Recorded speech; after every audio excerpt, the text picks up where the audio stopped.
Hello, hello, hello, and welcome back to some good old programming. Hope everyone's had a good day so far. Hope everyone's had a good one.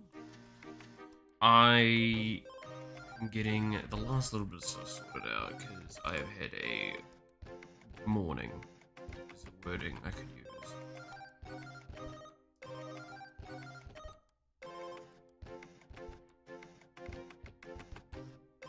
Oh, you know what I really hate the most, right?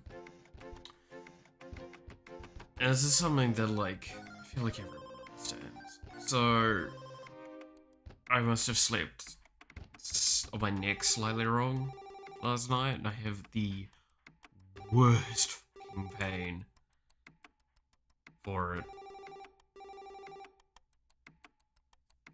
That's the good old person energy. It has been, like, making my morning fucking a living hell at this point. It's awful.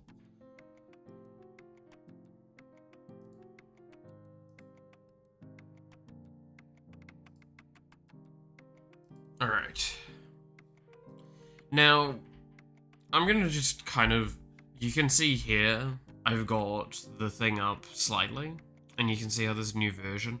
I have not downloaded the new version for a very long time now, because sometimes it can be really funky and mess with my project. However, I probably should at this point, because the difference between them is months now.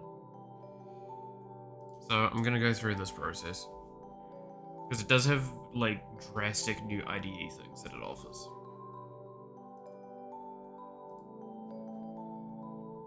So give me a moment while I start that.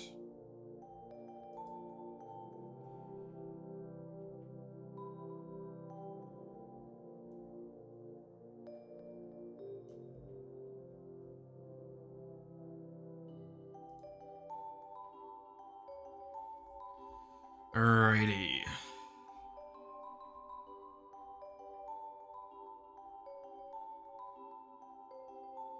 Which means I will close this, which will reveal what I may have been doing before stream. Whoops. Ignore this.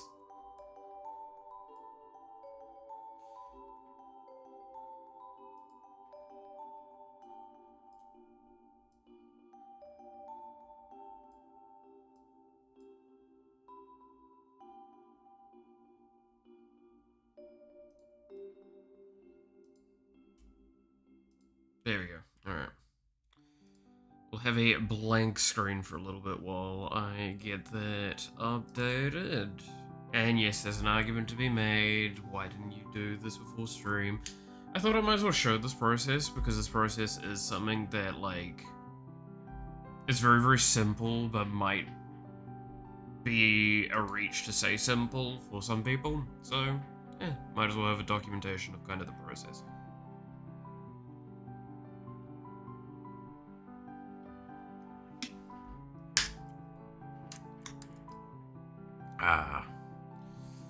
Alright.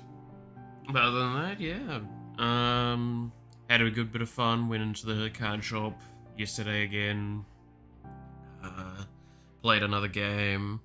Got completely smashed by the staff there, which was really, really funny. They're very, very lovely though. But did something... Needless to say, like, I was at 26 health on, like, turn 3 or something like that. And, like, everyone else was full. It's like, I see there's a little bit of bullying in my future. And I also drew horrendously, so it was fine. Ooh, y'all want to see the current version of the shrine? While we wait for a little bit. So, I kept working on the shrine, and now we have this. There's some little things I'll do probably early today, and then we will try and toss this into the game. Now, there's something about this that I do kind of want to show. So the pillars and stuff like that, they're all, like, separated, but we've got this one, which shows the pillars, and this is the growth that you can kind of see. But you see I've added a little bit of like extra detail to that. But in this folder here is actually the individual layer points for what would be at each y-axis point. So the important thing for this is that this means that now we can introduce kind of a way of having it so each of these will go back and forwards relative to their depth, so things can move around them and move through them a bit easier. Now I'm currently tossing up with what should have collision and what shouldn't in this, because I would like to have this large enough that you don't have too much of an issue missing it, and it's like, oh wow, yeah, no, that's a thing to go stand in. Let's go have a look-see at that. But also, I'm kind of considering if I should give some of these pillars collision to allow Booby to lock themselves in the space, for example, to go up against one of the things. I don't know if I quite like that, because that feels like that kind of counterintuitive, argumentative thing.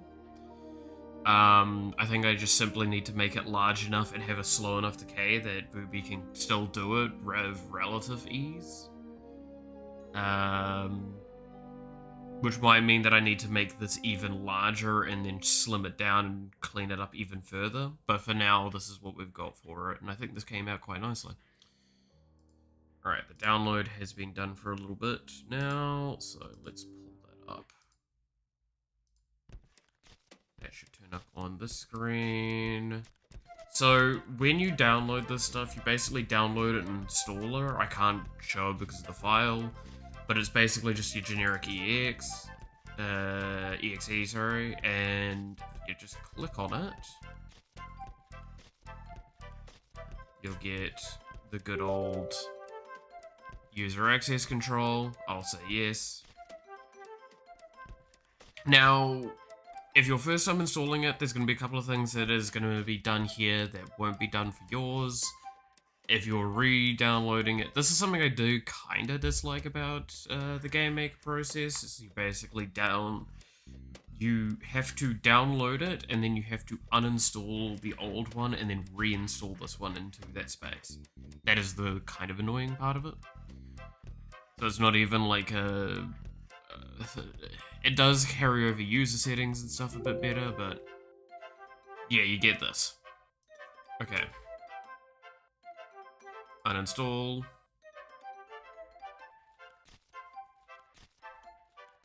Close.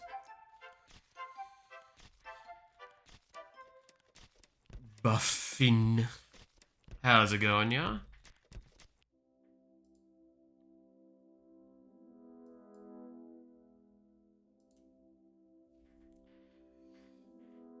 Alright, now for that install to go through. And it will create, you can kind of see it here, it will create a little desktop icon. I don't give a shit about that, because I have this button here next to me on my little stream deck to do things. I'm doing mighty fine, yeah? Is the interviews and applications go well? I hope they are. Was really sick the past few days, but better now.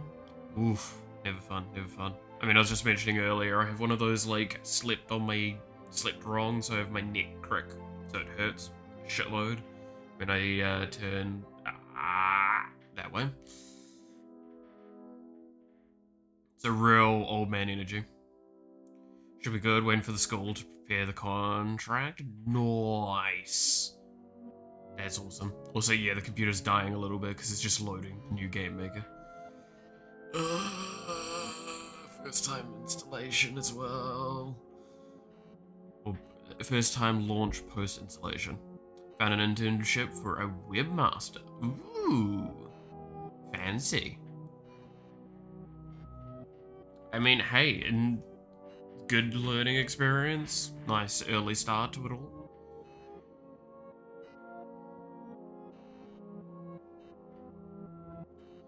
Might also have a bit of German translating to do. Oh boy. That's actually kind of funny.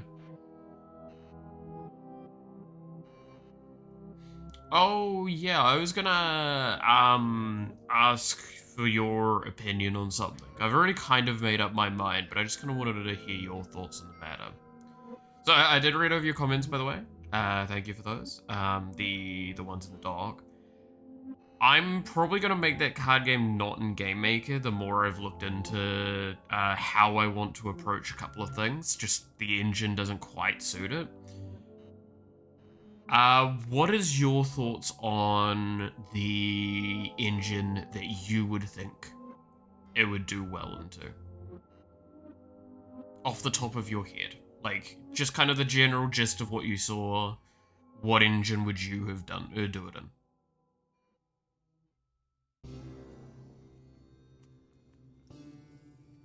Because I have obviously two key choices and one that's probably the primary, but I would definitely be curious.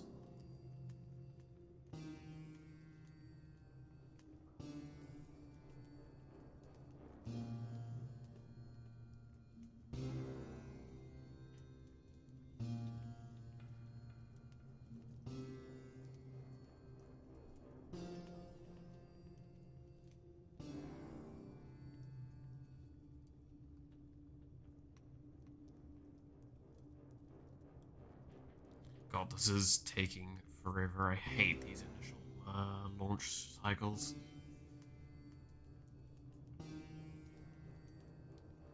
To be honest, I only recently started considering engines over homemade. I mean, Unity has a lot of libraries you could use for card games. Yeah, it's so. I'm trying Godot right now. So you've literally listed the two that I was saying like would be my choices, right? Like I 100% think it would be between those two. Um, I'm leaning more towards Godot for the fact that it's probably just the better option overall, but I do have enough expertise to probably make it in Unity very, very quickly. So it's kind of an argument of how long it would take for me to create the template for the stuff. Because I know how to make the template in Unity for the cards. From your Game Maker experience, I think Godot's a bit closer. Yeah, it's probably because there's also that recency bias of I have been working with Game Maker a lot, so it's pretty good. But also, admittedly, there's that part of my brain that's still a little burnt from what Unity did last year. And I think we all kind of still have that in the back of our heads. Even though they've really done their best to clean up and all that, it's kinda hard to justify. Yeah, I think that's the simple answer, right? I think it is definitely just probably better for me to look into Godot.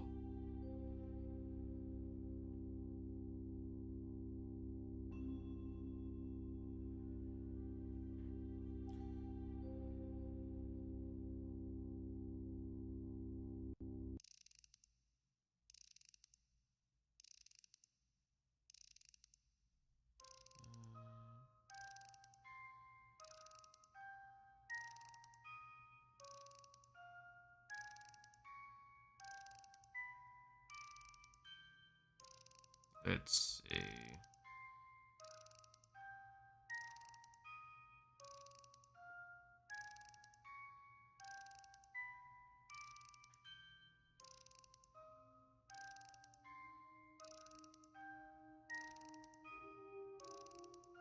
Um,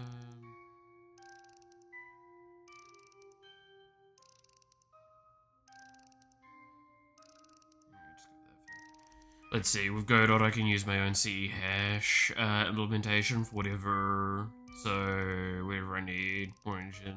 Yeah, like that's the point kind of Godot, right, is to really be able to just kind of do your own thing. It is a very, very lightweight, multi-purpose platform, like engine, I guess. So that's probably just the correct thing to do. Good God, how long is this going to take, this fucking install cycle? I don't know if it's really how visible it is, but up here in the top right corner. Oh, I'm gonna just finish. Complain about it if it solves it. Oh God, yeah, just finished with the computer dying a little bit. Oh God. It's just loading the last few things. But yeah, I think Godot's probably my better one. And it still comes with all the expected collision features. Yeah. I think that's... I'm just gonna have to do some digging into the engine, seeing some core foundation stuff that I'd need to learn. But then, yeah, I'd make a card game in that.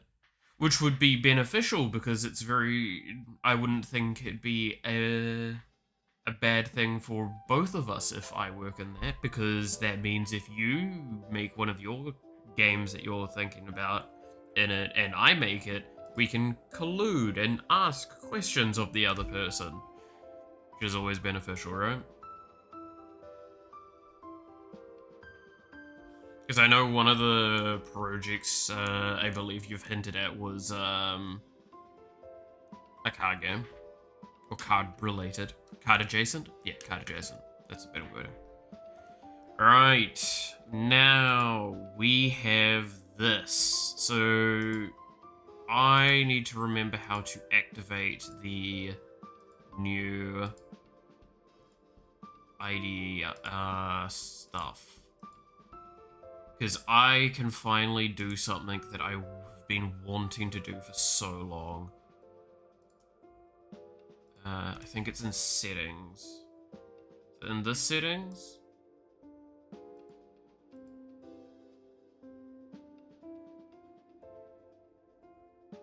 Or is it in the file preferences?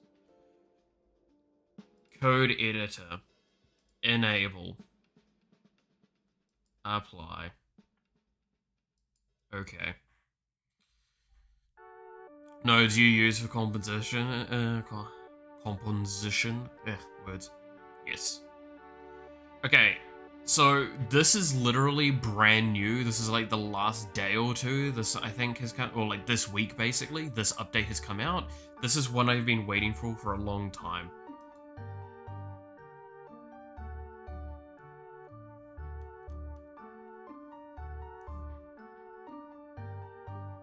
Because like, oh, I'm so excited for this.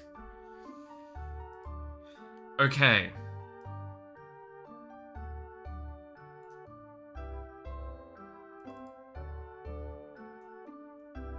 Welcome to the new IDE stuff that Game Maker has, and I'm so happy for.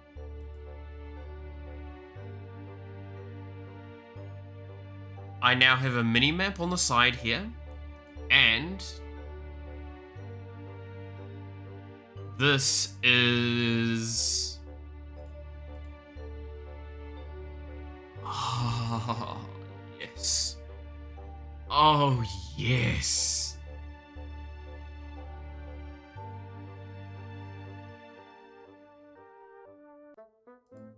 Oh, I'm so happy with this. Oh, damn, Game Maker is slow to boot. I mean, it is also struggling through all my shit. So let's see if this launches with all of these errors, or how much of this I'm gonna have to spend fixing. Because this is the core code, this hasn't been changed. But I do see that there is a lot of errors. I need to see if they're actual errors or if they're just like... What? Because it might be new data positioning things, but like I now have a much more my kind of way of doing programming.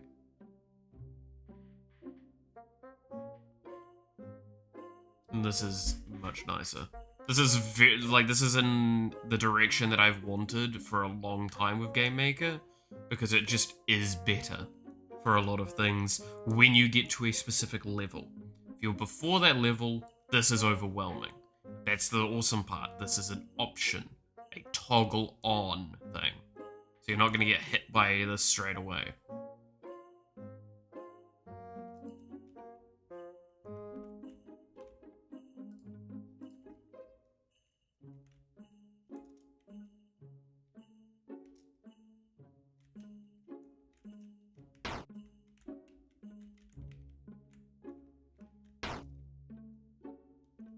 Yep, no, nothing looks like it's wrong.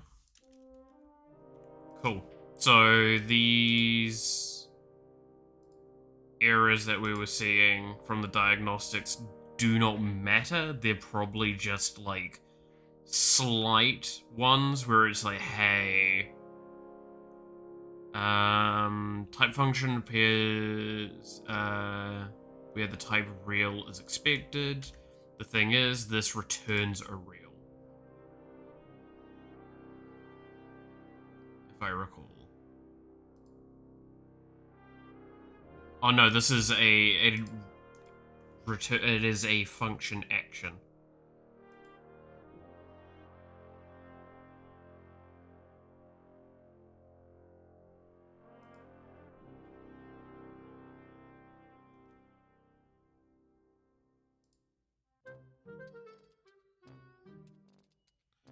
Oh, there is so many nice things here.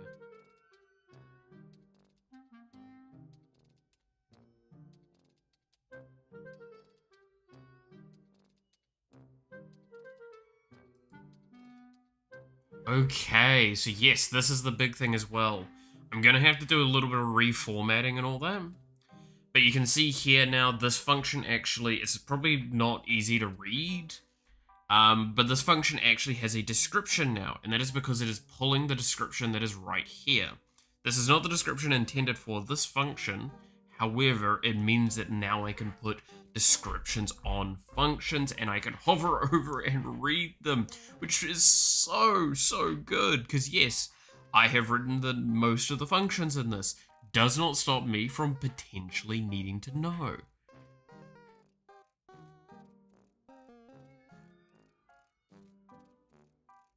Oh, is this doing now pre-establish? Oh, it's now doing the pre. Oh, yes. Okay, so what I'm just kind of like really excited about right there. So, instance fine, object player, and this will come as is real. So this is basically now treating this going like, hey, what is that object? Well, it should theoretically be this. No sprite, SP collision, player collision mask. The reason we know that this is the player is that it's the only object in the game with their collision mask. So now comes is every time I hover over the target in this context, it is giving me that object. Oh, I'm so fucking happy with this. You have no idea. It struggles with some of them because some of them it isn't able to get the thing at this stage because it's probably a little too complex to get to that data point. With, like, for example, this. Laughs in TypeScript, yeah. I'm gonna be honest, this is exactly what I've been wanting from GameMaker for ages, because this just makes things a lot easier to understand.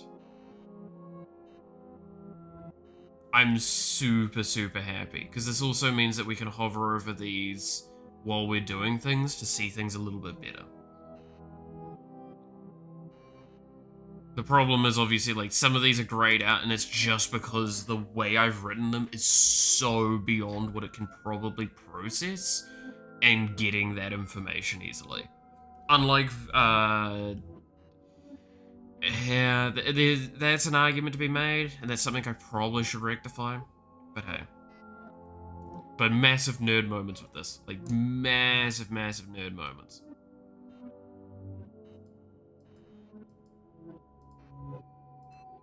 Go on, what are your suggestions?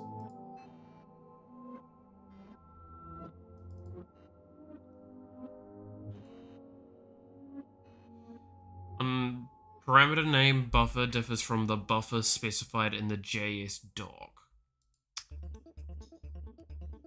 Okay.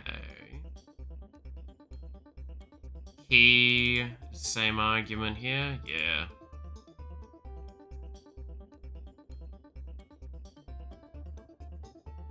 Oh my god, what?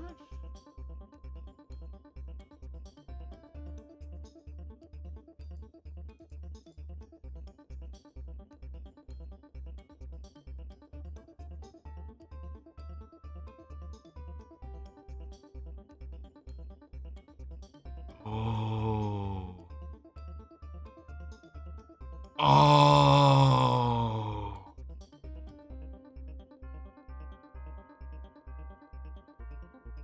Oh, that's nice. Did I hear JS Dog? Yeah.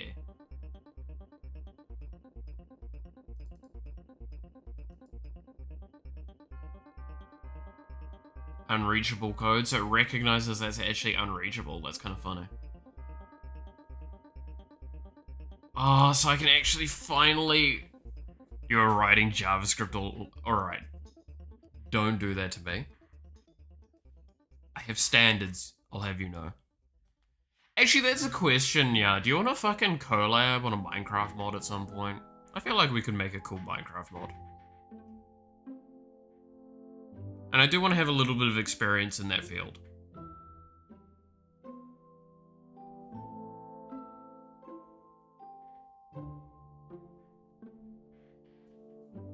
Apparently as well, like, Minecraft mods a bit, like, the moment you get an actual programmer come into Minecraft mods, those mods tend to look really good. And then I've looked into it and I understand why. It's because nobody in that area is actually, like, they're either good programmers and they're basically the top 10%, or they're not and they're still good mods, but they're just a mess. It seems like the TypeScript engine that VS Code uses for... Yeah, like, this is interesting. Okay, so I have a lot of things I'm gonna have to do now. If I hover over add resurrection, is that gonna pull the description thing from there? No.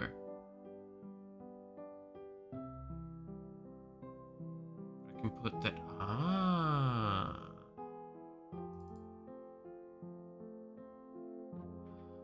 Oh, God, that's so nice.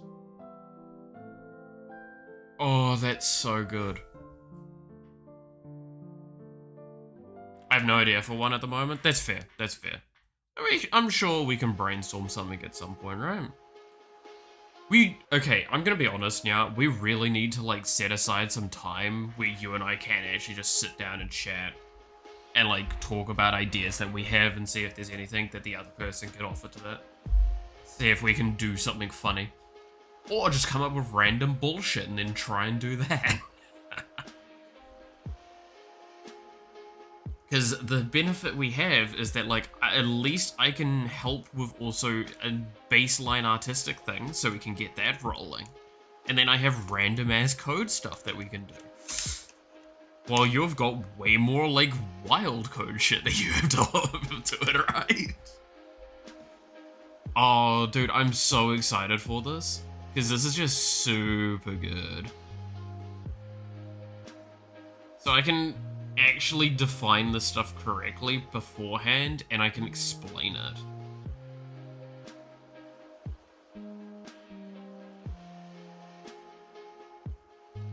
So if I underscore this here,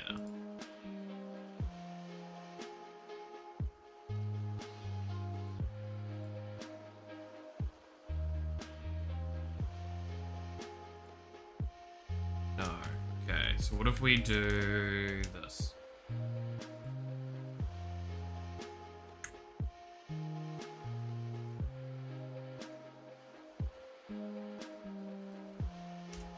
Just seeing what changes with this.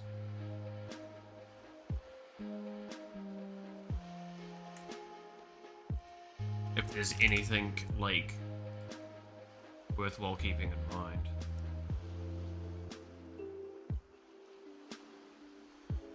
Hmm.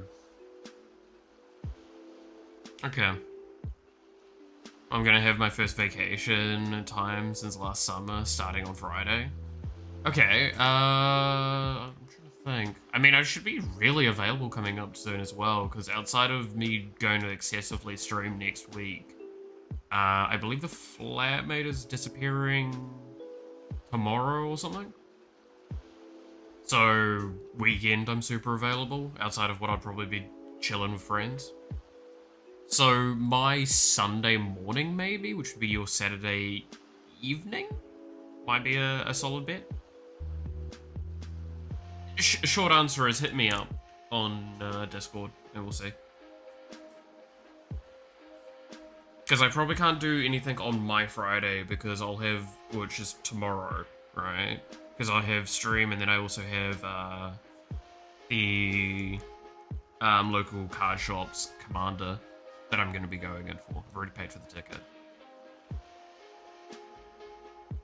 Okay. Alright, so with this being the case, now we probably need to go through a lot of our... We've got a lot of formatting to do now. Holy shit. Oh. This is so nice. We'll calculate time zones later. Yeah. Oh. This is something that I've wanted in Game Maker for so damn long. So damn long. But no, so another thing I want to point out with this really cool way that the data comes up, right? Like this. So we can actually go into here, for example, and we can, so many errors. Yeah, it just seems like it's the typing errors, like exactly this, setting parameters. So that shouldn't be much of an issue. We'll just go through and set up a lot of that sort of stuff. But so, what you might wonder with this, right? So we can see this is obviously just a script doc. That's fine. But what happens if we go to, say, player and go to O player? Well, you see, there's a really cool thing. Up here, this says create, right? So this is the create event. Then here is the cleanup event. And here is the step event. So now we can actually look at all of this code at once. And I can see all of this is still step event, still step event, still step event. All that, right? And then I can see down here, this is the end step. Can't believe you've been working without this for so long. I'm gonna be honest, the problem I have, and the reason why I complained about it so much, especially last year, was because I was working with it for the degree, and then I would come back to Game Maker and go like, oh god, not having this is painful and annoying. And then yeah, now I can like see the sections and stuff like that. You can see very clearly with that nice blue line on the mini-map. This is where the step event is. This is really nice. This is really nice. I'm very happy with this.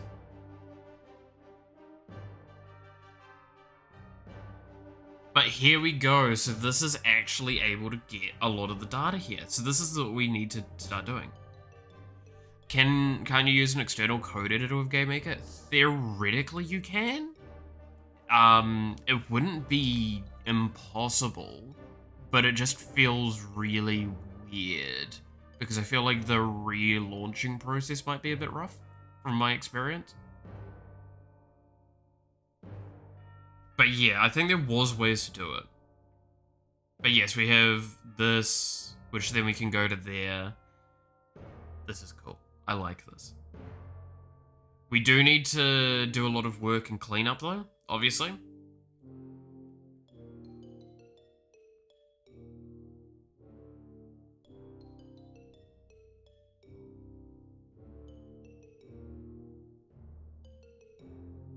But like, this is really awesome to see.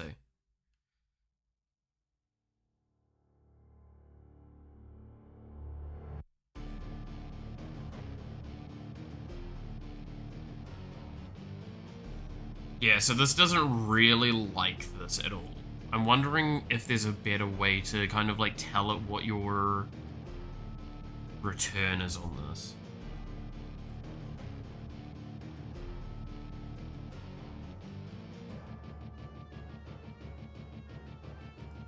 It should be,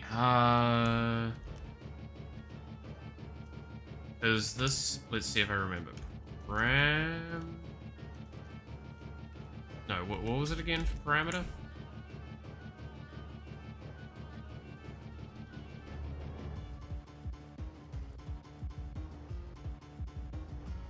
At param, right?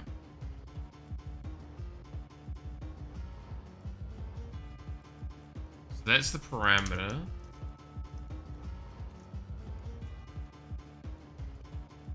Okay, at return. So, I'm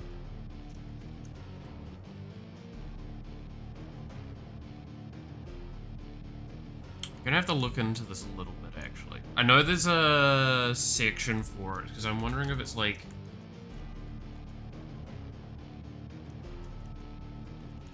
Can I do that?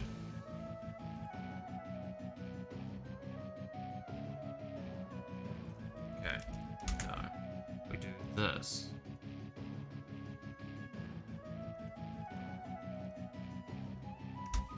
What do I need to do?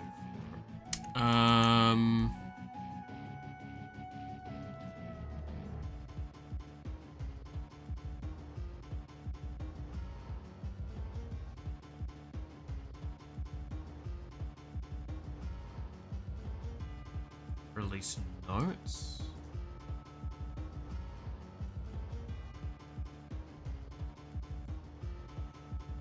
All right.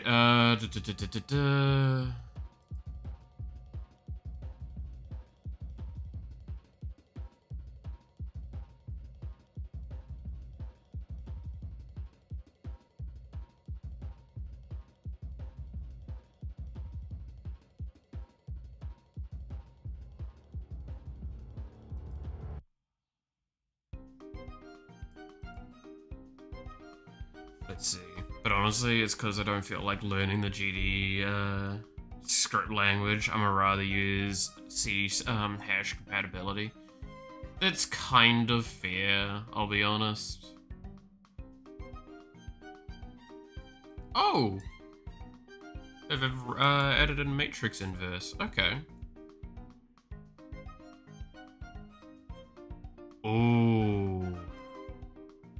Oh. That's interesting. Script execute now can call constructors. Ooh. That's interesting.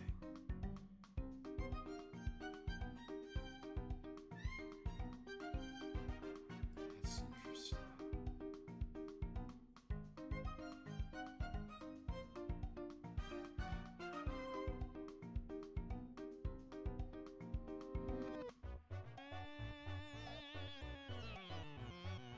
Reverse a matrix from the top of your head right now? Fuck, what? No, I'm not gonna try and do that. I'm not awake enough to try and inverse a goddamn matrix on the top of my head. Like, I can visualize a basic matrix, but...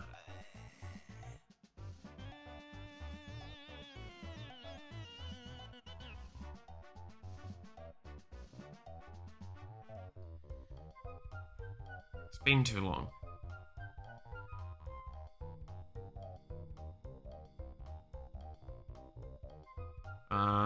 Fixes for RAM usage increase over extended sessions and stuttering. Oh, okay. That's nice. Fix for ID stability, performance and rendering. That's always good.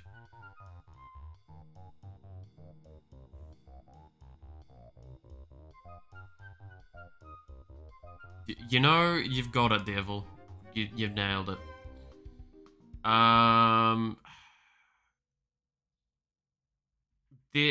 I feel like there was a specific part in the manual that actually has details on the new IDE.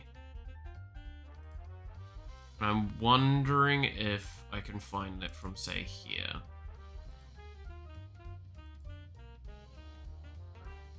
Because I know there's a bunch of stuff in here.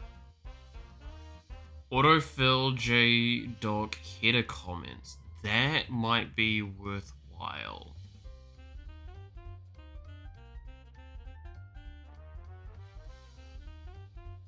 Let's see. I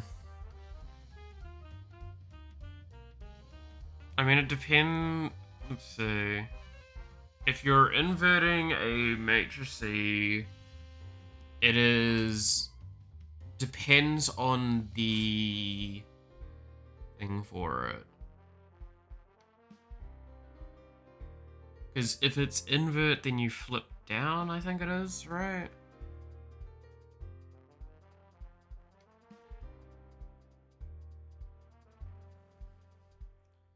Now imagine using AI to help write a human-readable sentence for the oh god. No, you got a point there. I wonder how this would go, though. Might get that in 30 years in Game Maker? True, true. Knowing them, it will probably be like, once it's ready, probably, we'll get it in like a year or two. They're pretty good. They're pretty good. Can't wait, though. I wish they had a thing here so I can go click to the thing. Actually, can I just do this?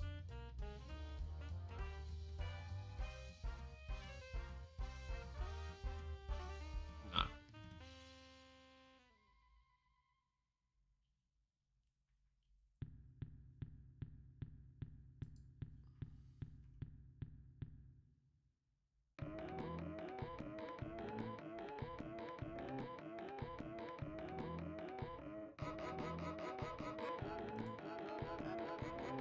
Here we go. Alright. You will mostly use this to edit object events and scripts, however it is also useful for shaders. Yes, it will be. Timelines, yeah, I can see that. Notes, yes, because apparently there's a bunch of formatting things you can do with this. Extension files, yep. Creation code of a room and the creation code of a room instance. Ah, good point. Alright, include files, supported formats, document, navigation, editor frame, editor, workspace tab, show assets in browser tab menu, navigation bar, so yes, I can sub-navigate if I must. Orientation, splitter, on the rightmost, splitter, okay. Gutter, the gutter is a vertical column, there's that, numbers displayed, toggleable, so yeah, you'll be able to do your thing. Context, moving right, the contextual rail will show quick fixes button for the text cursor to place over a syntax error. Interesting, okay. Vertical scroll bar, so your mini-map. Horizontal scroll bar, into that. Further reading, editing code, features, JSON, this I think is what I need, right? Cool. Return returns, type, return type, return description. Type of data function return. So, do I just put an object then? For example, on this. An ID requires specifiers. So this looks like interesting. ID instance then.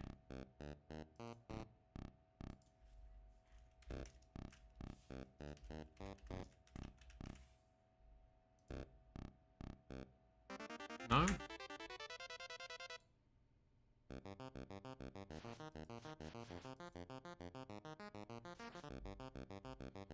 Let's see, ID.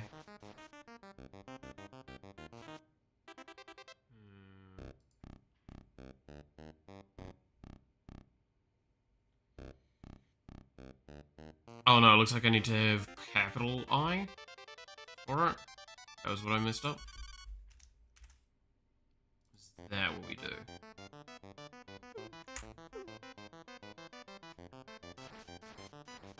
is not, so I think both, it needs to be...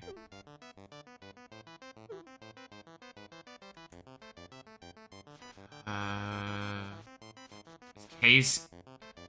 Base types are case insensitive. However, some specifiers after a case sensitive meaning is valid, referring to a DS list, but that is not.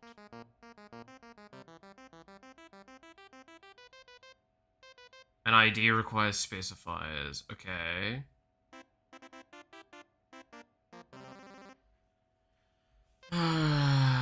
So... No, I think it has to be assets GM object.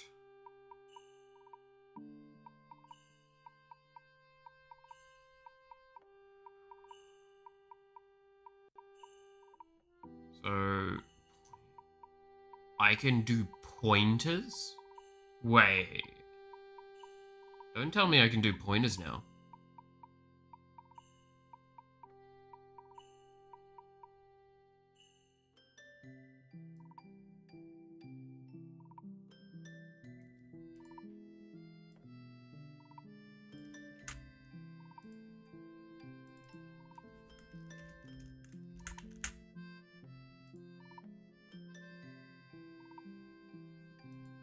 Okay, it just looks like that is going to be what it has as a statement on that.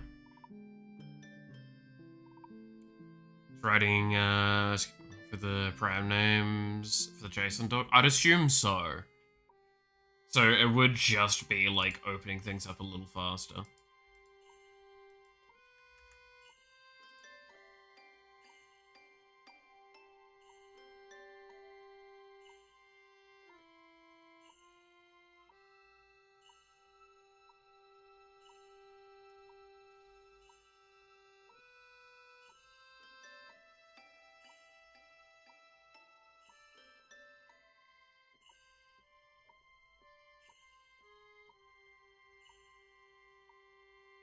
Also, holy homie. What?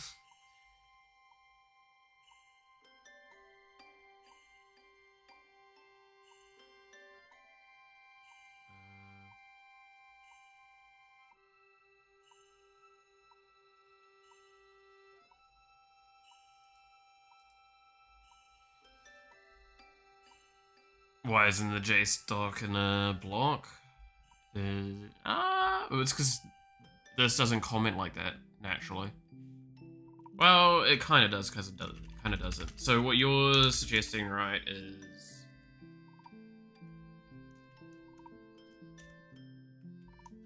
that.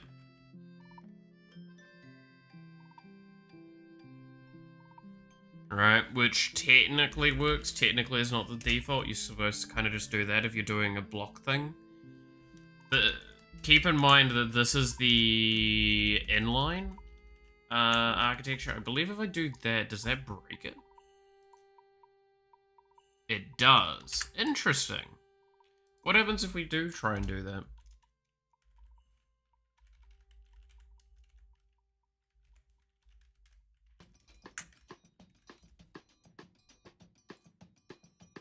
No, it still works. If we remove that though, takes it out. So both work for it. It does have it allowing for this.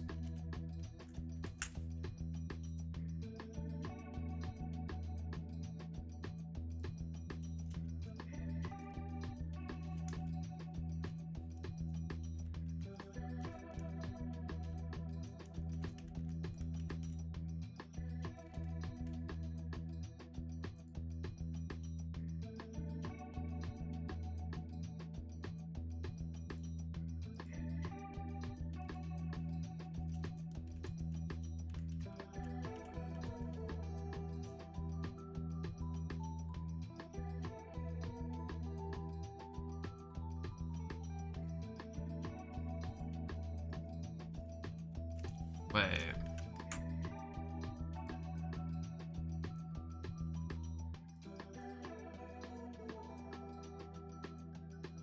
How do I pre-do...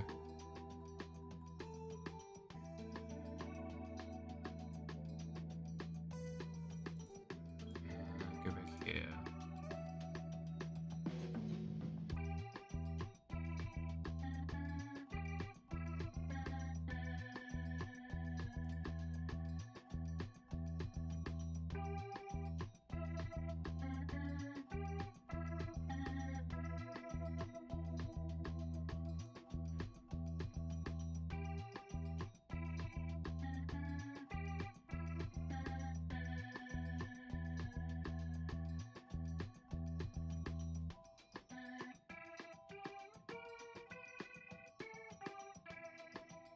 What? Guess if you check the autofill in the code, it abrams when you write thing and press enter on the line above a function, it pre-fills the doc. You just have to fill typings. Yeah, it's probably just gonna be the same thing either way. So what is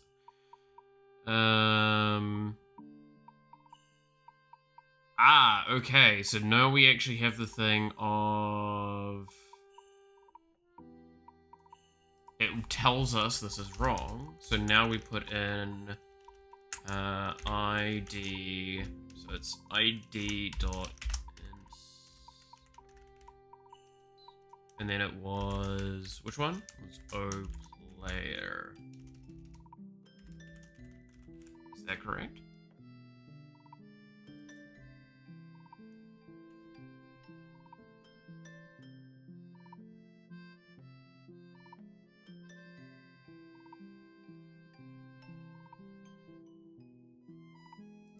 Okay, so it doesn't like this now. So I believe what I need to do is do that.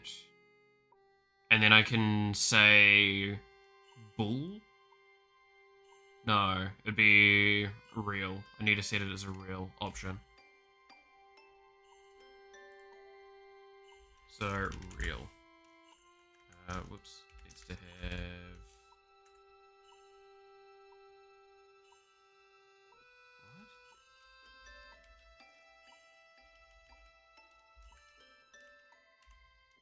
I thought that denotes it. Did I misread?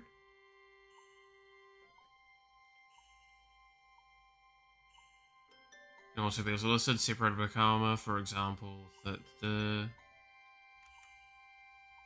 Is that... Whoops.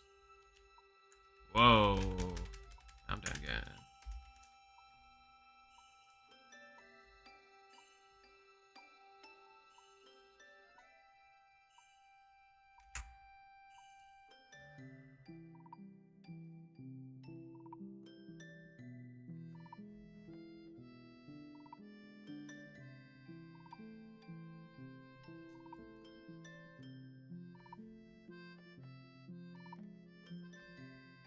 Let's see, you can do ID unreal.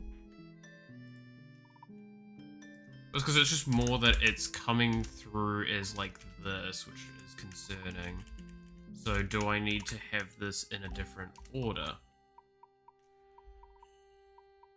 Or can return not have multiple types?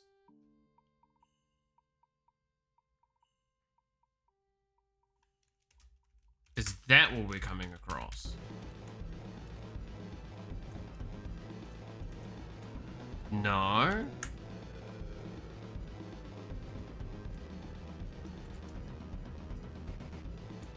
Almost like this isn't doing what it's supposed to.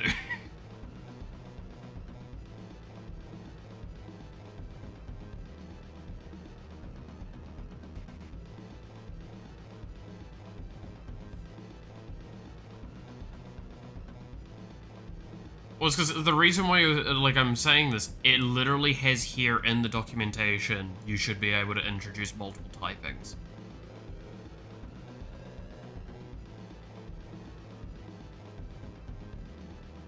Multiple data types can also be listed, separated by a comma, for example, and it's like this.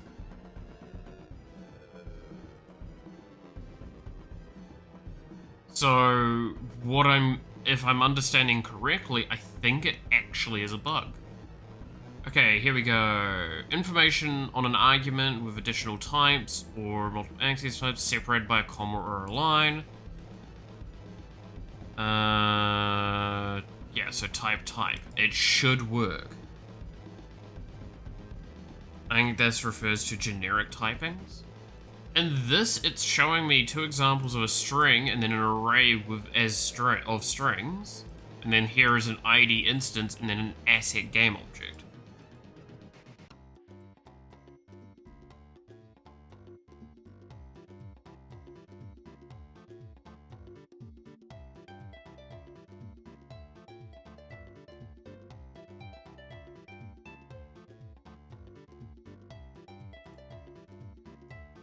So I should...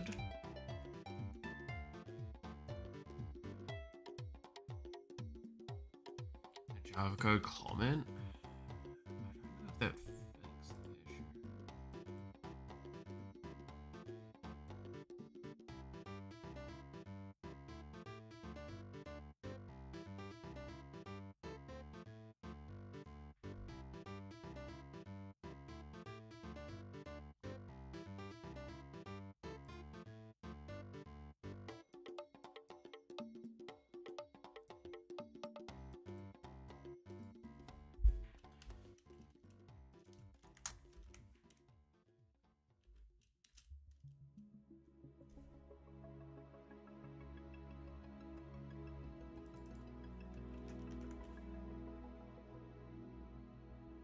Send me an example? Yeah. I'm now curious on this. So this just doesn't look like it's working at all. Because those are the two denotion structures.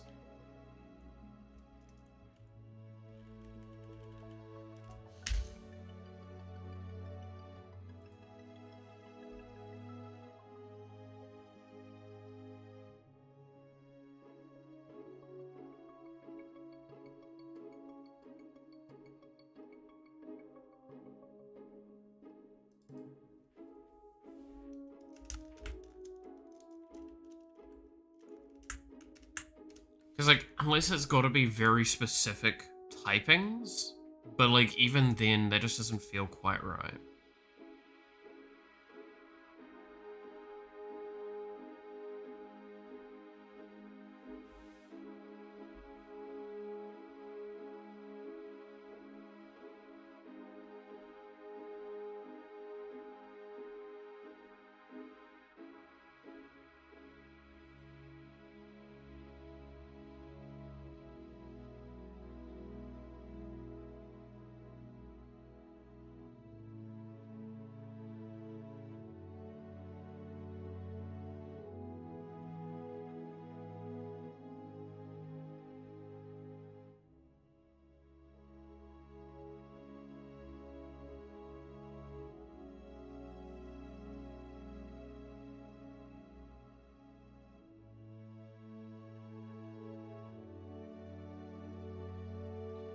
Alright, let's see.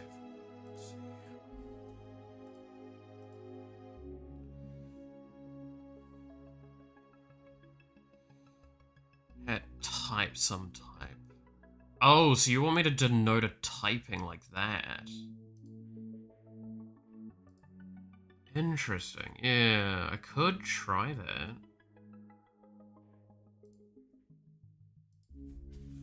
Let's see if I can do it just here. Oh, why are you like this?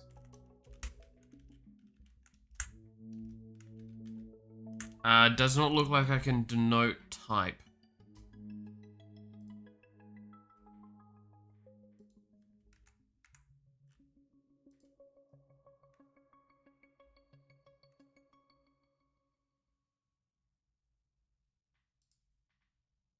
Let's have a little look in here and see what we can actually denote here, according to this. It's pure? The fuck do you mean pure?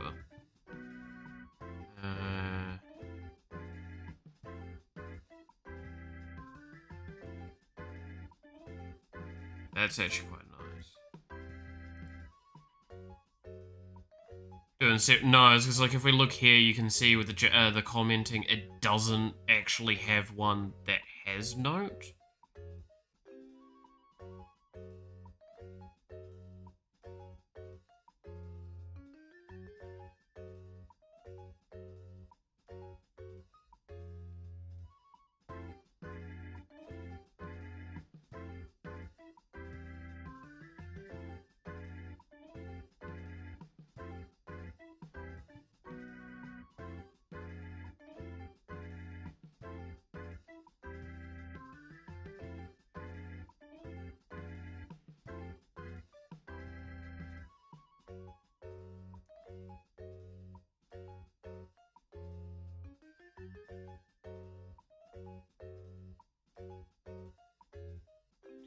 Oh, you can denote that in there now? Cool. That's great. I like that. Trample enable. Yeah.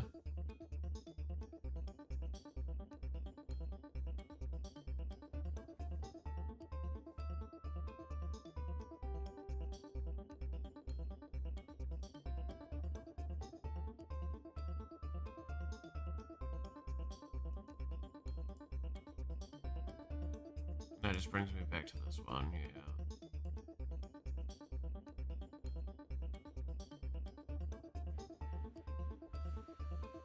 Best duty solution.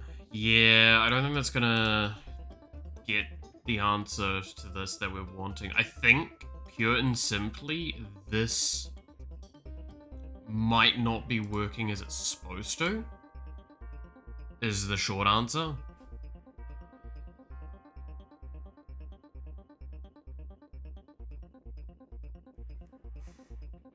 Or I'm misrepresenting something.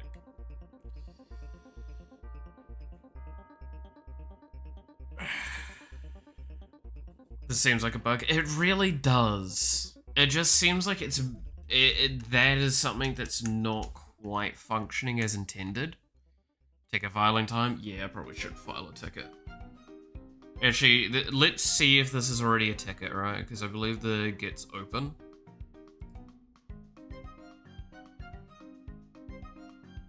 So it would be under this, I believe.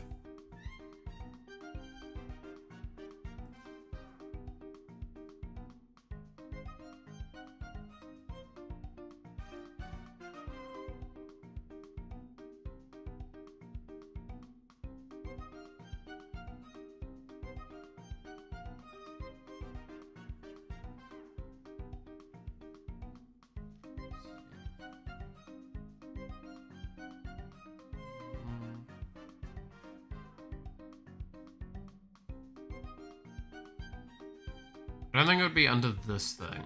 Yeah.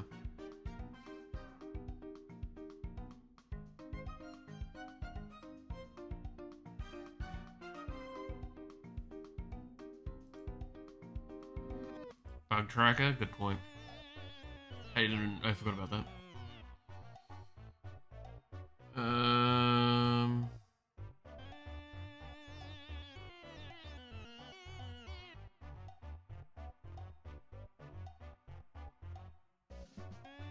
Code editor 2, parentheses between and template strings are highlighted as escaped characters.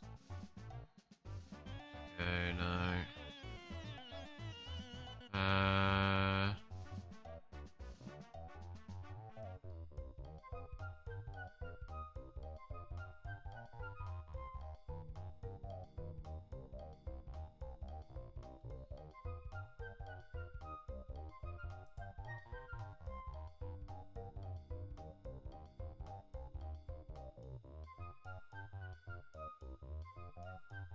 That's kind of weird, but yeah. I'm not seeing any that are what I'm talking about.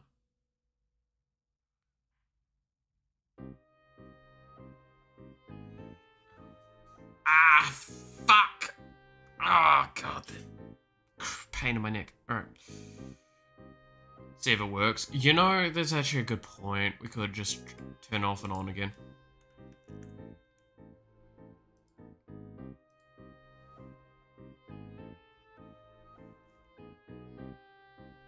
Could just be a nice, simple thing like that. I just thought I'd have a quick squiz in the code thing there, but... yeah, that's a weird one if that is the case. I do not know. Okay.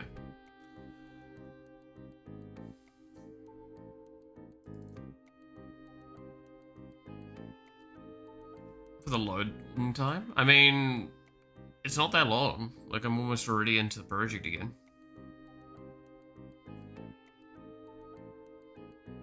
And keep in mind, like, the computer's dying because of running stream as well. So this is actually doing really well for itself. Okay, can we... No, it looks like it immediately goes to that issue again. Okay, that's interesting.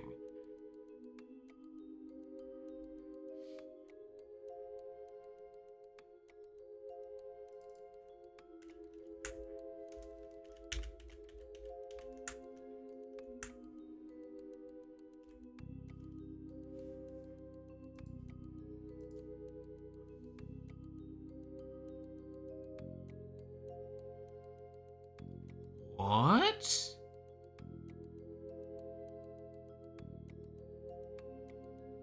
Is that a visual bug?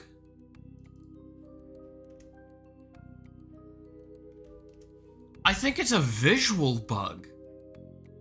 That's the worst part. Oh no! It still just doesn't like the -1 though.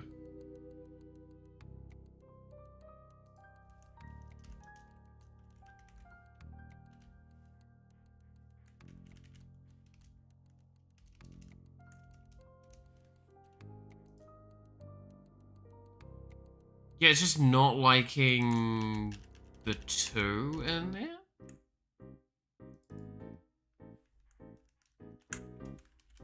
What?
So that fixes that.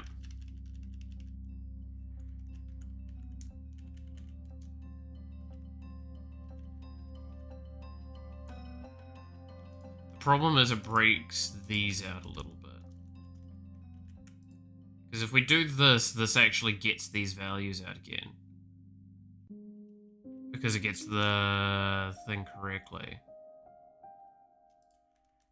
Interesting.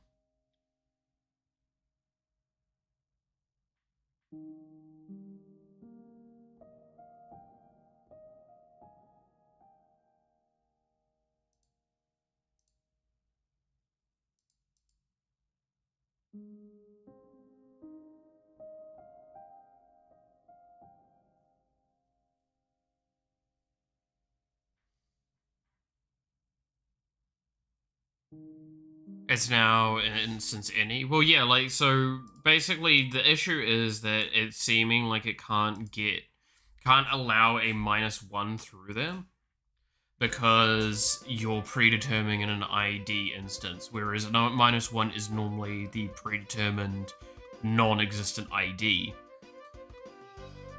So that's really annoying. But the issue with this is that it doesn't correctly modify over to these unless I predetermine the context, which I believe I can do.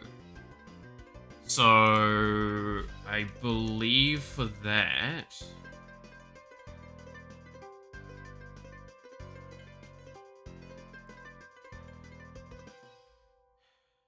Okay.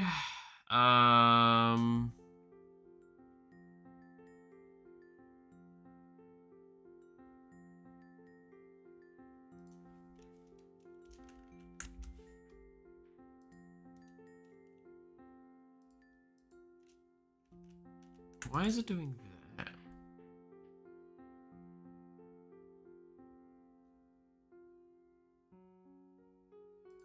Wait, isn't this supposed to have...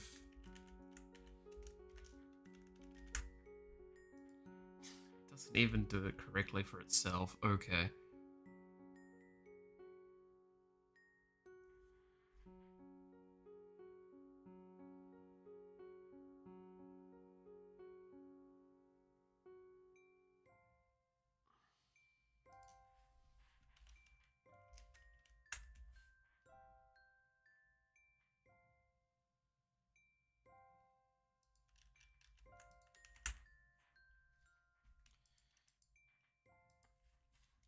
Now, I believe one of the things it suggested was context.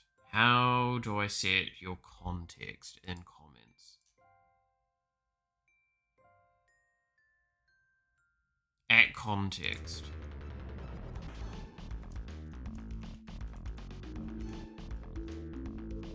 And then with the context... Okay, so it's not like that, it's... Oh, okay, cool. So... Should be O player.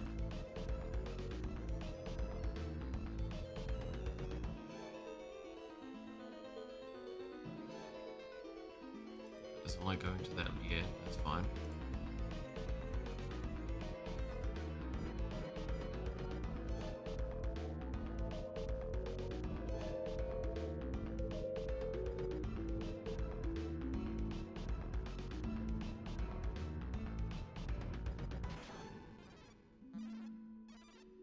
Dad didn't like it that way.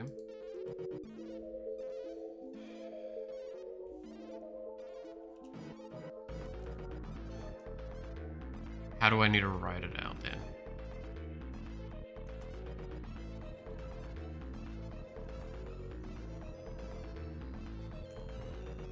Do I need to write it out like this?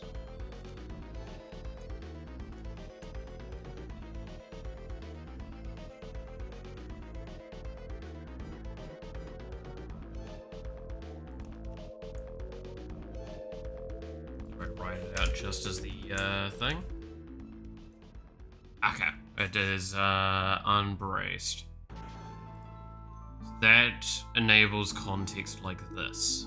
So we don't need to concern ourselves here then.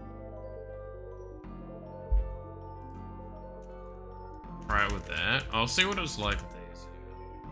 No. So it needs to be completely unbraced in any way.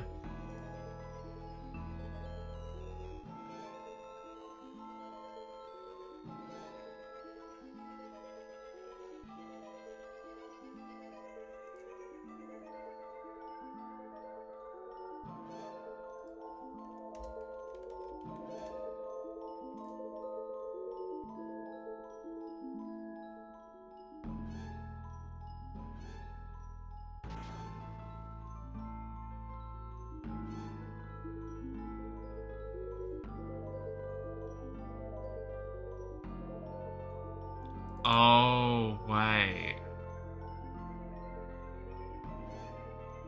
Yeah, this is a weird one.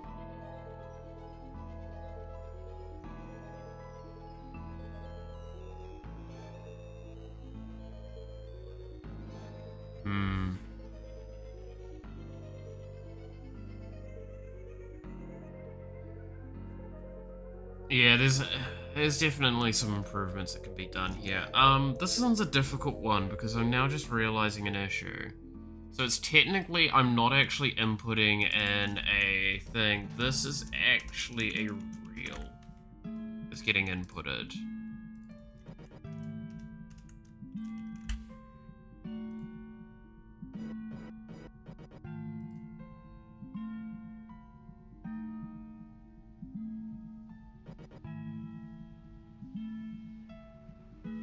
Oh, no, it actually says there now, the context. Okay, cool.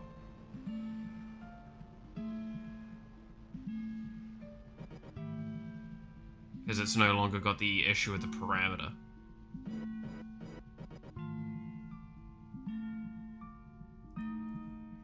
Also, it seems to have, improved on that. So this is not liking this.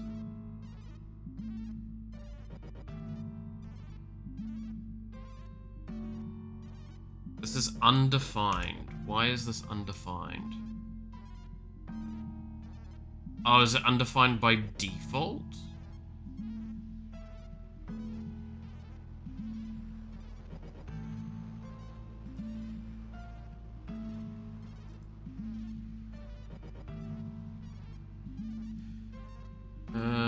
Create event. Yeah, technically it's undefined by default because it's handled there. This is probably not liking this because this identifies which player is the instance belonging to in the rollback network system. Yep.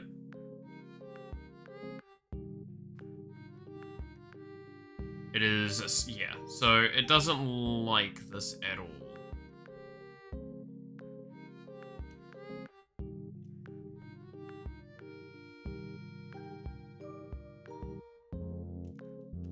Technically, I should probably smack that out. We'll leave it, though. It's probably not actually doing anything. So the problem is that this player initialization isn't being read as part of its, like, things?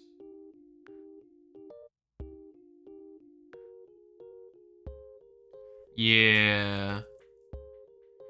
Took part in the DeathCon Online.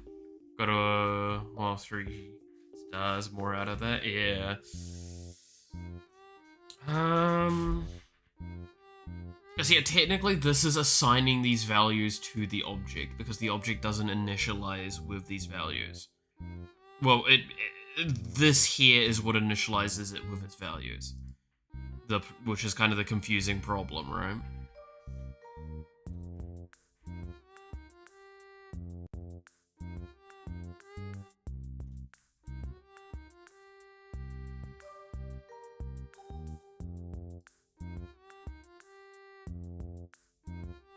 That's why it's not liking this here.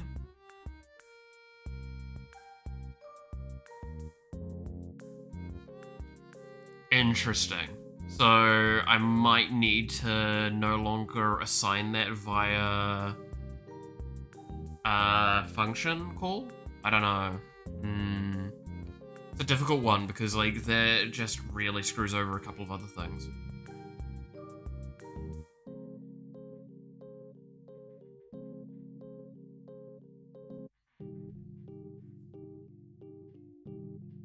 I'm scared of this rusty way of doing constructor functions. Yeah, well, you know.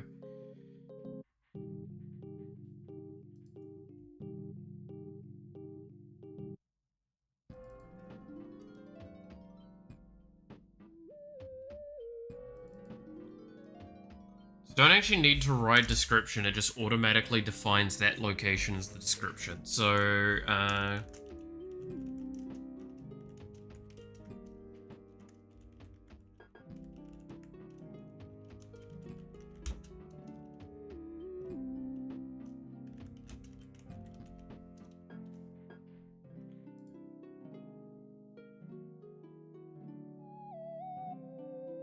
yeah, there we go. Alright. The more I look at it, the more I see old JavaScript. Alright, fuck you. This is not how... We used to do this in a lot of ways, right? I'm trying to do my best to find the simplest ways of handling certain aspects.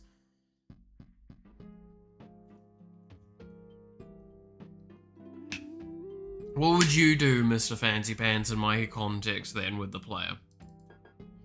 How would you do this initialization process? I love you too. Thank you. How would you do this initialization process then for statistics? Keeping in mind that we use that in the some of the different settings. I'm trying to remember. Is it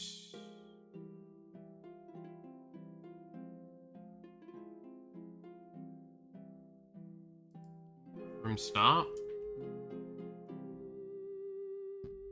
I feel like there was somewhere else I used it. Yeah, I use it in room start.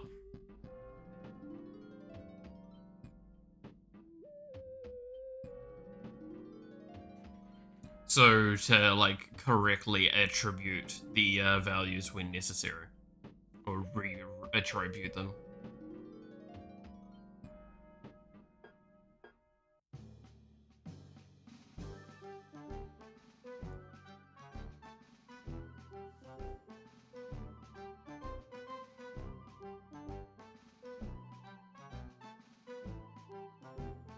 Used to seeing this context. Yeah, like it looks like the way a lot of this is defined internal to the thing is that basically because this variable doesn't exist on the object on in the IDE, it doesn't register it existing. However, that's fascinating because I didn't think max HP would be. No, it is referenced there. So is it because it is referenced on the object at all? I think that's it.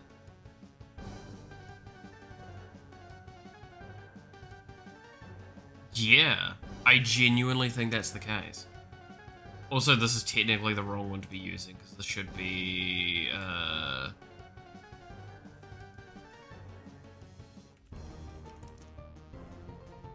oh god, this looks way different.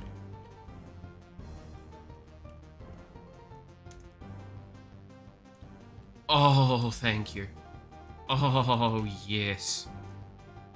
Oh, this is already significantly better.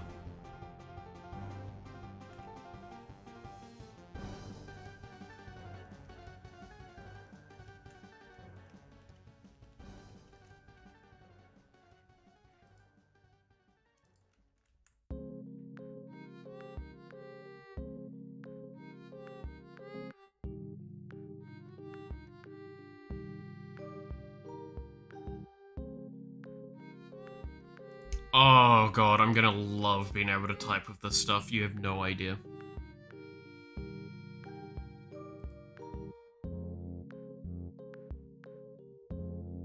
I'm so glad I have an IDE like this now available to me in Game Maker. Go them.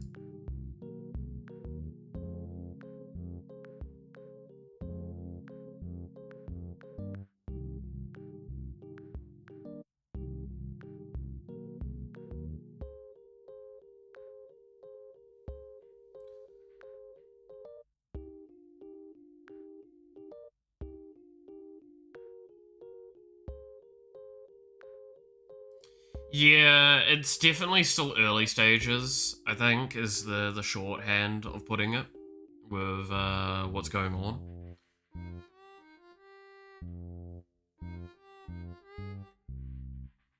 Let's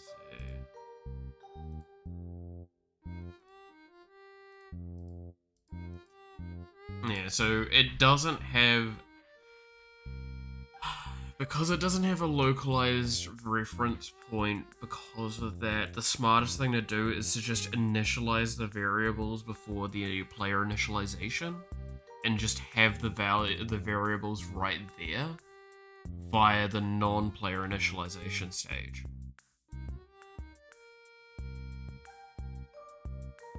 Mate's getting stressed because the VMs randomly broke again.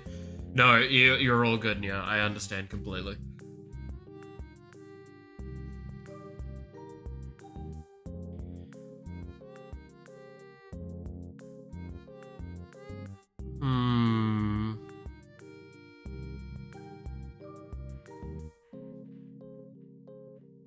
Because again, like, this won't break the code. This is the thing that needs to be acknowledged with a lot of the stuff we're looking at the moment. these issues do not affect how the game runs. This affects my ability to utilize this code in the IDE, the thing we're coding in. So to maybe explain it in more simple terms for people that, again, like, don't know this stuff, simply put, this just makes writing the code faster, easier, and more understandable for me. It doesn't do anything else. These errors aren't actual errors. They are just definition errors from its lack of being able to pull the data from the right location. That's why we're saying, so this value does exist on the thing. The game won't yell at me because it's there on the initialization, but the problem is that the initialization is done independent of the object and it's put onto the object, meaning it doesn't exist prior, which is why it doesn't like it. That is pure and simply the issue.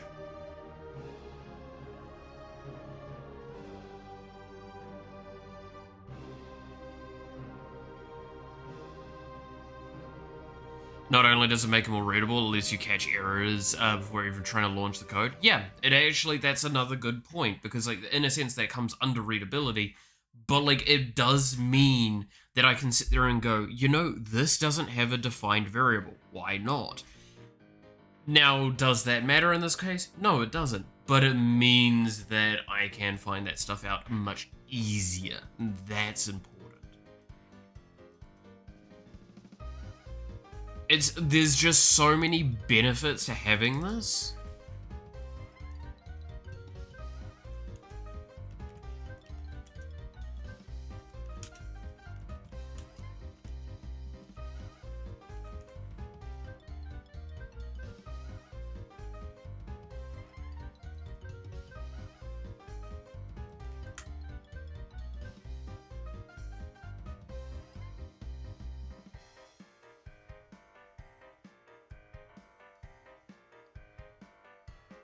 So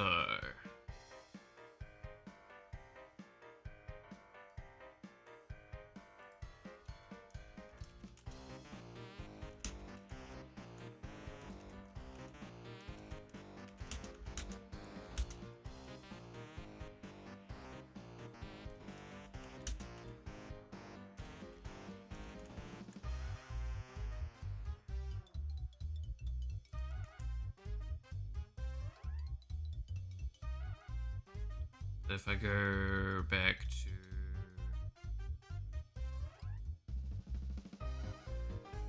It does mean that, like, checking things is going to come slowly more and more cumbersome in some ways.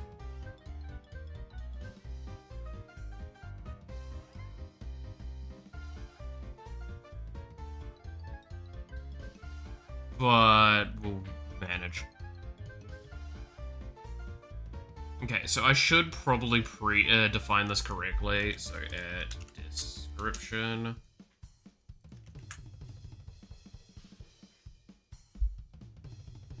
So the return doesn't actually get a description. Yeah.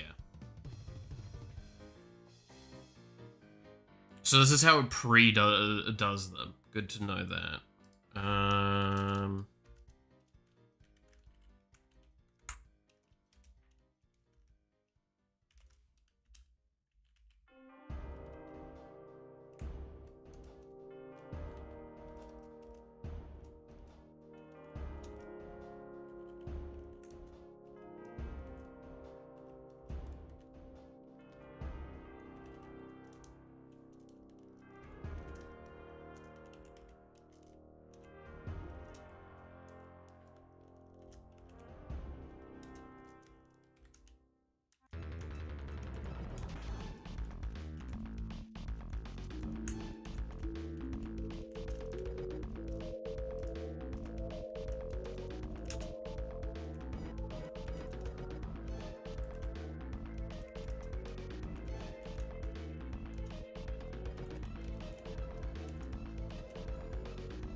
Yeah, so this is where a lot of the stuff gets more and more important.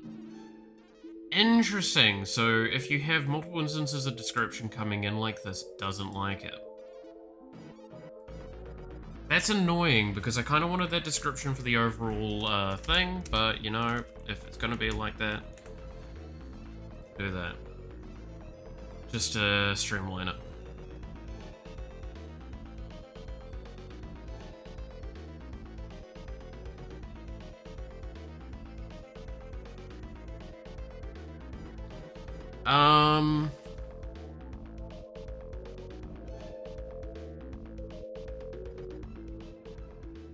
I wonder.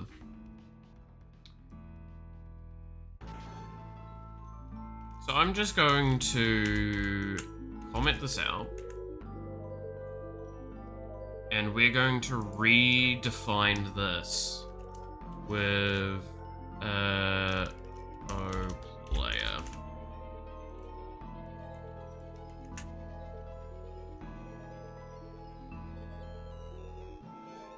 Let's see, isn't the script tag to describe a variable inside a function? No, that's to describe, it's just as the description.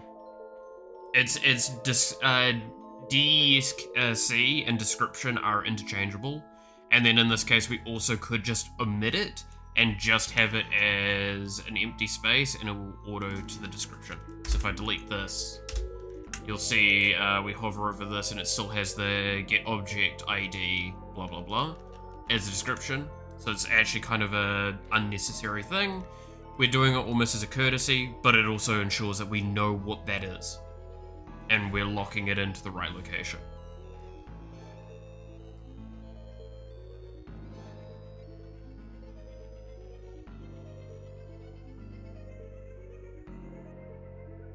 Malform type. I thought that was the correct type.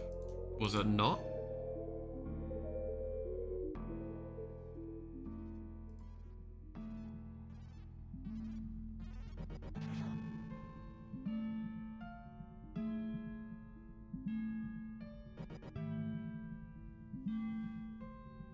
I usually omit it because I write it on multiple lines. So, for writing on multiple lines, I believe I just keep going. Yeah. I can write onto multiple lines. I just want it as the initial descriptor because I believe we go back to here under comments here. It did have an example of utilizing longer descriptions. Yeah, here we go.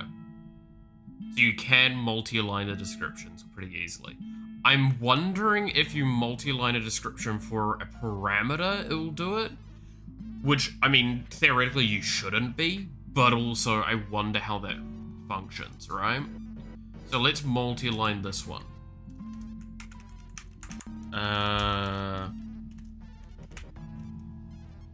So if I do this, it does take the current context. Cool. It does take that into consideration correctly. That was something I was wondering about, because it's... I mean, you never know, right?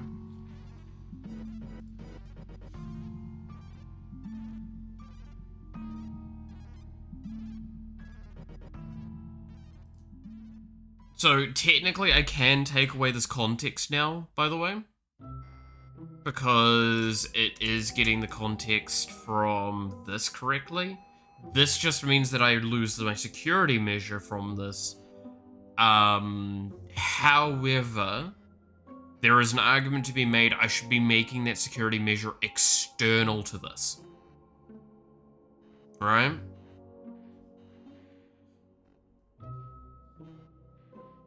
So it's fine this doesn't return a -1, maybe? Because what I should be doing is basically,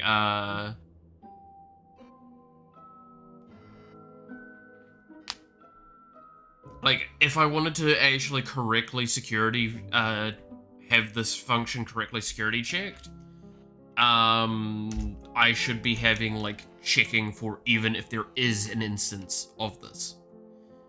and going from there, right?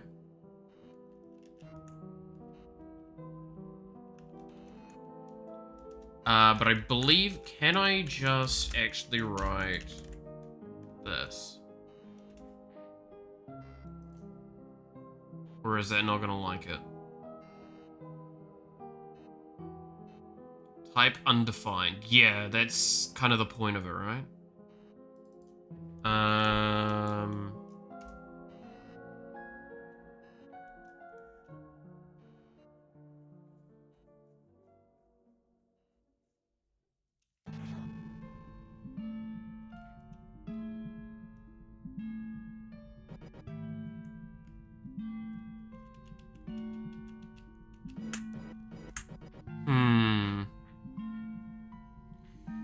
Throw in new error player ID unknown.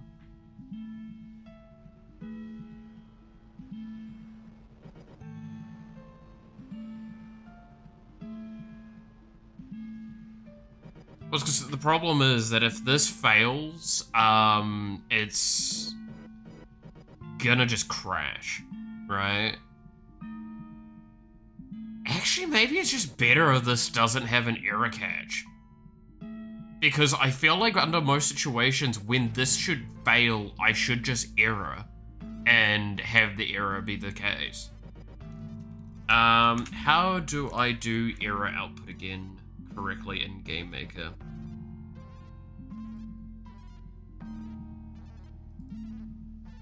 Yeah, but shouldn't it crash if it fail?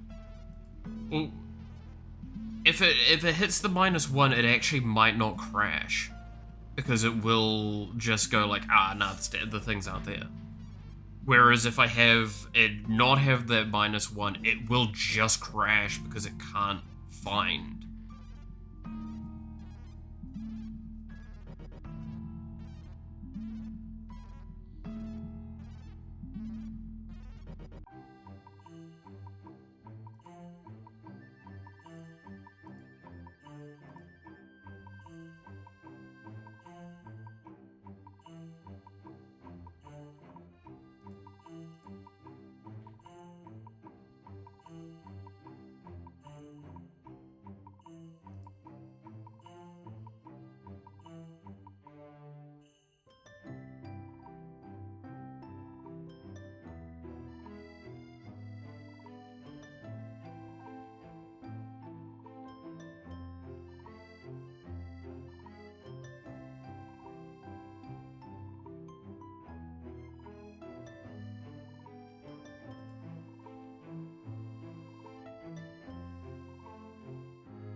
Okay. Shouldn't this function ever not find anything? That's kind of the point, right? That's why I was saying, like, theoretically, the error check shouldn't be at, on this. The error check should be done prior.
There we go.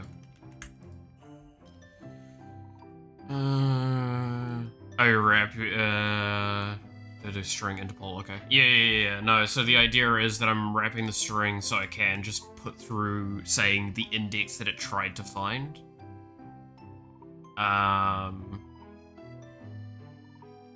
Which is just like a safe way of doing that, right? It means that I can see, hey, it tried to find index that's greater than the amount of them there, and I know that it's failed at that. Vice versa, right?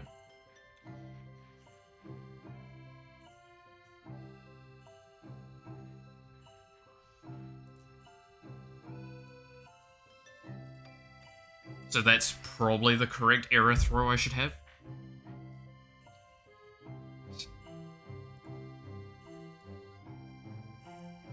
Yeah, so some of these are interesting. It actually seems to be failing on ones where it's using max, not when it's using this.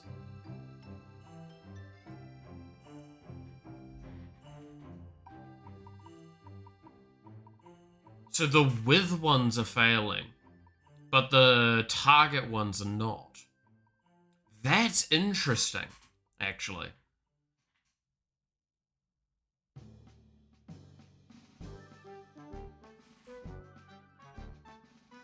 Wait. No, that's actually very interesting. So what happens if we do this?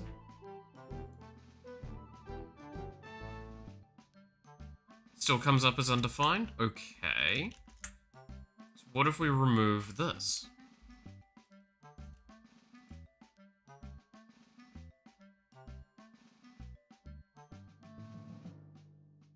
So that's still undefined.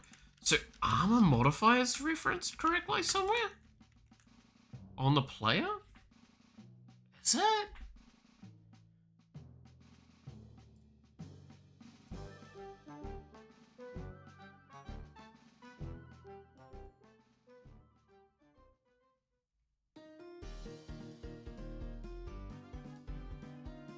Interesting.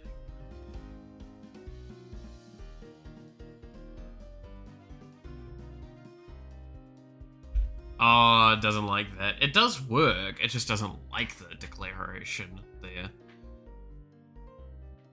Okay, I'll keep that in mind. I think it's the same with this one, right? Yeah. I think if you... I probably just need to, like, make the create events a little bit more robust now, because it very much confuzzled right now. Yeah. This is actually really good, because this is something where, like, I've never realized how bad some of these things were because they were in isolation of each other. Now that I can work it all together, I can go back to more old, like, some of my older fashioned ways of actually having things correctly put everywhere. So this is actually hugely beneficial. Like, there's a lot of aspects to this that are just going to be really nice for me to be able to handle from this point onwards.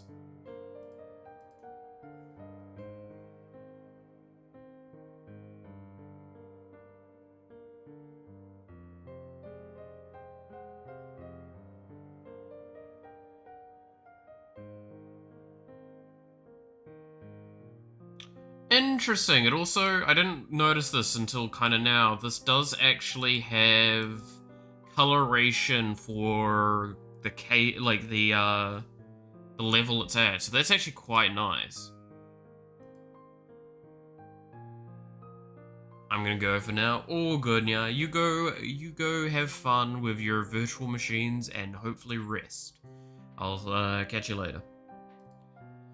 Interesting though. I like this a lot. I like this a lot. Because yeah, it's using different colors for each level of it. That's so nice.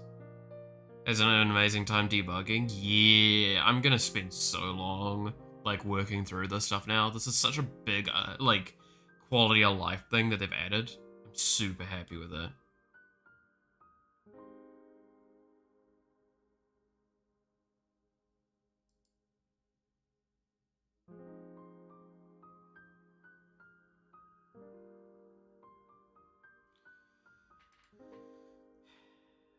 So...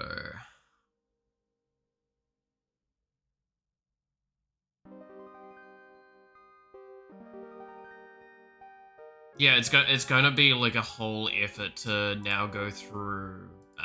So let's see if we can set that up to have a defaulting. Because that was what we saw earlier, right? It's one of the things. Autofill JSON head comments apply.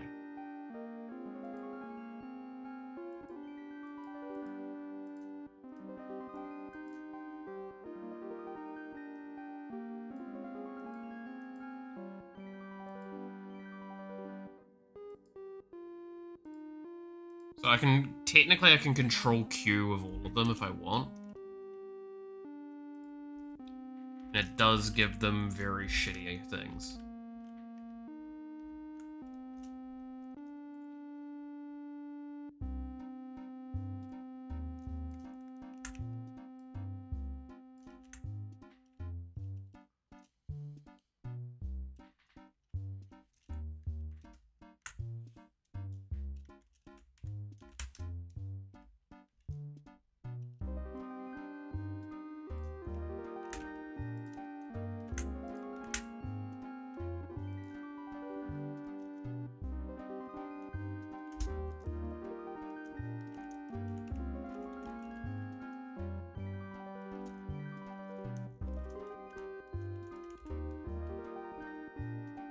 So return and returns are equal. I should probably just stick to return though, because return is better. You normally want to use the shorter of the lot just to get through things as long as you know what you're looking at and reading them. That's a big thing. But yeah, so with this being the case, I'm probably going to augment player initialization quite a bit. So a lot of this gets shifted into the actual player itself and not a function.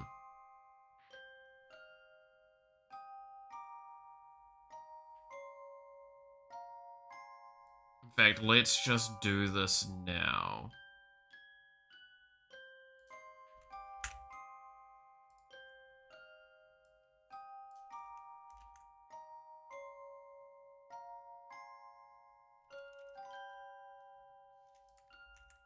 And let's go back to player scripting.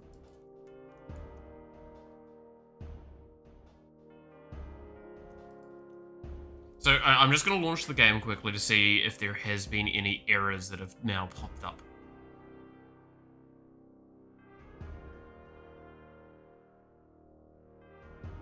There shouldn't be, because we've basically done nothing new. Here we go. Character primary not set before reading. Interesting.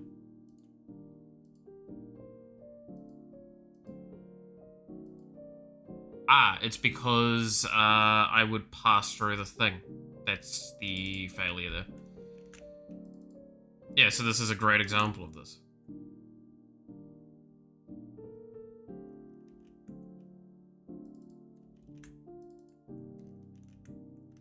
So let's do a local thing.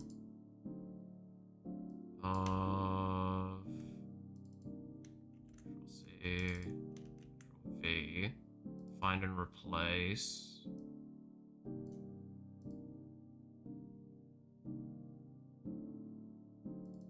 With this one.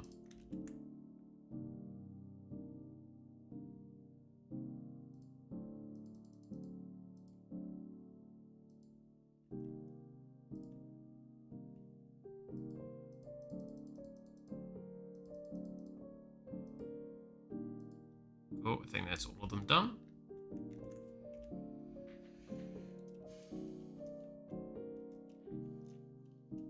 So that should fix it.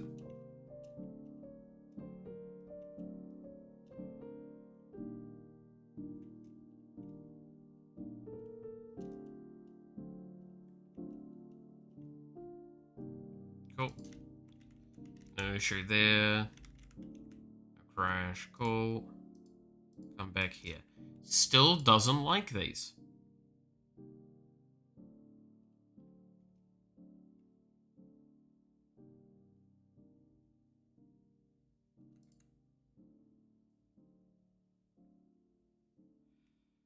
But it does recognize these as things, so it is probably just like if I refresh the IDE.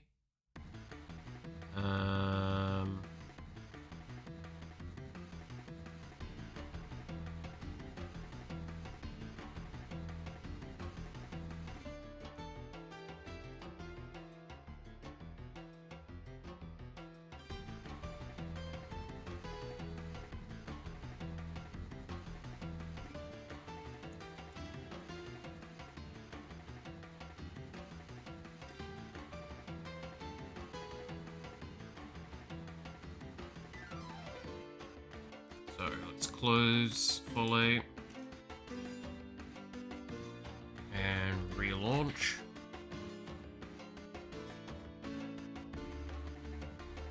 This is gonna be like all of my spare time is just rewriting a lot of stuff now. God damn it. Let's work on the shrine in a little bit, just so we have like something that's not just revision of code going through over and over again. So I feel like that's something that we should probably try and do.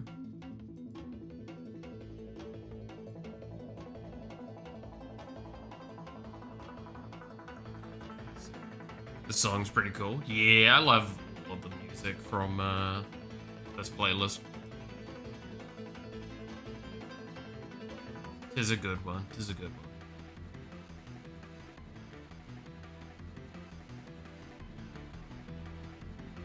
Ah, that's what happened.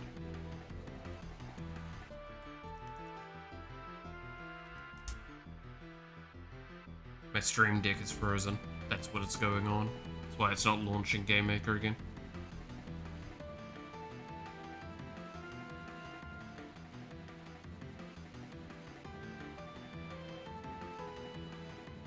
Give it a moment to catch up. Curve itself.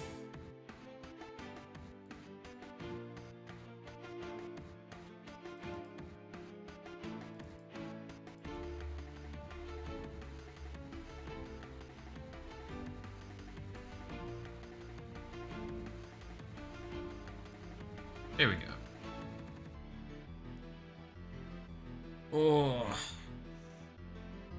But yeah, if you're wondering what this playlist is, by the way, it is literally the Heartbound soundtrack.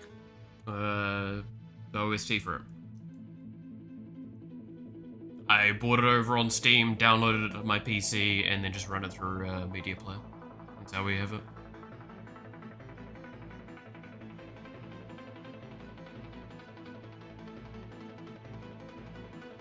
And if you think I'm kidding with that, it's right here.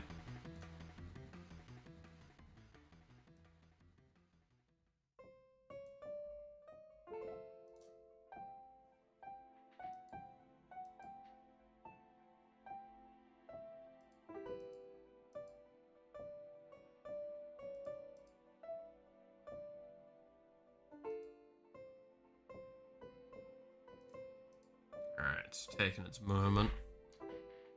Makes sense, yeah.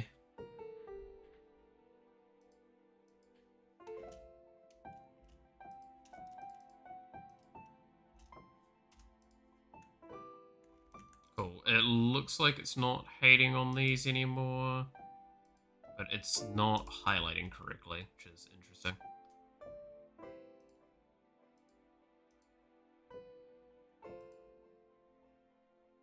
Let's run this once so it just kind of warms up a little bit.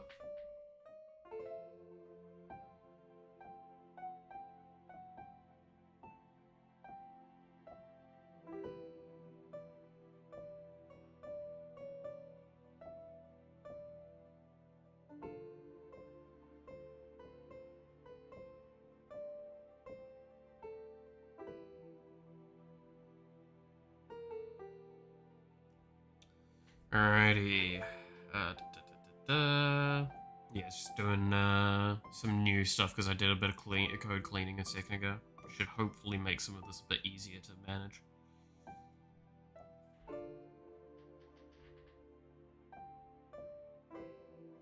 Is there anything else I do want to do to the shrine before we actually start doing the thing for it? So The thing I want to do is I do want to animate the pool a little bit.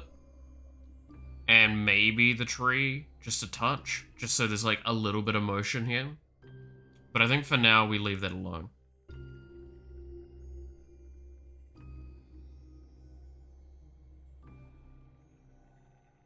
But yeah, now that I finished it off, mostly off camera, admittedly. Because I think I had like the pillars like outlined and started, and that's about as far as I got.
Alright, there we go.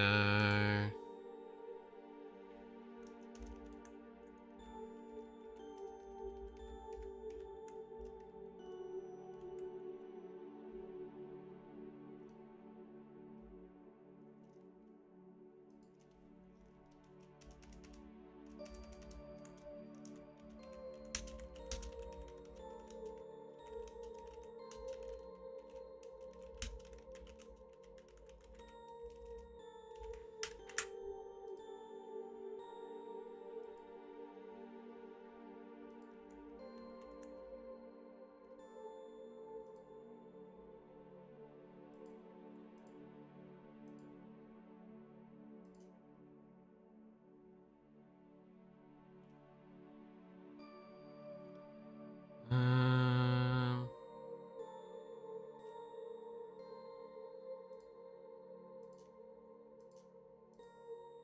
Try that.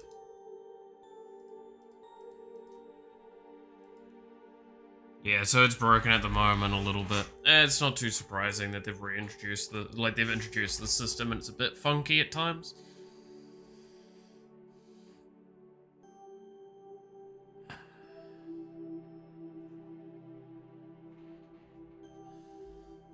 Gonna have to do something about that at some point, but you know, gets the ball moving, gets the ball rolling, as they say. What happens if we open up the layer?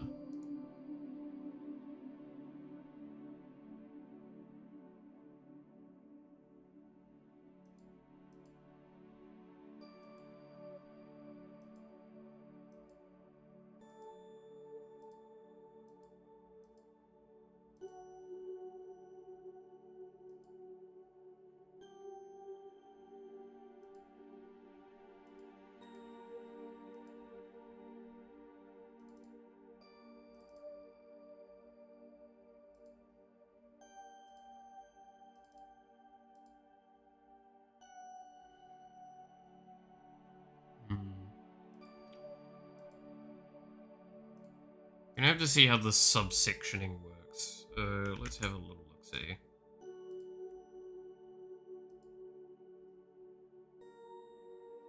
New code editor, current.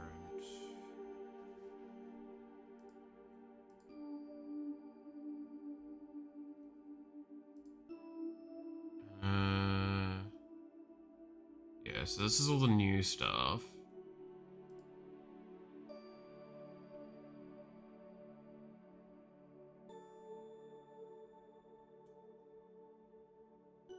So here we go. So navigation bar, you can things. So asset selection, document selection, declaration section. The third option allows you to jump to a declaration within the object. For example, a variable or function being declared. Declarations inside of a constructor function will always appear indented under the name of that constructor. For example, here for a constructor function called vector3. Interesting. Okay. So if I go to like a script here.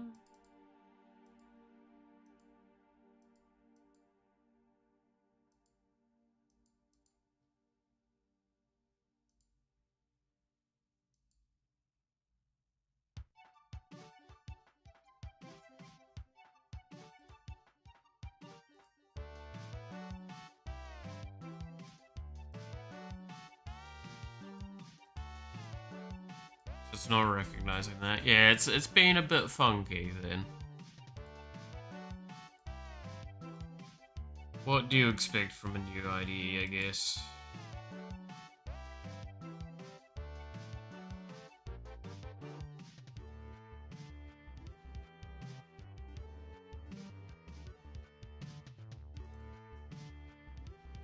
Alright,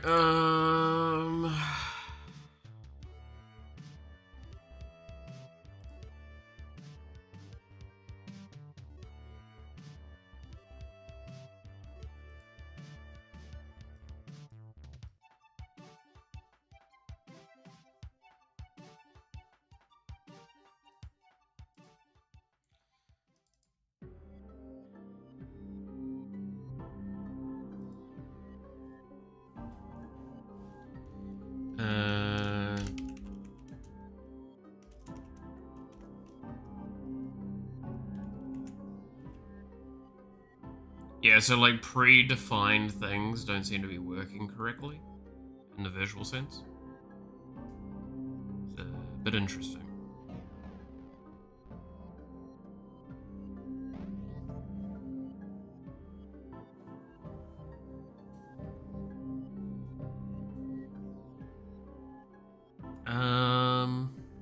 I feel like we're gonna have to introduce summon stats, right?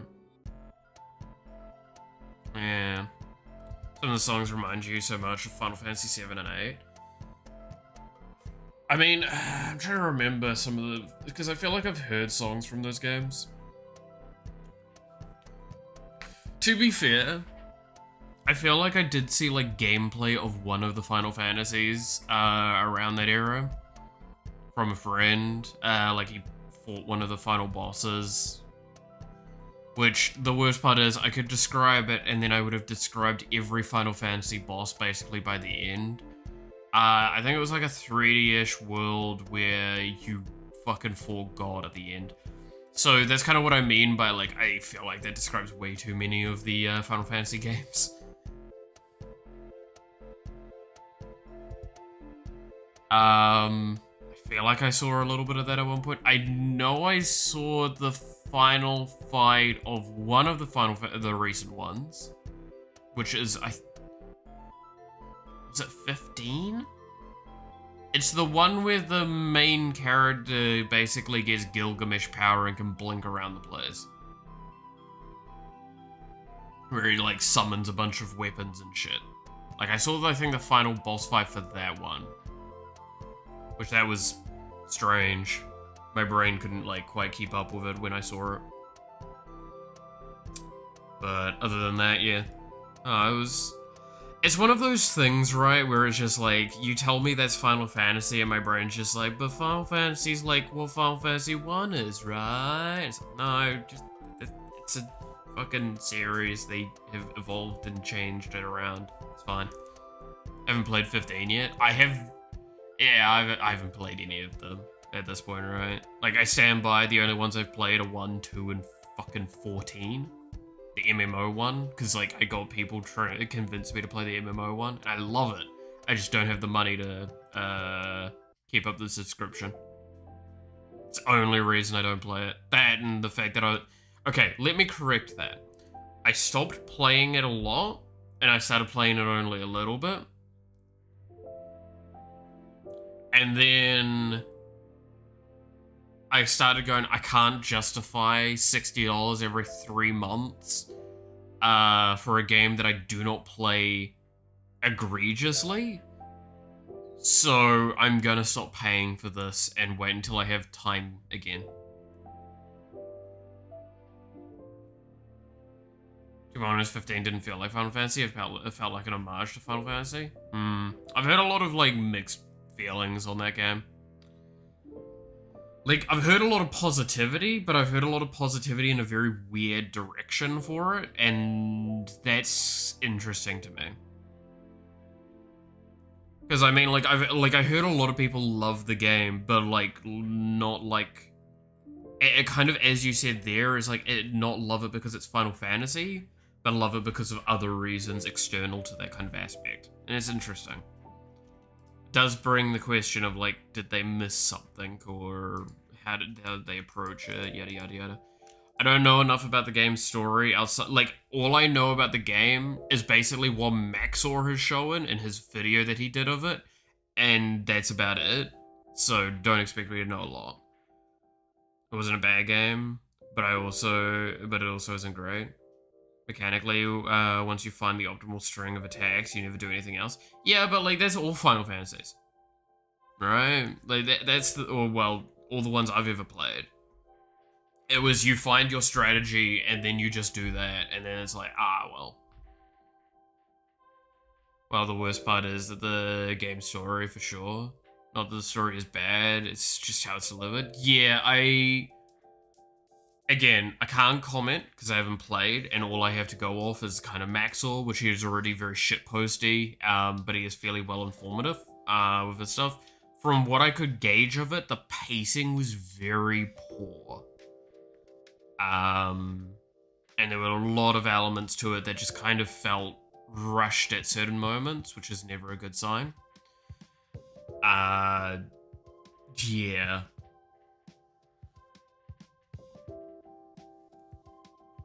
Ugh. Which is sad to hear. It genuinely is.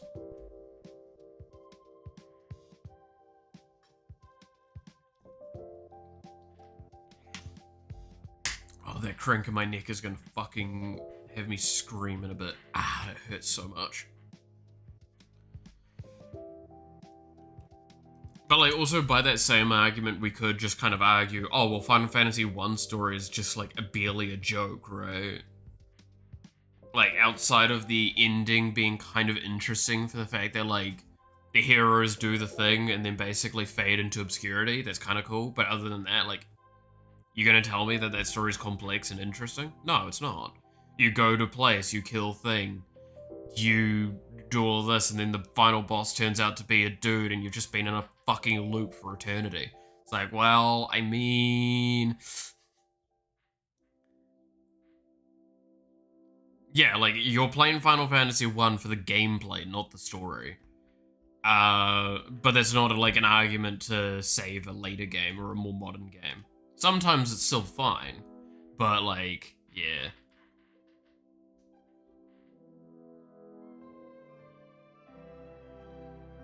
Yeah, I do know that the DLC for Final Fantasy 15 felt, like I was told that it felt near essential for a good experience of the game, which is never a good sign in my eyes. Like, that just reminds me of the whole problem with, like, Destiny 1, which a lot of people are not going to remember, like, this problem. I never played Destiny 1, and this is partly why. Destiny 1 base game was not that compelling and nor interesting to me. I was like, it's alright, but like, didn't need to play it.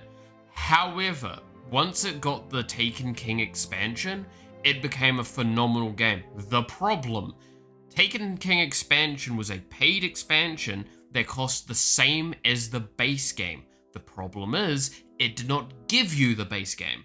That meant to get a good game, you had to pay for a AAA game at the time, which here is $60, now it's $90, but yeah. So you had to pay $60 twice to get a good game. That is not good in my eyes. I do not like that as a way of doing that sort of thing. That just feels extremely scumbaggy to me. That's why I appreciate those developers that are like, look, we're going to release a DLC or an expansion, it's going to fix a lot of problems, however, that's going into the base game, those fixes. The content is going into the expansion. That is how we approach it. Vampire Survivors does that for the most part, and I like that. It means that when they want to introduce a new and unique mechanic, they can for the expansion, but not lock it behind the expansion unless it is only obtainable through expansion-based content. It's not just DLC though, it's also the anime and movie. Yeah, I did hear that as well, and there's a reason why there was like a... I think there's like I think it's free, but I think it's like a version of the game where basically it just actually straight up adds scenes from the movie and such to the game to actually explain things better and show things better. And it's just like, wow. Really? We're at this stage where we're just stealing from your own content? It's definitely an interesting one.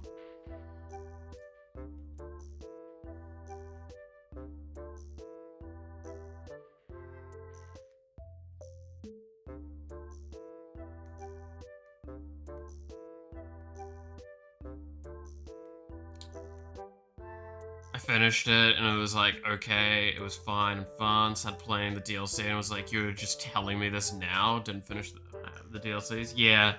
My friend finished them and he said like, this game's really, really good. But he also acknowledged that like, it was the DLCs that made it really good. And that's never a good sign in my eyes, like I said. That's kind of, yeah. I don't know how I feel about that. I really don't know how I feel about that.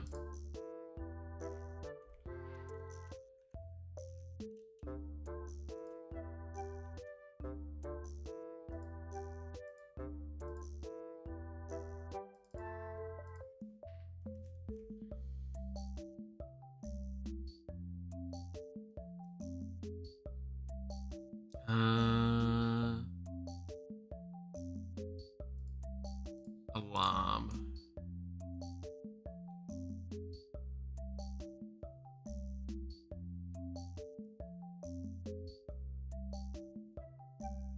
Yeah, so that gets removed.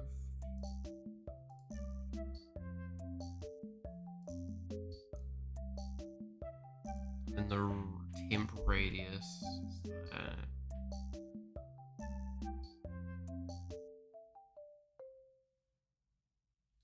Okay. The summons are greatly animated. Oh yeah, the god ones, right? Well, not gods, but the whatever the fuck you want to call them, like the dudes that are like the entities over a specific realm. Yeah.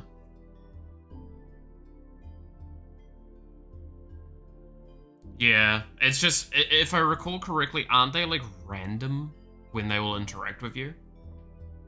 So you could be like fighting one of the hardest bosses in the game, they'll fuck off, but the moment you hit like 3 sheep in a paddock and it's just like, hey yo, you want God smiting these and removing them from the fucking face of the planet? Goodbye.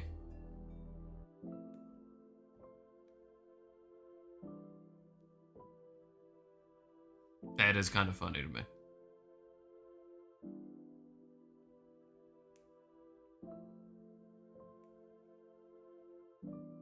Like, I think one of them is the Leviathan, right?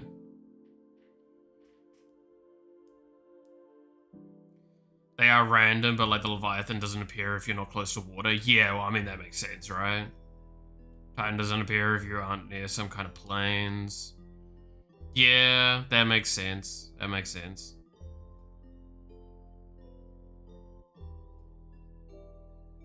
Ramu is the only one that appears anywhere. Yeah, that's the wizard dude one, right? That's normally in the forests.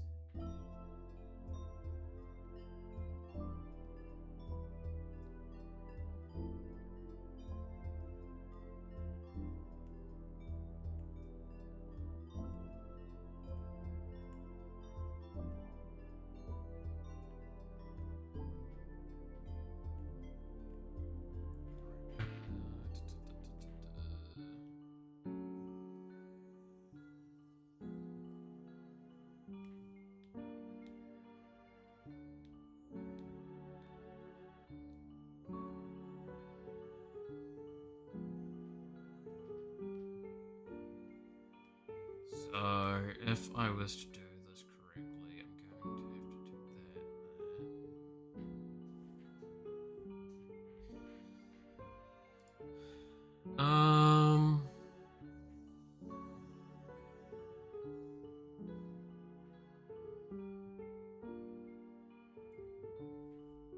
Thunder Guy and Ifrit and Bahamut, but those last two are part of the story. Yeah, that sounds about right.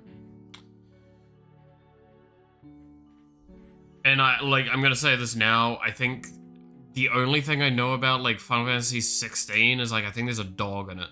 And I think the dog dies. That's about it. And I'm not even sure on that, right? Moral of the story is a good game. It could have been so much better. We just make a good decision. Yeah, and that's fine. I do one day want to play it. I do really want to play it one day. No, I'm gonna be honest, the only reason I think the dog dies is because I think I saw, like, some of the story, like the baseline stuff, and I was like, yo, that dog's gotta die to make the story interesting. So it might be just me fucking pushing that idea onto it, not actually it being the case.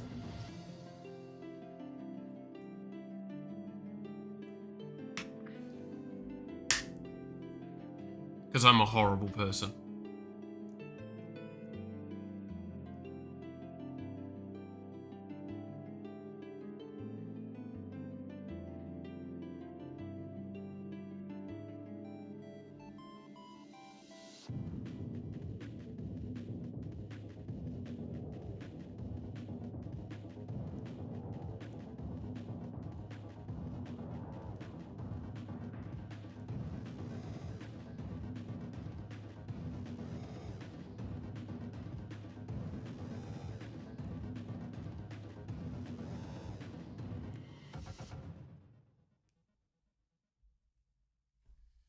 Yeah, never underestimate my, like, ability to look at a story and go, yeah, that person's gotta die.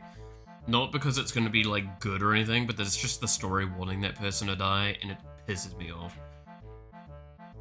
Don't just kill people off people. It's boring. Do something fun.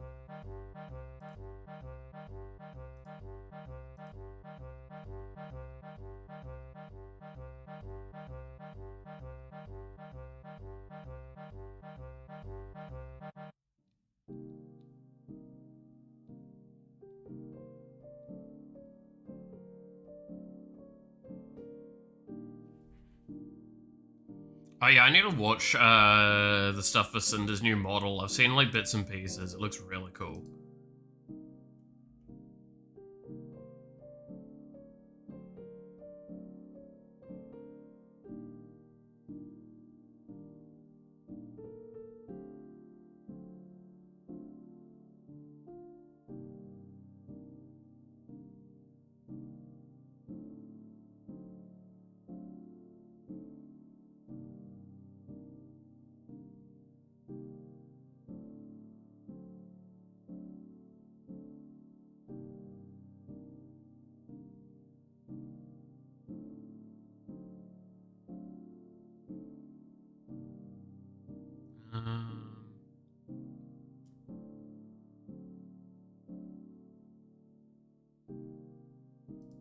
Oh yeah, there's a meme going on at the moment for Zenless. Hey, Destiny? Let's see. Are you gonna play all Final Fantasies on stream? I'm not sure at this point. I'm limited with the tech that I have for my computer, is the short answer. I'm going to play them as long as I feel like it's a good viewing experience. And probably that's like minimum till 6, I would assume. Post that, I don't know, because I don't think my computer can handle much more. Yeah, like, simply put, there's a reason why I've been slowly trying to buy, like, PC parts to build a new PC. Because this computer is... So, this computer was built at a time where it was beyond the best thing. Right? Like, this was basically the top-end computer you could make at the time. To date it, though, properly, the issue kind of became... to date the game at the time that was known as the PC killer game, because there's always a PC killer game, right, was Witcher 3. And barely any computer could run it. I could run it on its max settings, buttery smooth, and watch YouTube and do a few other things in the background, and not have an issue. That's how good the computer was. The problem is, that was some years ago now. So that's the issue with that. My CPU has not kept up, and the problem with replacing that... by the way, if you're wondering, I did build this. I do know what I'm talking about with hardware stuff. But the problem with this PC is that the CPU needs a replacement. The problem on top of that is that the motherboard would not support a much better CPU than it currently has, which means I would have to replace the CPU and the motherboard. And then also I would probably, to catch it up to date, have to replace the RAM with a more modern version, because I think this is DDR... I think it might be DDR4. So I'd probably be going up to DDR5 because of the requirements, which would also likely mean I probably might as well upgrade my GPU. Probably don't need to upgrade it that massively. And what I've basically listed at that point in time outside of the PSU, I would basically be replacing the entire core PC. So at that point I should just build a new PC and have this as an offset. I have the PSU, that one I bought over Black Friday sales. And I'm just slowly trying to find other little pieces here and there that I can get for cheap that are really good, that I will make a decent modern day PC. The problem is, in my currency, it ends up being like about 3 to 4 grand that I need for it. And even with the assistance of a friend of mine that is kind of like sponsoring this new PC, he's put towards me like $600-ish, $700 total now in my currency, which has basically just been that PSU and then like a couple of other pieces here and there. So I do know what I'm talking about with this stuff. I'm getting discounts and trying to get like as cheap as possible, but realistically, this is the problem. And it's not as simple as going like, I'll just play PS1 games. There is also the limitation of I don't want to spend too much money on buying games, because I'm at a point where I own so many games at this point. I would prefer to go through my library and just play stuff from there. These were different though. Final Fantasy 1 and 2 are childhood games, and I definitely wanted to play through them. And a friend of mine bought them for me as a gift. So I finally got the time to go, you know what, let's play through them. And that's what I'm doing at the moment. And I would like to go further, because it would be kind of cool to play through the other ones that I've never played through, because then I get to experience some of that stuff. But I have to be on that realistic side of, is it worth doing that, right?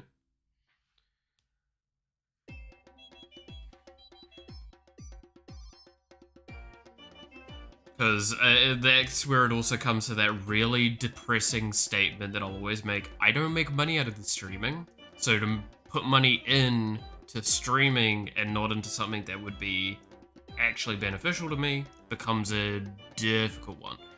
Magic the Gathering, that's a personal thing. I'm fine putting money into that because that's external to streaming. I just can use a little bit of it towards streaming as well from time to time.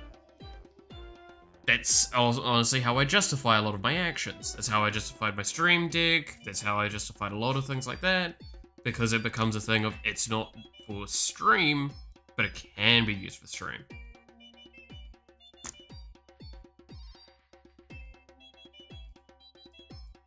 And that's not me, by the way, going like, give me money, please. It's no. At this point in time, the only core way you could even give me money is if you commission me to do art for you, which means that you're actually getting something in addition in reward.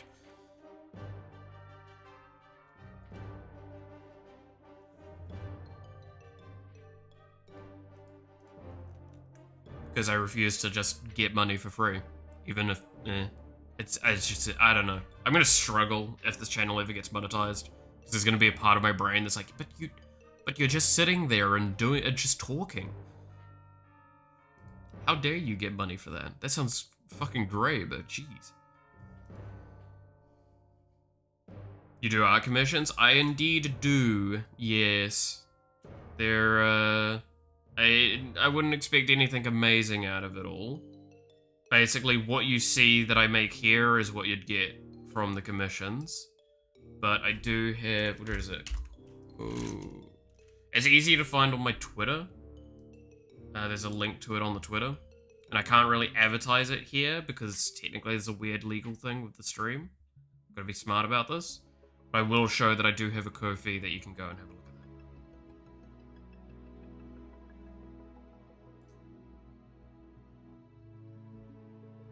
So, let's see. Do you get money from being an entertainer? If you're meaning on streams, no, both my streams are not monetized at this stage. Neither YouTube nor Twitch.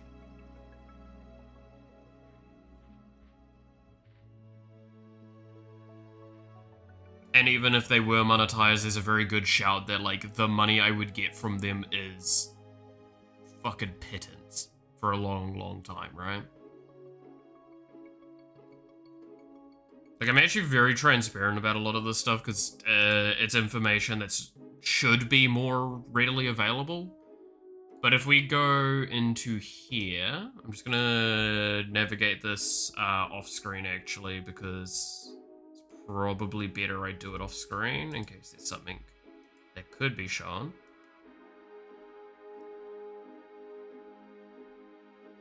If you're monetized, it would be for that reason. You don't need to feel like you don't deserve it. Yeah, it's a weird one. Like, again, I 100% understand that in my brain, and I know I should understand that, but I also don't know, right?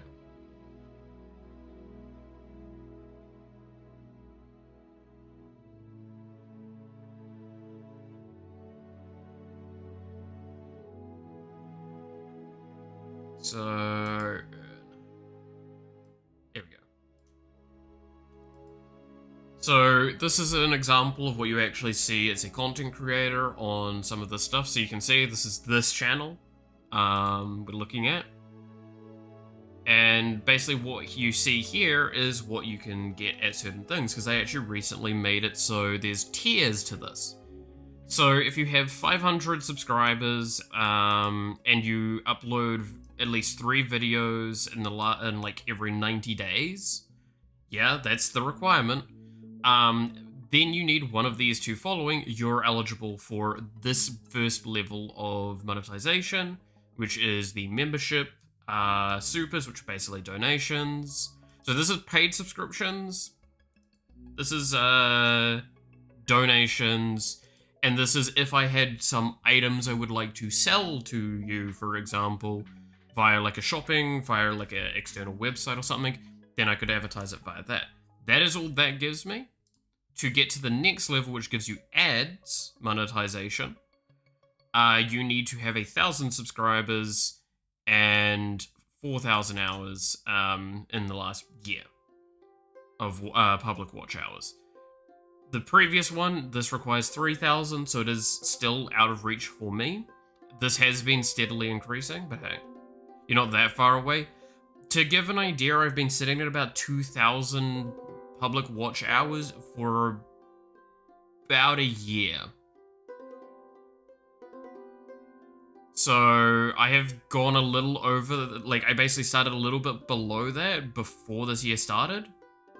And by that argument, I have basically gained about 200 watch hours during this year because it's on top of the previous sort of thing. So it's only slightly progressing. So you say I'm not that far away, but outside of a massive scale escalation, this is what we'd be sitting at for the long time. And that's fine. Because this is, by the way, if you're wondering what this counts watch time on videos and on streams, not on shorts though. Shorts are independently considered for this stuff because it counts how many times your shorts are viewed and that requires 3 million. This could be one of these two things, by the way. It's one or the other. Or and, I should say. It basically, this doesn't... If one of them is ticked, then all of this is ticked, and you get there. And then I could apply. So that's the monetization policy with YouTube. With Twitch, it's a little different. So if I go here and then go into community, and then we go in... No, it's not community, it's... Analytics, achievements. There we are. You get these sorts of things. Man, looking at your stats make me sad. Feel so bad for you. Wow, thanks. Thanks. Feels like you could get there within a year. So, realistically, and this is something I acknowledge very openly, I could probably get there within a month if I put in the extra effort. So there is one key thing I could do to this channel, and I know how beneficial it is because I've tested it myself, is I could just bite the bullet and go back to editing shorts again of the streams and having those released daily again. Because I used to do that. I used to take stream highlights and edit them into YouTube shorts and post them every single day. That creates a huge amount of engagement with the channel, regardless, and it drastically improves everything about it. So you will get more stuff. Not everyone that watches your shorts are going to watch your live streams, but it means that you get more of what's the phrase again. If we go to analytics, I can see it.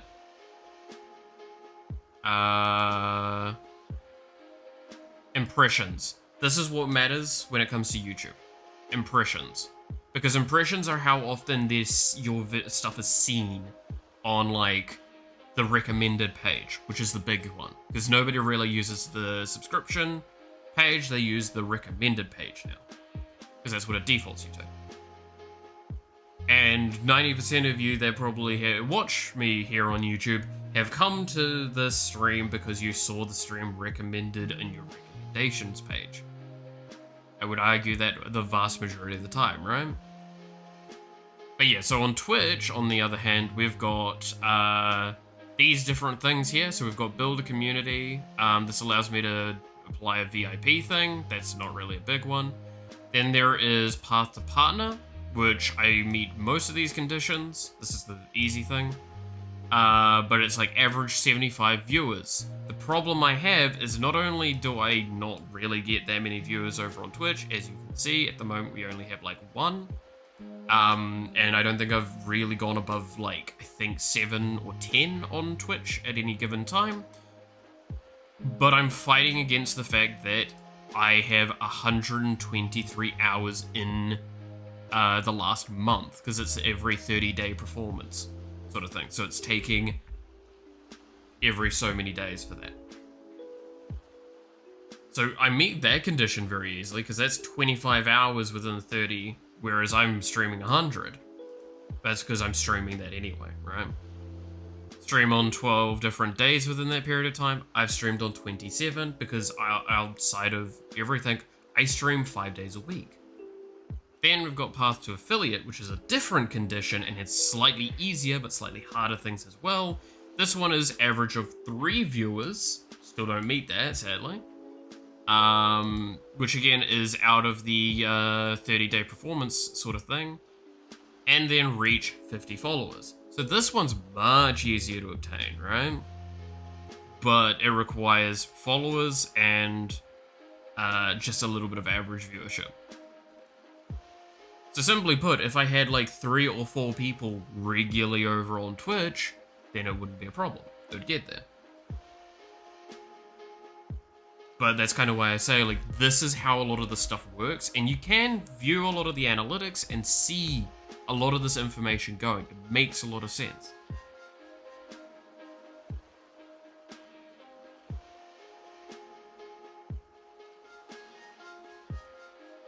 If you get raided a couple of times, you get there no problem. Exactly. No, that's actually not even a joke. Like, this is one of those kingmaker scenarios with a lot of this stuff where, like, so that is actually what Twitch is. It's a kingmaker system. The people at the top inherently get more viewers most of the time. It's because it's just going to be the people at the top of the category.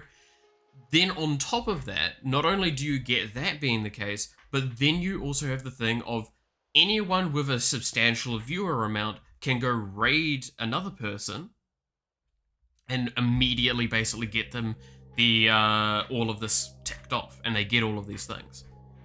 Like, if, simply put, if, say, 100 or 200 people came, well, actually, no, I think it would be, if 300 people came in to view the stream for a few hours, this would immediately go into, being done. And then, like, only, not even, like, 11 of them needs to follow, and then I get there.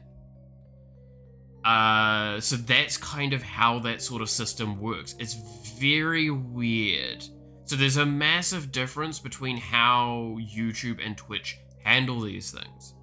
Twitch goes off of algorithmic-based recommendations, whereas Twitch is more kingmakery. So it does make it very difficult to start out on Twitch, which is actually why the recommendation is to stream on Twitch, or stream on YouTube and Twitch, kind of like how I do, make VOD highlights on YouTube to advertise the Twitch, and to try and get the Twitch getting the stream success, and then getting YouTube success, because that actually tends to be how you'd get the good, nice monetary split with them. This is based off evidence from a lot of streamers. Some of them don't give numbers, some of them do. There is limitations to what a person can and cannot say. For example, with sponsorships, they can say that they're being paid, but they often can't say how much because of the legal requirements for said sponsorship. Also, little fun thing, because YouTube and Twitch and such are based in the US, you do have to denote when you are getting sponsored, because otherwise it becomes a crime. And it becomes a crime there, which means that it is liable to you working on a platform running out of these places. Too much work making shorts though? Yes and no. I can make a YouTube short as long as I've got like the period of time that I would need to make the short from listed somewhere. I could make the short within about 5 to 30 minutes, depending on the short. The problem is, getting the time source is really, really annoying, and getting all of it set up is really, really annoying to me. And simply put, I've talked about this a few times, I actually struggle a lot when I can't multitask. With editing, I can't really happily watch something while I'm doing editing for shorts and stuff, because I need to listen to it to hear audio problems and all that sort of stuff. I'm really particular about that stuff, so I do actually pay a lot of attention. There is a couple of shorts I've had to like fuck with their audio to make them feel a little bit better, and to improve the overall quality. That's why I say like the 30-minute kind of range is sometimes there is a short that I get, and like the space of time I have to edit down from is like 5 minutes, has to be within a minute. I start editing it down and I notice there's audio problems within that space, yada yada yada. That takes half an hour. It's not a long time, but it's enough time for everything, because you have to keep in mind that's at minimum 7 shorts a week that I'd need to make to effectively make it work correctly.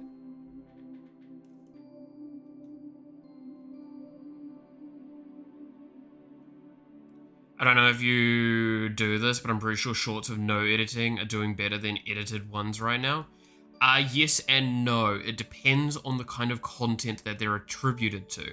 So stream highlights do well from one aspect of editing, and this is something that does take a bit of time, is IntelliSense.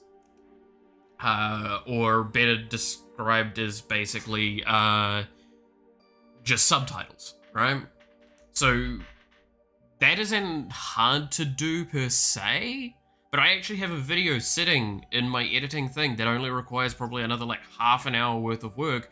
That is a 40-ish minute video from early on in the year.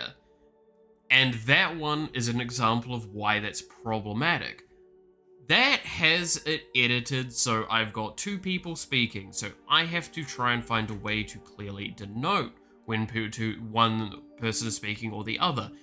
Even if I don't do that, the amount of problems it has with catching what I say and making it correct is really, really irritating because of my accent and because of my just general pronunciation issues. Because Kiwi language is not normal English. Because there is automated systems for figuring this stuff out. You plug the audio in, it'll try and make a dictation of all of it, and you go from there and you can edit it out. That's the typical way of doing that. Then you go through and you edit it to improve and like correctly say what you actually want it to say because it won't get it right. And that was something that was starting to take a lot of time. If you actually look at the last few shorts that I did do, that is what I did to them. And for the most part, they did about as good as the ones that didn't have that in there. But I personally find them a better viewing experience. On top of that, I don't do what I used to do, which is what I would do is I've got a lot of it in my notebook. I would put in the time stamp of when I would do something funny. Or when I said something or did something that I thought could make a short out of it. That was the problem, right? So it becomes this kind of tough situation overall. I would do the timestamp thing too. Yeah, but that's that point. Is like, it would take time out of the stream. It would disconnect the stream a little bit.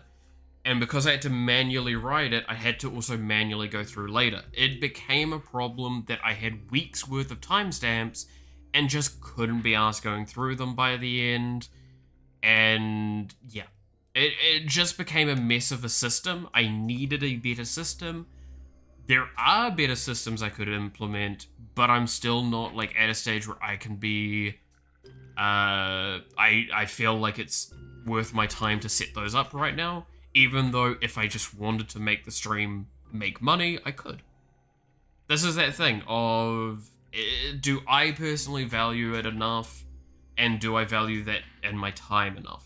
Because I spend a lot of my time working on things and all that. Do I think it's justifiable? Not really. But I should. 100% I should if I wanted to be successful with this.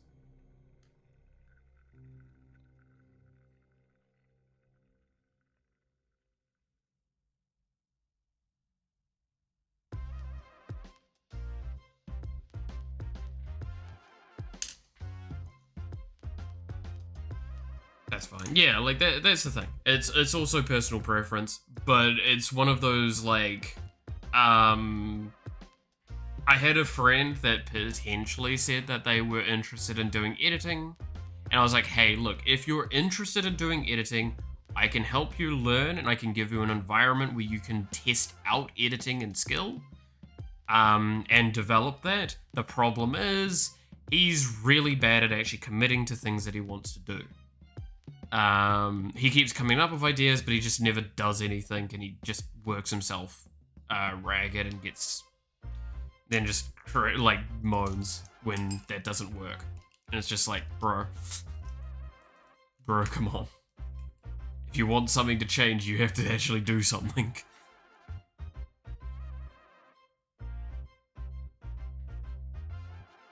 Because like, that's definitely one way that would probably get me to change that sort of thing. I wouldn't wait for them. Yeah, I'm not waiting for them. If I, like, that's simply it, is I do need to just, if I want the editing to happen, I need to do it myself. That's something I 100% know that I need to do. Because it's just how it is. It's just, yeah, it's really hard. Because what I would do, and this was before the stream structure, like the weekly structure was what it is now. What I would do, where's Paint? Let's pull up Paint to show this. God, it's over here. Why are you over here? Paint, you're on the wrong screen. Okay, so what I would do is that, like, before, if I recall correctly, I streamed Monday, Tuesday, Wednesday, Thursday, Friday, and then the weekend, Saturday and Sunday, I would have off. And what I would do is I would basically at noon on Sunday till about to like maybe 4 or sometimes 7 p.m. I would do editing. And I would get a shitload done in advance, and I would do this every week to 2 weeks. This is how I got to a point where I had a lot of things like that. The problem was, like, I'm basically working a shitload on my last day off and going into the week, which I was also still doing uni at the time, just to stream in the mornings and then do uni in the like the rest of the day. And then that led to situations where basically I would stay up super late on Fridays, get and struggle through my Saturday, try and like catch up on some schoolwork and stuff, and then that's why Sunday was basically this. This left me no time to hang out with people, this left me with nothing. It sucked complete ass, and it was just not great for me. Now, arguably, I have a lot more time available to me, but I use all of that time for either work and then wait to hear if I need to hang out with people. If they tell me, hey, hang out, then I try and set the time aside. I feel like anytime I speak in chat, I derail what you're doing. I mean, it's important because it's a way of discussing topics that I feel like are ones that aren't discussed sometimes, like, properly, and it's good to ask those questions. Like, think of it like a teacher that's not just there to teach you what your lesson plan is, because there's no specific lesson plan. It means that you can dictate the lesson plan. That's what these streams are in a sense, right? So never feel wrong for derailing something. If I feel like I'm getting derailed in a way that's not beneficial, I'll either put a hard going, hey, let's just focus on my work, or I'll just, like, do it after stream. That's how I do a lot of this work, remember. That's what I'm going to be doing for a long time, is I'm going to be fixing a lot of this IntelliSense stuff moving forward.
Everyone derails the stream of random comments. Yeah, it's great.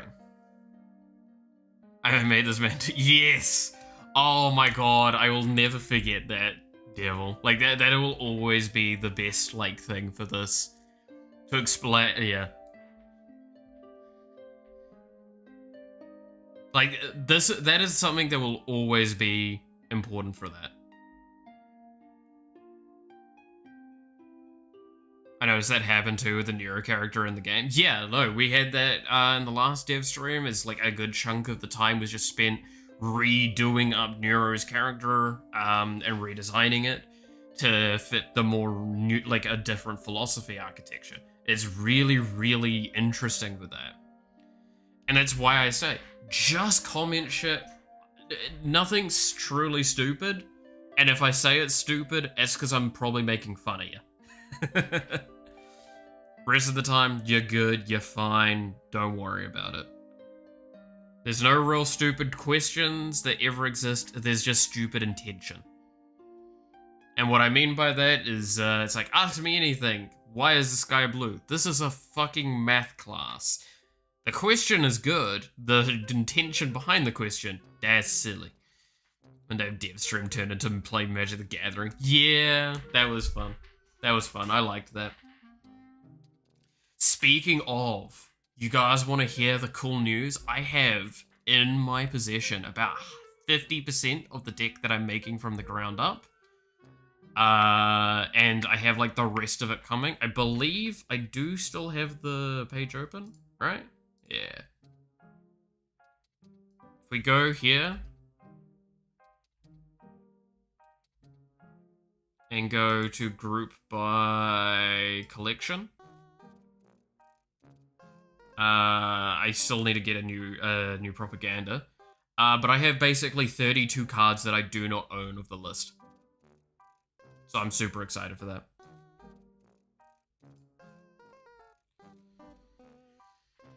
If you would be a bender in the Avatar universe, what type of bender would you be? If I was given the choice of what element I would bend for and stuff like that,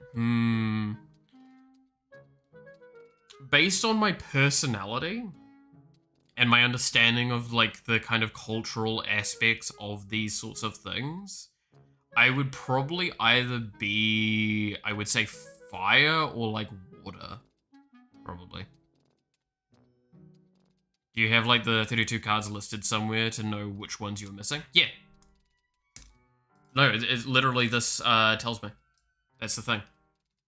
If you look at the tops of these lists, this is not owned and this is owned. So all of these cards on this stack here, these are ones I owned, and I've gone through and edited them so they should be the correct version of it that I bought as well.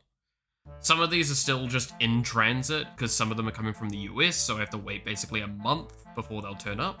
Like 20 days, I'm not even kidding. But like a good chunk of these I've got in hand. That's why I say, like, I think I've got like 50% of the deck now in hand.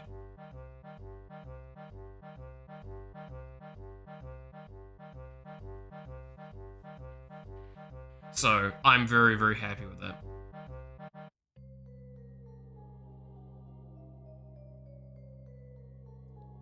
I approach problems directly and don't go around a way, so I decided I'd be an earthbender. I mean, it's just my kind of ego and ambition puts me in fire, and then just like my general kind of go with the flow and adaptation mentality puts me with water. That's why it's like, it's one of those two. I did also learn Kung Fu, which I believe is Water Tribe. So I would probably also be there, right? I think Water was based on Kung Fu from memory. But yeah, I did do martial arts when I was younger. But yeah, like this list here, it has 2 cards in it that are expensive. The Greater Oromancy and then the Zur Eternal Schemer. Then after that immediately goes down to like really cheaper cards. And the problem as well is this card here, I'm probably just going to wait till the reprints for the Commanders come out. And that means I just can't make this deck from a later thing. Where am I from? I'm from New Zealand. I'm a Kiwi. Born and raised.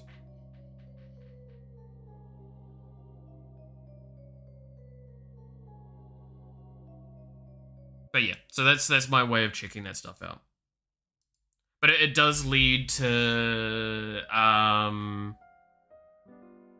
why like it's expensive to get cards here, because I basically have to pay. To give an idea, US dollar is, I think it's like 1.65 New Zealand dollar. Let's look at that quickly, actually. NZD to USD.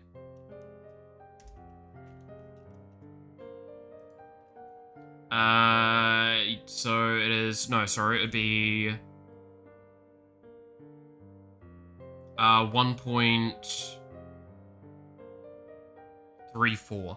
1.34, so yeah.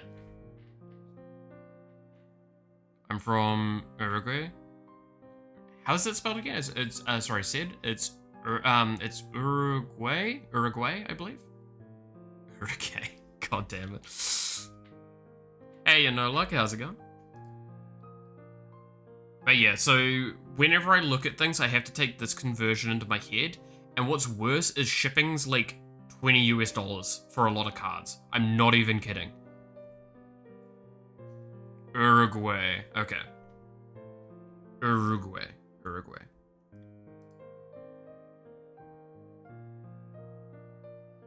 But yeah, so that's why, like, it really sucks to get cards internationally. Because, like, it's not even the cost of the card that hits hard, it's the cost of getting it here. So technically speaking, fun thing, when you look at a card here and it says 17 bucks, it's not $17 for me. I think, can I... Yeah, this would be 31 New Zealand dollars.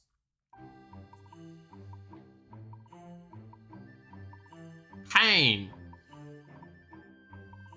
There are cheaper versions. I believe we found one that is actually like 18 New Zealand dollars. It's just not anywhere selling it at the moment. And that's the biggest issue with New Zealand, is it's not even the cost of the cards, it is just the acquisition process. It's just a pain. There's a reason why a vast majority of these I just bought from overseas. And it's just the correct way for me to approach things moving forward.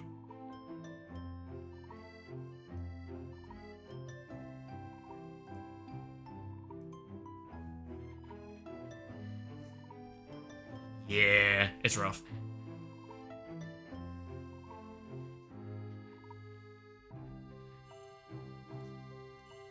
So, yeah, that's why, if you want to give me money, it goes directly to funding my Magic the Gathering addiction.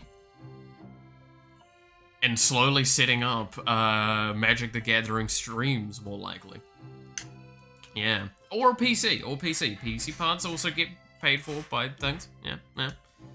So if you want to commission the art so I can get more Magic cards, please. I do have... So I'm going to be selling a bunch of cards to the local store soon.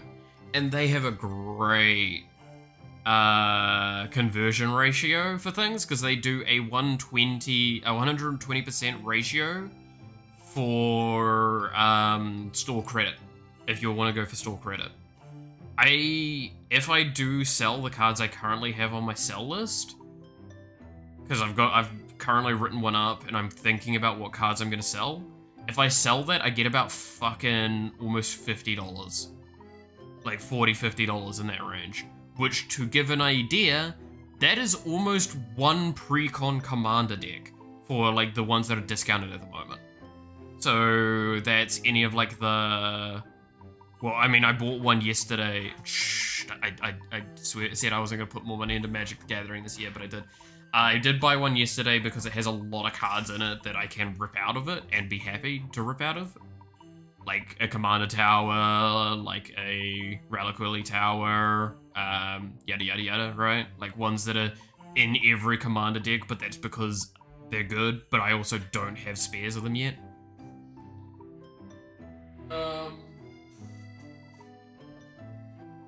Which one was it? It was the black-blue one from, I can't remember which one it was. It was all about, like, scrying, I believe. No, surveilling, right? Surveilling. Let's have a look. I can find the commander very easily, because the commander's just in my collection box now. Because I have 2 copies of it, because it gives you one of the, the special ones. Mirako Observer Theorist. Vampire Detective, legendary creature, flying vigilance. Whenever you surveil, put a 1/1 counter on Mirako. At the beginning of your end step, you may return target creature card with power less than Mirako's from the graveyard to the battlefield with a finality counter on it. Scry and Surveil. So if I recall correctly, Scry is bottom top deck choice, and Surveil is top graveyard choice.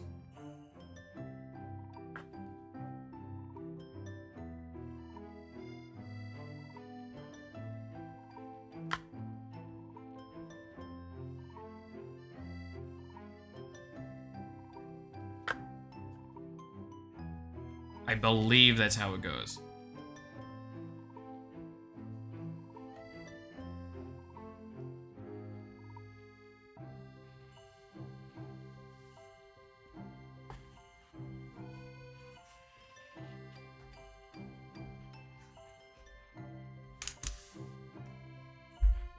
But yeah, I will probably be doing an unboxing next year for Instead Remastered because the intention at this point is that me and Noxy, we're gonna possibly go halvesies on a collector box, a collector booster box, and then we're going to each get a play booster box. Because if we go to like New Zealand's Hobby Master, so this is the best place to kind of get these prices just averaged.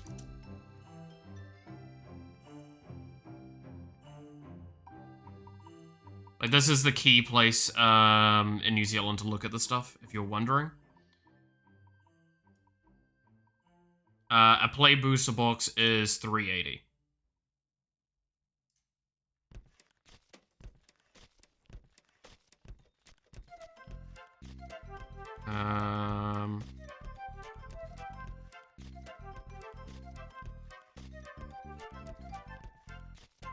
Does it have on the thing? Yeah, here we go. So this is the play collector box for remastered. It's $5.50. So we're probably gonna approach it like that.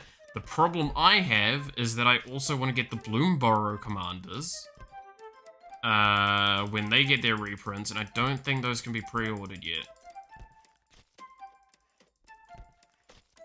No.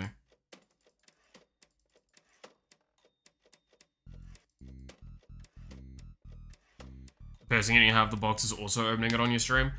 Well, I'll ask her. It depends on how we handle it all. I'm sure she'll probably be fine with me getting the collector box and opening that on stream, and then just like either her being here or on call at the very minimum. Depending on if I'm still living here or actually in that city as well, because like I am moving back to that area, the city where all my mates are. Well, the vast majority of my friends are. So we could potentially, depending on the time, day, and everything, if we do that pack opening, it'll be down to that sort of stuff, right? But yes, that is the intention. That's why I say, like, I kind of want to see if we can, because it would be cool if we both open our play booster boxes together, so we can, like, also trade our cards very easily. Because I stand by, all I really care about is getting an Edgar Markov, just a copy of him. Not the special one from the collector. We've already agreed, me and Noxy have already agreed, if we hit one of those, that bitch is getting sold, so we can make our money back. Because there's only 500 copies of it, and it will probably go to over 1,000 New Zealand dollars. Which means that we have made more than our cost back.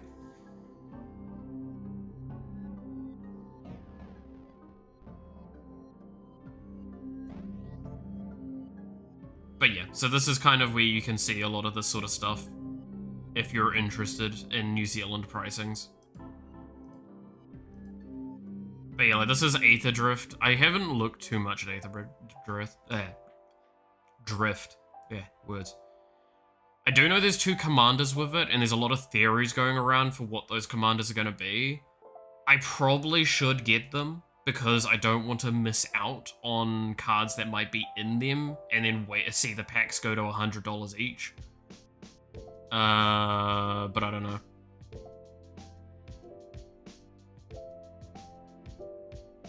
I played Bloomburrow in Arena. It kind of didn't like it that much. So, I play Commander, I want that known. So, Arena doesn't really give a good feel for that. Bloomburrow has some cards in it that are really good for a lot of the commander decks that I want to play. And that's what's important.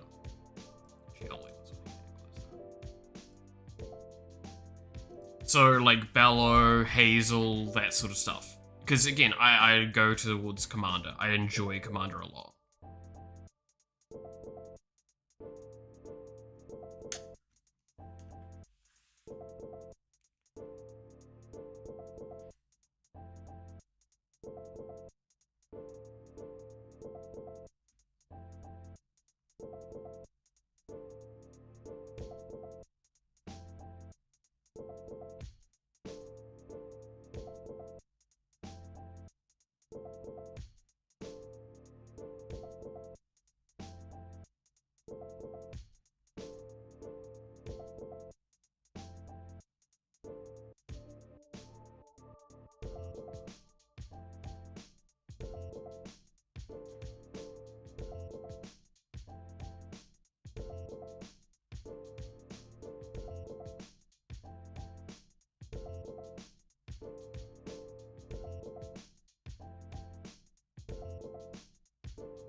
Alright, there we go.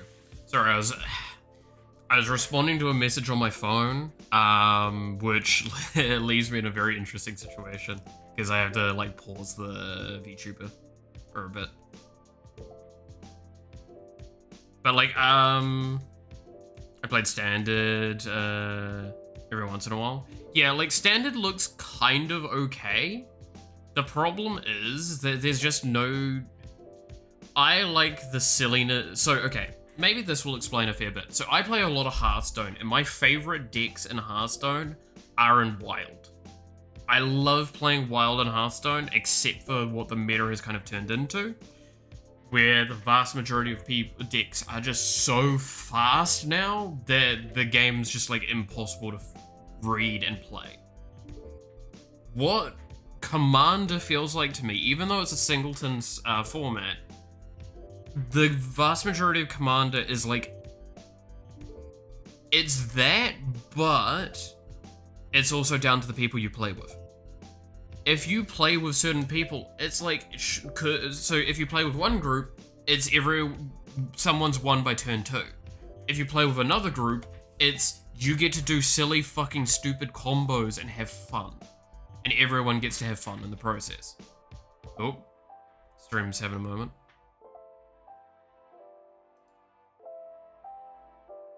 There we go. It's down to the people you play with. Yeah, and that's the big thing Commander is. So I'm not going to say Commander's universally better. I'm just going to say most of my experiences with Commander have been on the more pleasant side. Even when I do get OTK'd, I normally have fun with it because, for the most part, most of the people that play around me at this point don't play, like, 2-card combos, where it's like Exquisite Blood, Sanguine Bond. Even though I do plan on having a deck with that combo in there, that's a deck that I know is designed to be tryhardy. It's less competitive, which is more fun. I wouldn't even say it's less competitive. It's just there is more room to have fun in it. And most of the time, people are willing to play for their combo, and that's what they want to do, less than win. So I guess there is that competitive argument there, but it's cool. I like it. I very, very much like it. It's a lot of fun.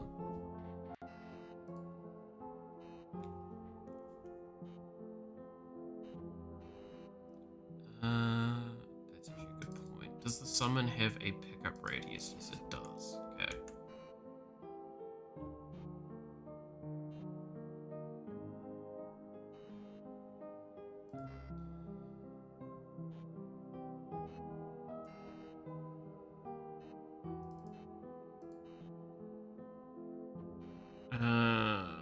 Where is character? Play character.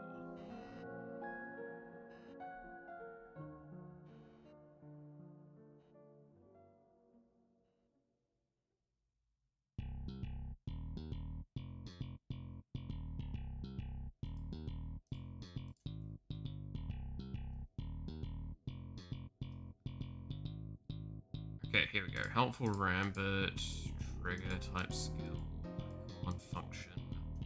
There we go. So it is under the just function list.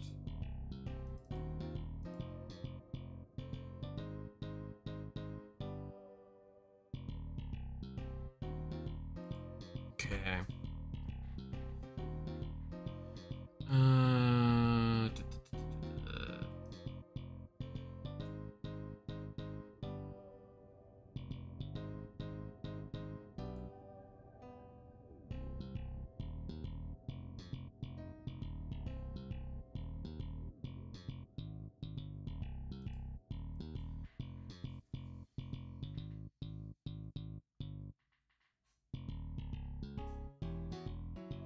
So I should probably.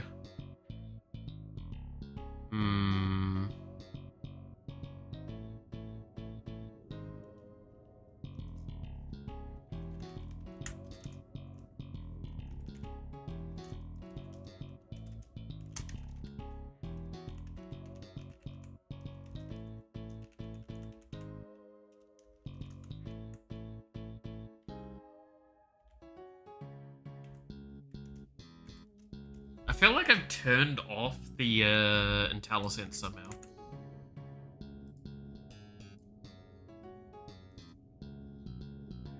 That's weird.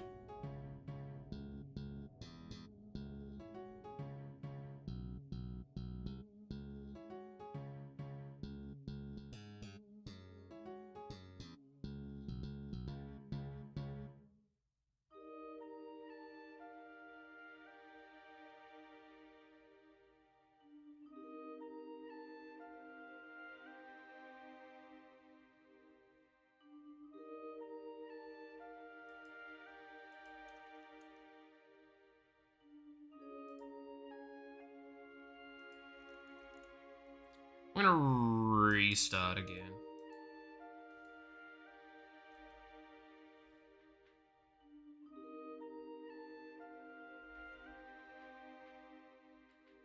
See if we can get some of this cleaned up and working correctly. But then we'll, yeah, I'll toss the shrine together, soon. I'm just trying to still think how I want to do the collision for it.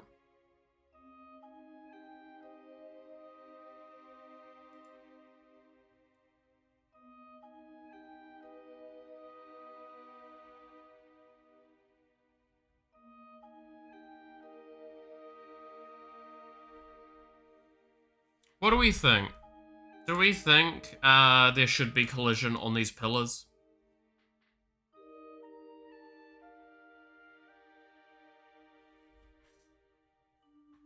Do we think there should be collision at all on this on what this is?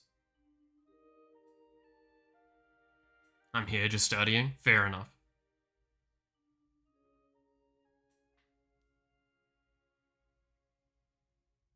What is it supposed to be? It's a shrine. So it's something that you'll stand on to activate, and an event will occur because of that. The Fountain of Aging from Futurama. Oh my god, yeah, that fountain. Yeah. So, if you've played, like, the League of Legends Swarm mode, think about the special towers that would spawn in that. Specifically the Yuumi ones, right? How big is the character compared to it? The character, that's something we'll probably play around with, but for the most part, this should be on the larger side. I'd assume that center thing is going to be about the same size as a player, on average. Okay, looks like some of this has fixed.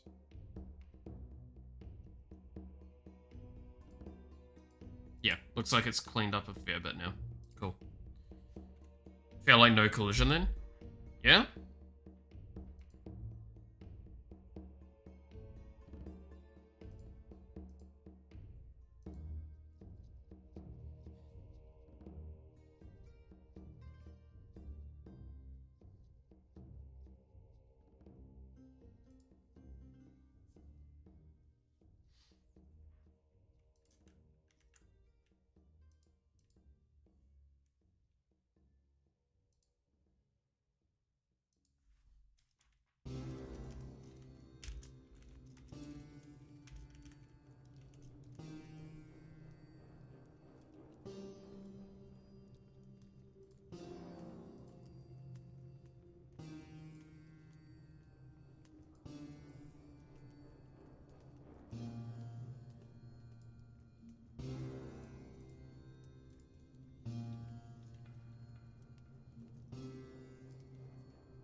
I just realized the background got exported with that, right? Yeah.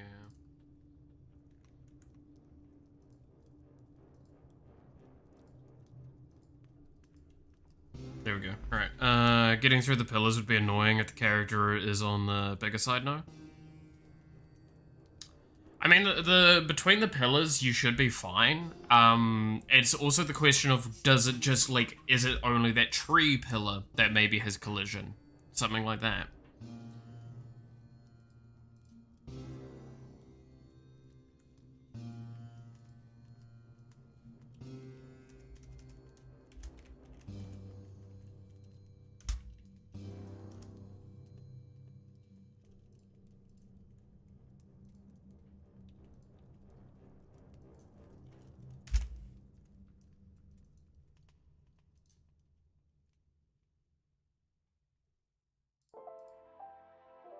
Or maybe it's that centerpiece. The reasoning behind that is, because of Booby.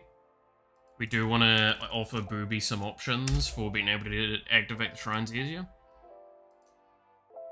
So finding a wall to collide on top of wouldn't be a bad bet.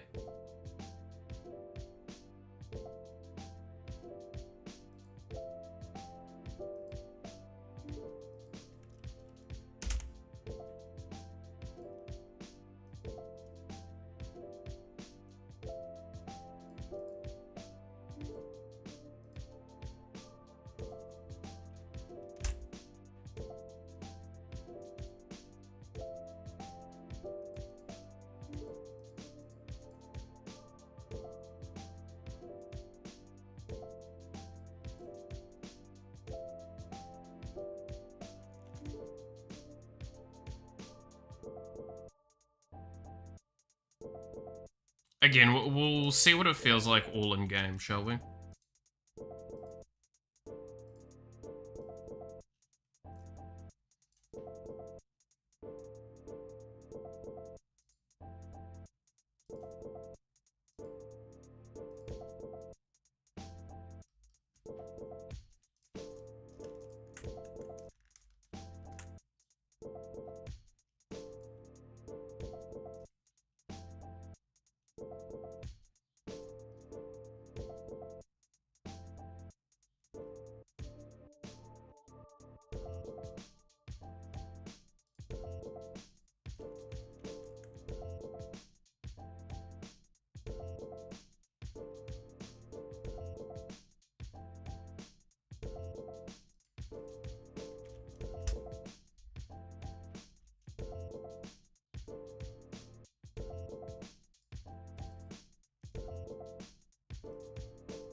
Better to see it in game instead of talking and imagining it. I mean, there's an aspect of, like, still worth, like, considering what it might be, from feel, just visually.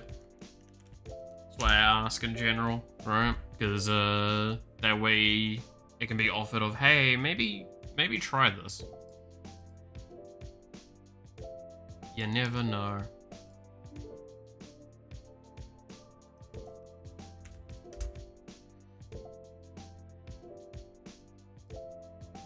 To be fair, how this is going to be drawn in game, it potentially might be a little bit of a nightmare.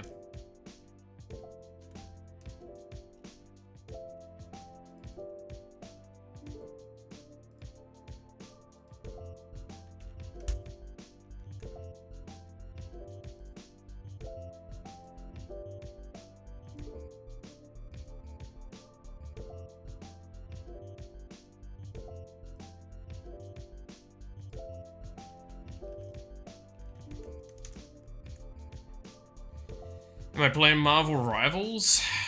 I have not played it since I first played it, but I have enjoyed what I have played of it.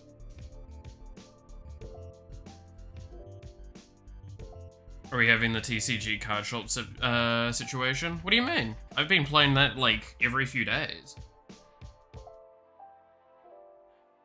When was the last time I played TCG shop?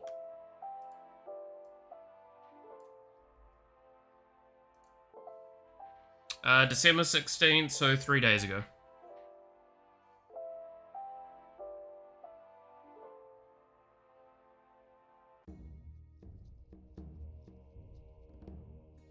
I've been regularly playing it.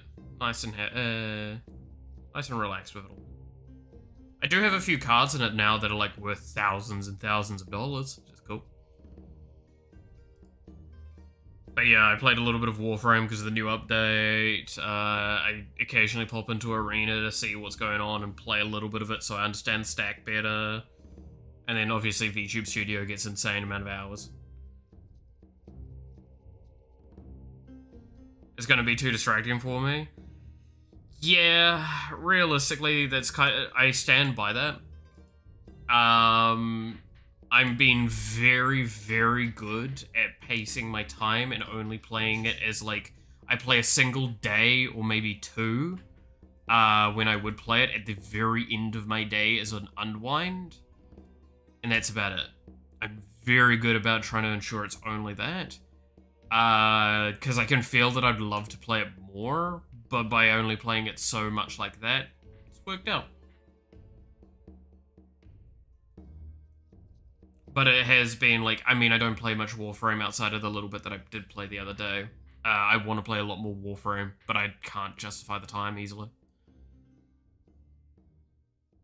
Dude, I'm not gonna lie, ever since the streams have started being like in that 5-hour marker, that is so much of my day that gets chewed up because like I don't have much time beforehand, and most of my time beforehand is like getting things prepped and getting things out of the way so I can do my stream.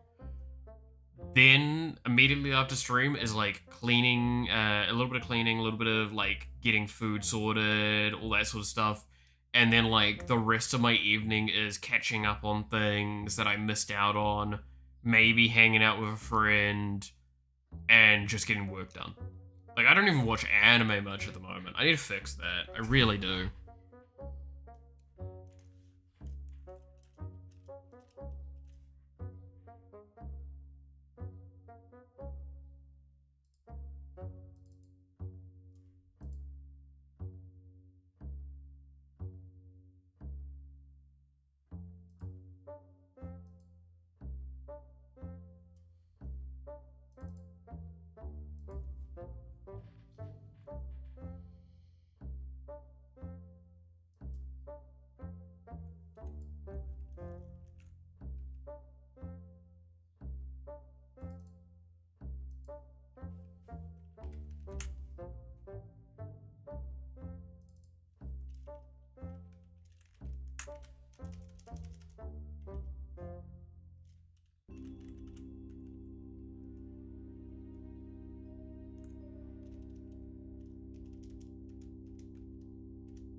How many things is it? 6, right? Yeah.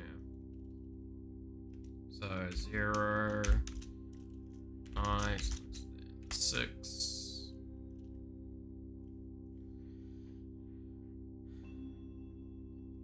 I would play the games I want to play on stream. I don't know if that's good for stream though. It can be.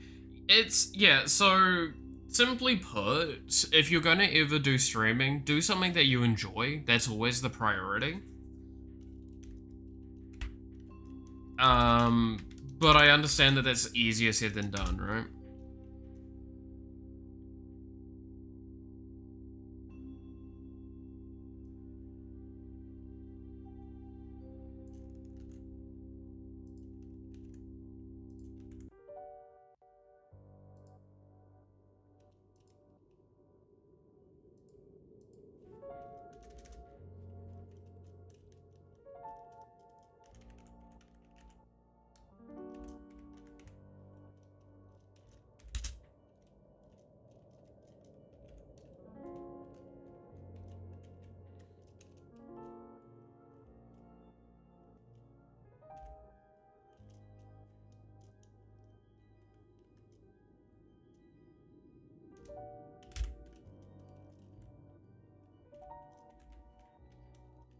Oh, that's cool that I can kind of see it like this.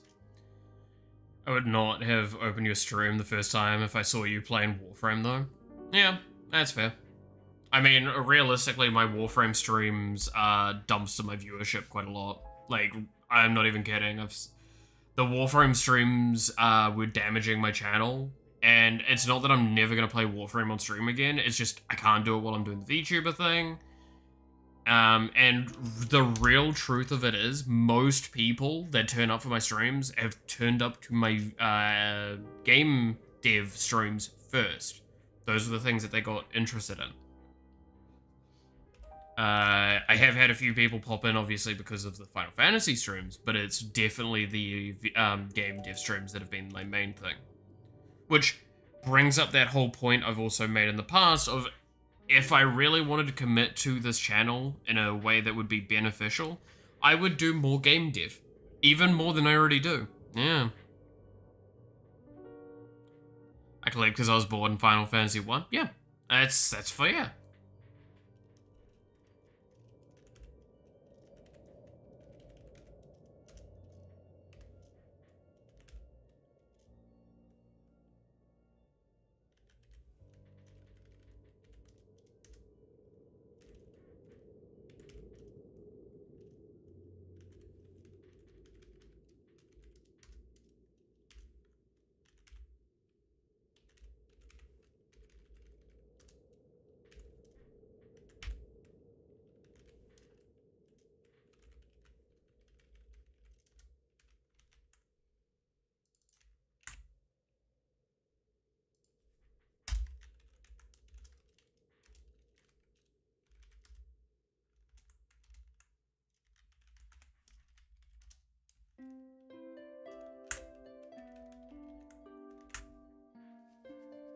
There we go. Alright.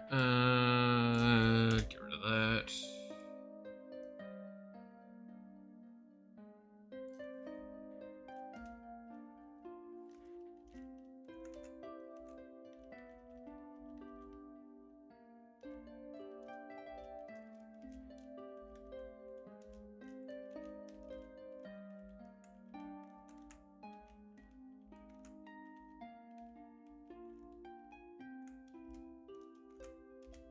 Okay. Let's see. I almost never watch streamers, but I was pleasantly surprised. Yeah, and it's that thing of like, I'm a great example as well of I don't really like watching streams much nowadays. I do watch a lot of VODs when I do watch stuff, or I watch like podcasty sort of things. There's a reason why like Commander at Home is a big one for me at the moment, and Shuffle Up and Play. Like those are the two big ones I watch the most. But, like, I watch Kaif's VODs or his videos. I, from time to time, will watch a few other VTuber VODs. Honestly, I should be watching more live because I get really energized and inspired when I watch it live. I feel bad I haven't watched Aura live in a little bit. Obviously, like, there's no real, like, chance that's a big deal and all that, but it definitely feels kind of sad that I haven't.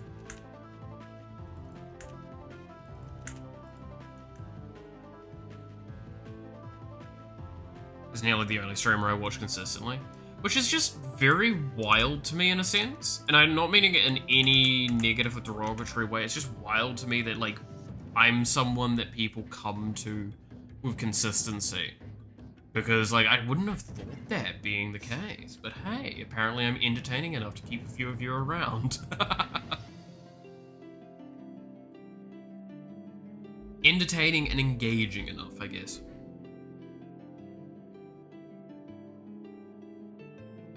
Like big events, tournaments, and things like Game Awards. Yeah, and that's fair enough, right? I mean, fuck, I was even there for the VTuber Awards. You have no idea how much I was, like... Everyone that played with me that day played with me not realizing that I was, like, half paying attention to them. I was watching the whole thing. Something wrong with your head? I mean... You watch me, so I can't really say no to that.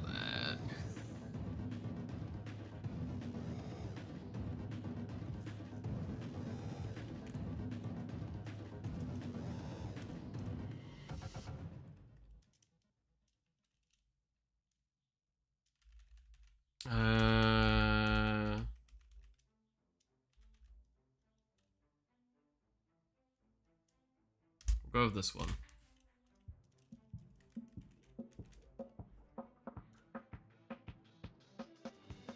What if I do Control Q? What do you do?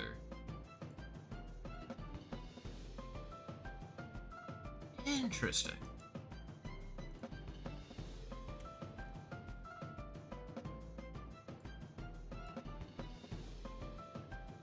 So if I hover over, so we need our sprite. So that would be surface list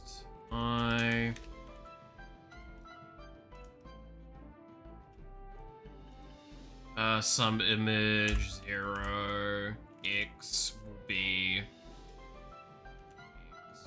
y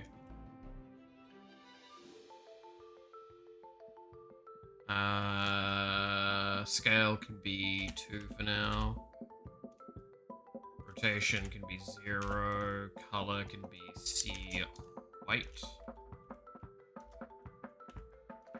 And alpha can just be fine.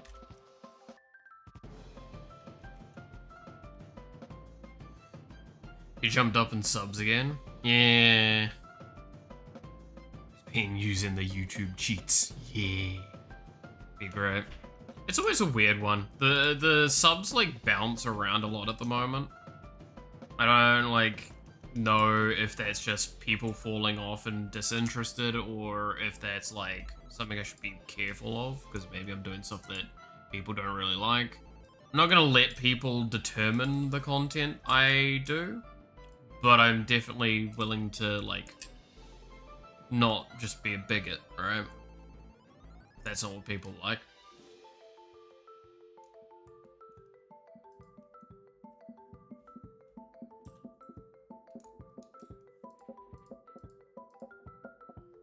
It's just weird to me that I set around that 800 marker, because it's just like, that's 800 people that have pressed a button that I would genuinely not have understood why to. Okay.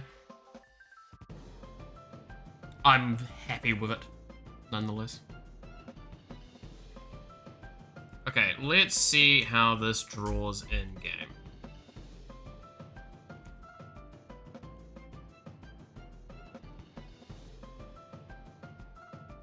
And we'll go from there.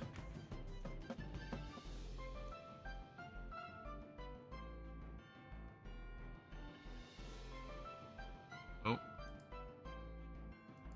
Malformed expression. Oh, yeah. Let's just comment that out for now.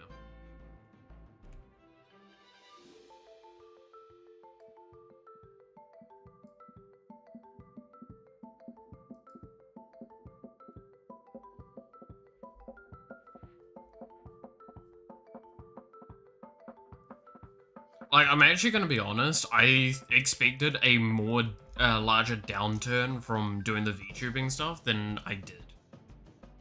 Like, more or less it's only really been positive from doing the VTubing thing, which is just really interesting to me. Would not have been what I expected. I should have fucking picked up the Shaylily assist so I can find the shrine easier.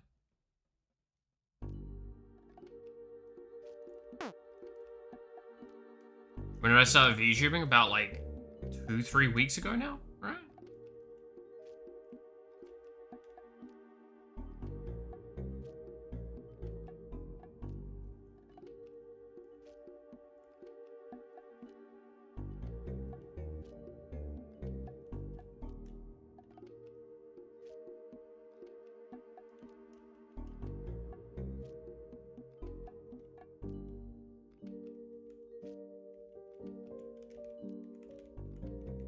Started watching last week, yeah. Camera to a VTuber guy in the corner. Yeah, I do like this. It has a lot of cool things to it. I'm happy with it. But it is definitely something I can understand the, almost the jarring experience of it, right? I'm trying to remember all the spawn spots for, the shrine. I only know your hand so far. That's kind of funny.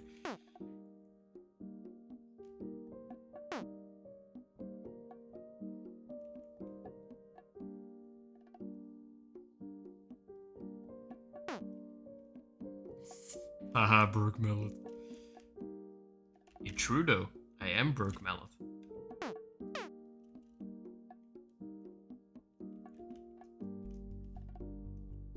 And your hairy legs. True.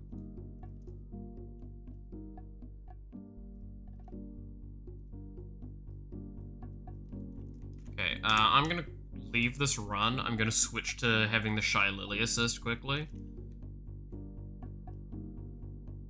Because I believe that functions. So we can just find this easier.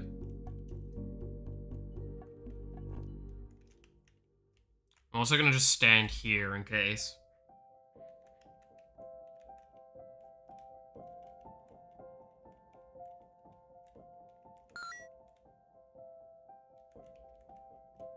I can't remember, when does the shrine first spawn in?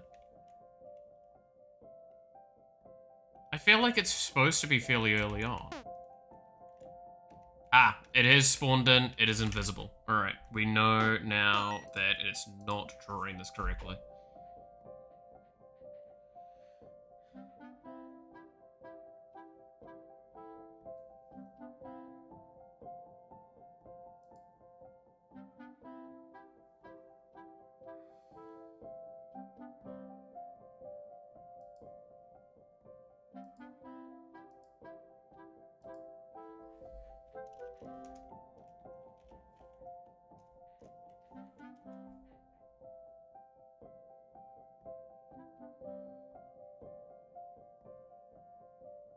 Should be full thing, correct thing there. Is it because of this clear? It looks like the channel icon, but less attractive. What, the icon or me? You're gonna hurt my feelings.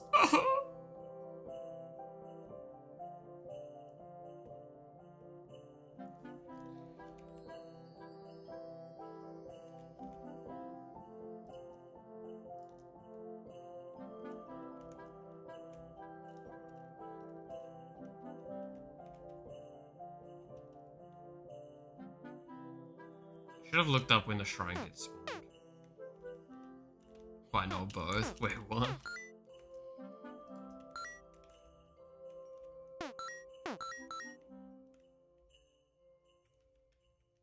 Okay, still not drawing. So the clear's not working. What am I misunderstanding about the surface draw?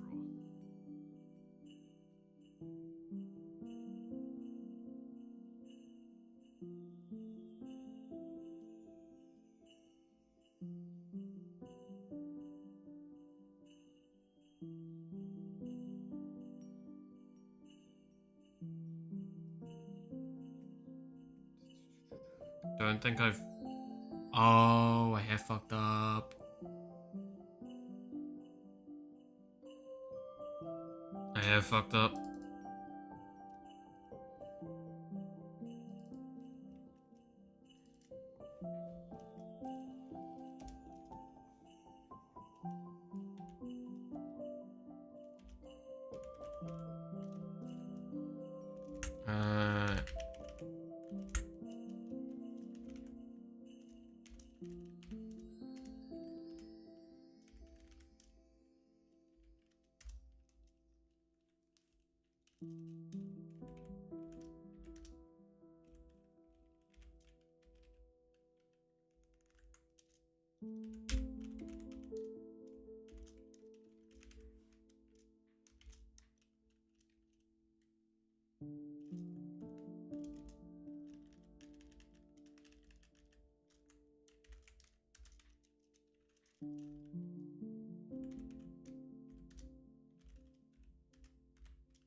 Do that for now. There we go.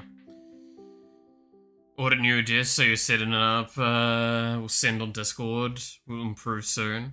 Gonna miss my old shit chair and the old cramped desk with no room. Nah, it was funny. You should leave it. It's definitely the best and optimal way to have it. I still love just like the response Nya gave to you, where it's like, can you even fit 2 monitors? No.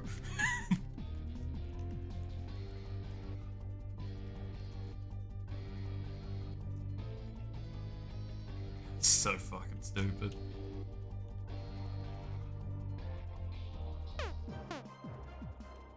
Okay, that is still failing to draw.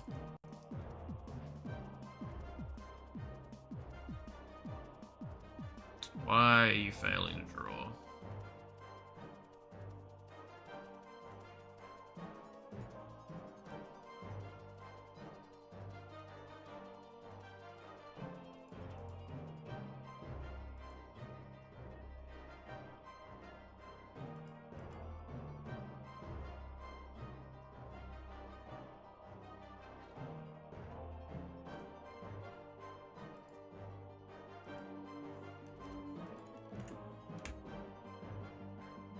Because if I don't do this, I believe it creates a solitaire problem.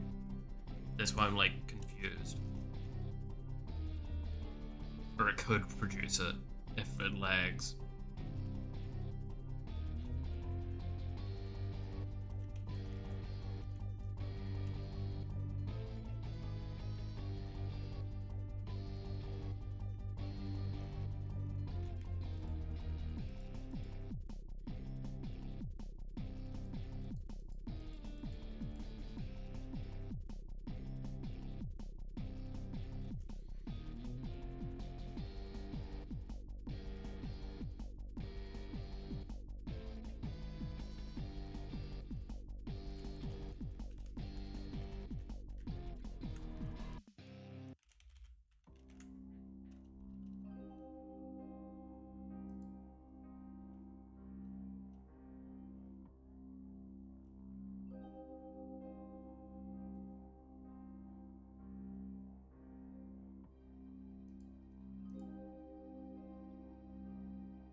Yeah, this just doesn't feel like it's doing things correctly.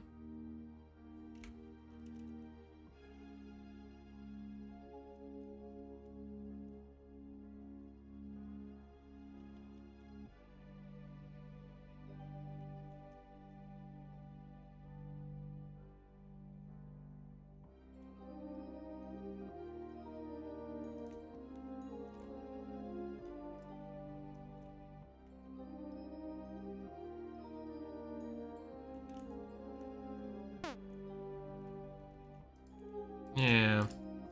Alright. I can retry this with a matrixy instead, which might be better anyway. I need to remember how to do matrix-based drawing though, which I would need to look at scripts, and we probably want the what is it called again?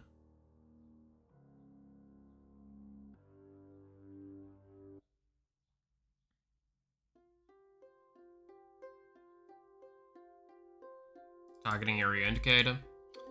And then we want, not you, we want this one.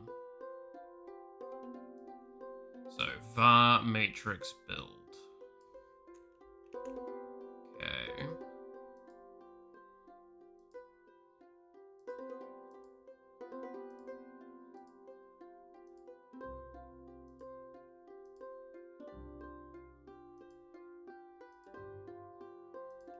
There.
So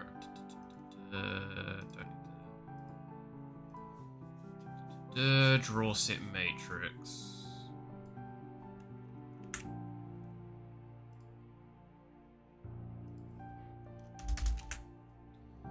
Then we take this one, Control C, Control V.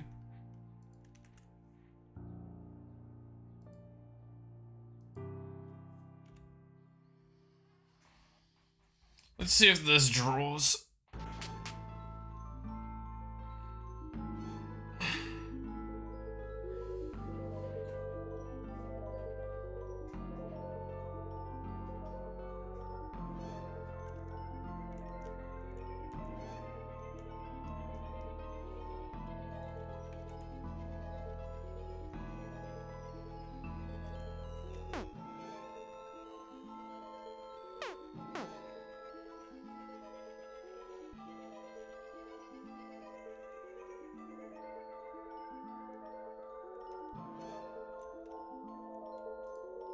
No.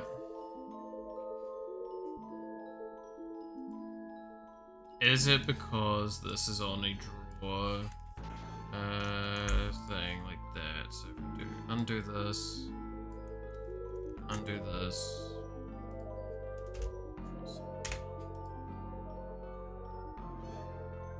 cancel that because that's gonna break.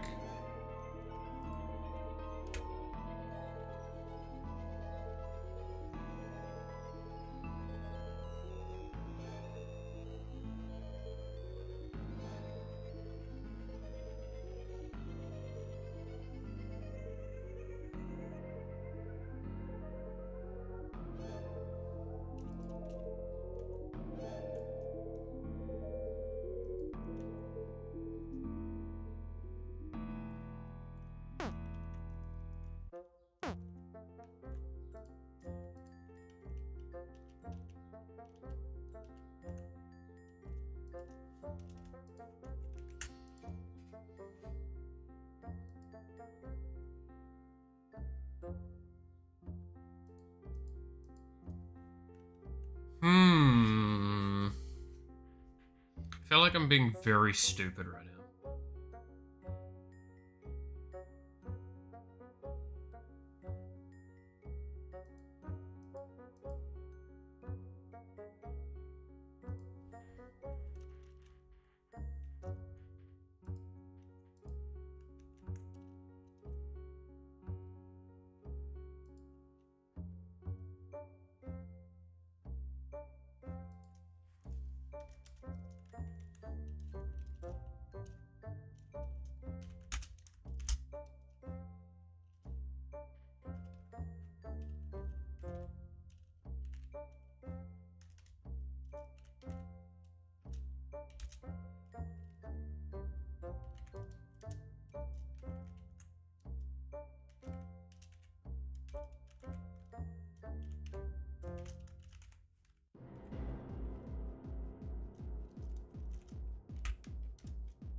Let's try that.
Da, da, da, da.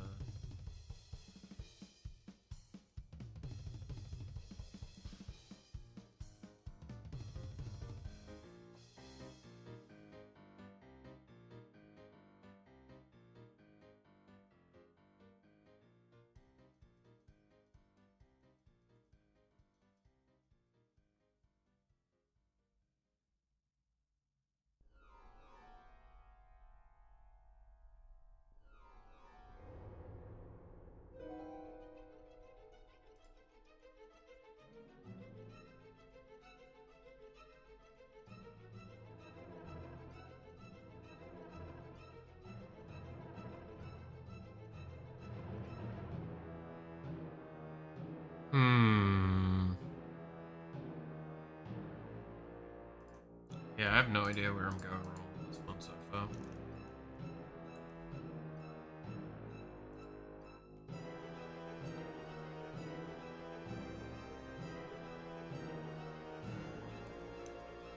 What's the issue?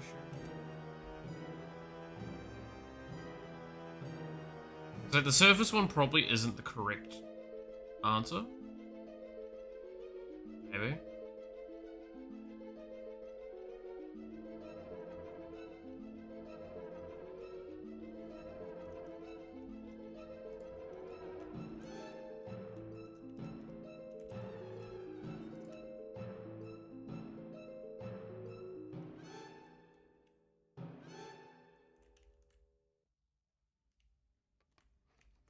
Hmm.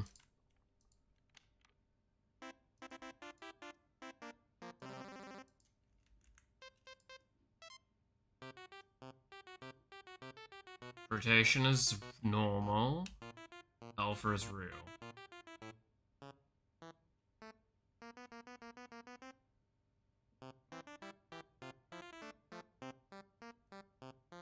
Is it because we're doing it as a list like this? If I do SP, shrine base, does it work fine from that?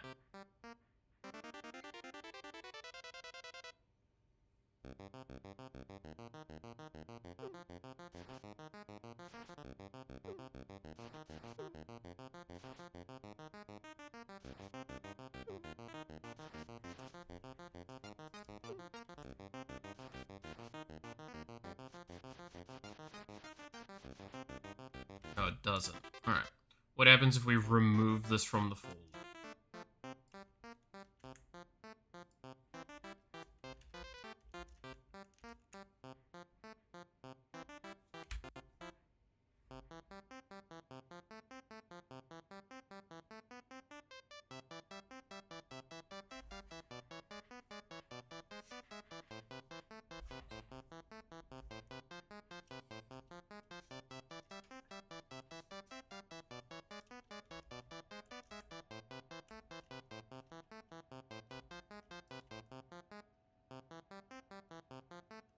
Still no.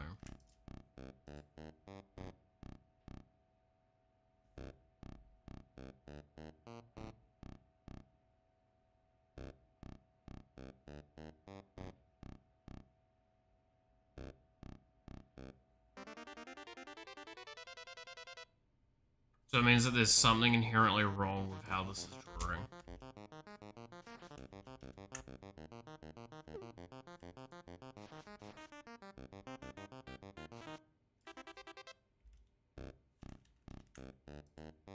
Can I not just alt drag anymore? I can't. Ugh.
not suggesting something I don't agree with.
Because I fucked that up.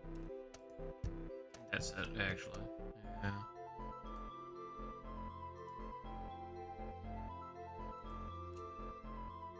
That would make sense if I fucked that up.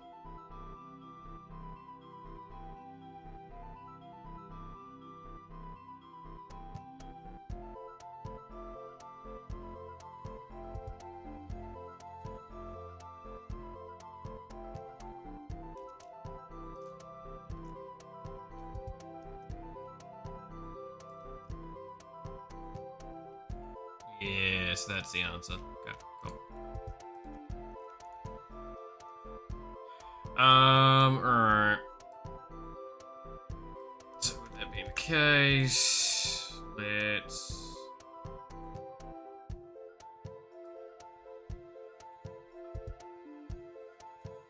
I think the Matrix would be better then.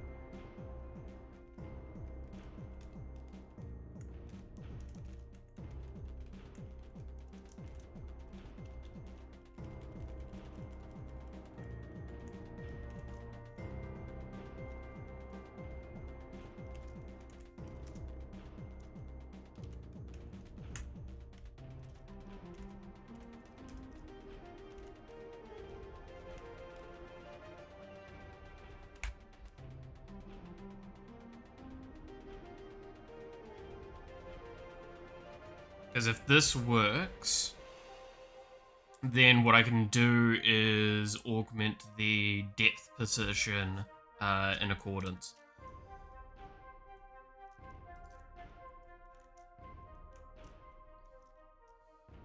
However, that might be something I have to do manually. Yeah, so there we go. The shrine now sits there correctly. But at the moment, I stand over the top of everything on it, which is the thing we want to change.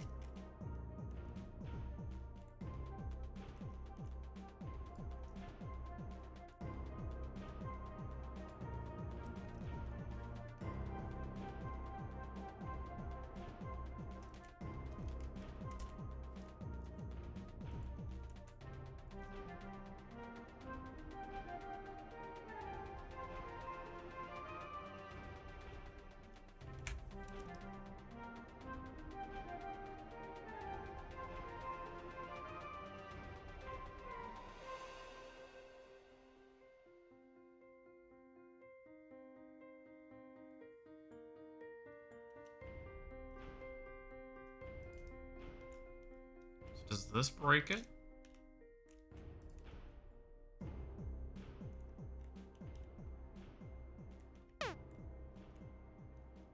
Cool. No. Alright.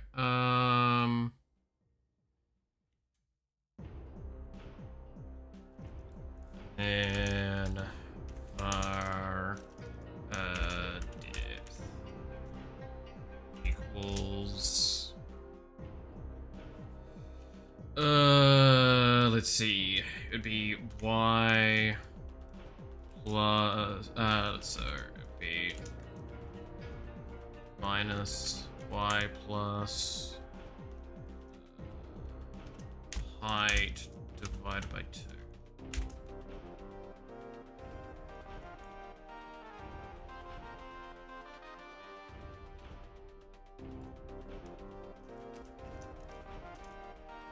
I believe it should be there. Yep, that's the Z location. And then at the end of this, depth plus equal minus equal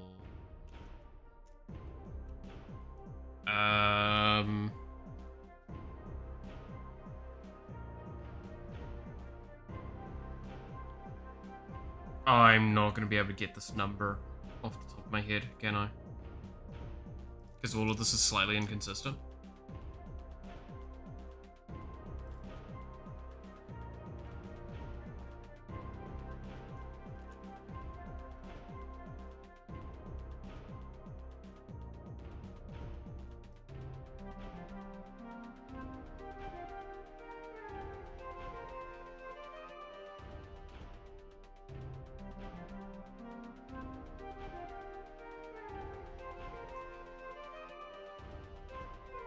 That's 35 there. That's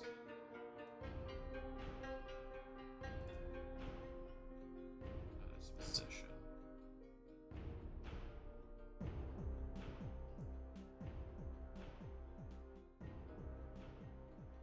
So is that 8? 24.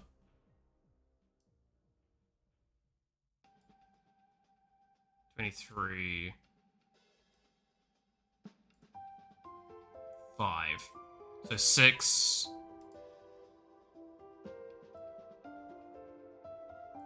25, 25, 6.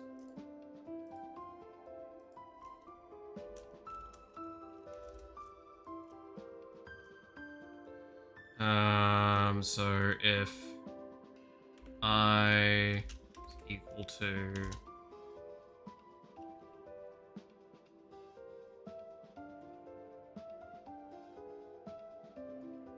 1,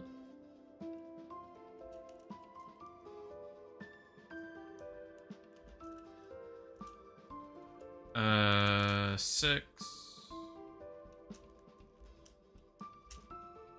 else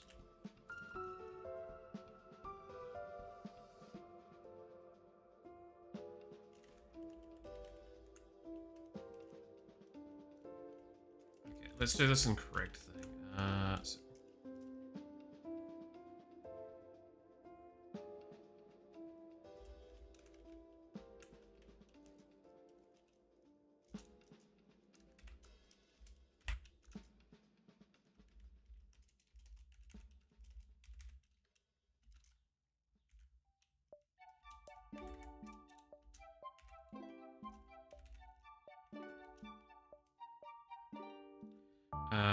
So let's see, it'd be 1 or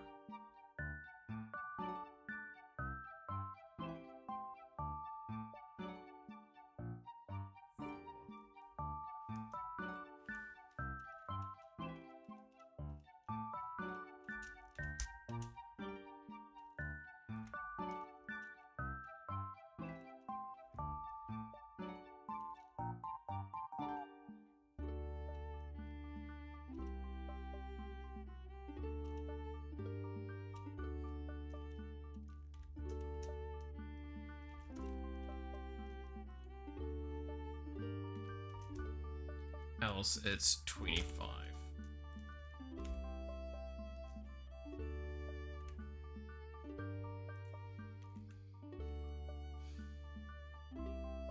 Except the problem is that I think it's supposed to be these times the 3. So let's make a quick. Var size mod equals 3. In case we want to change the size of this at any point.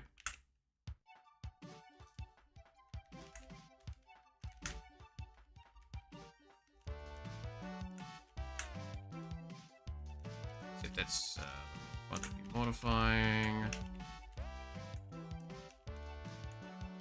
This one times this. This one times this. Let's see how this goes.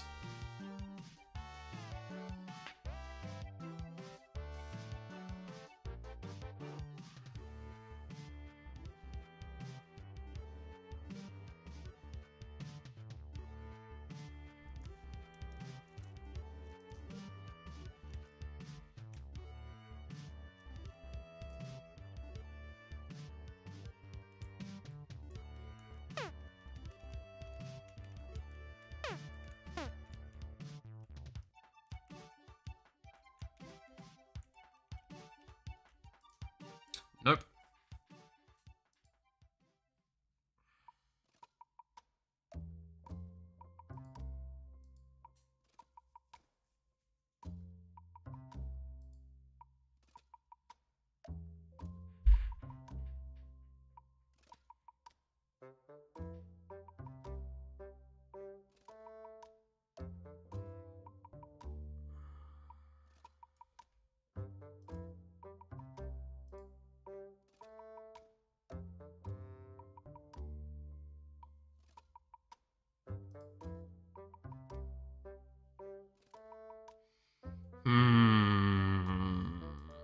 What is what I need to do here?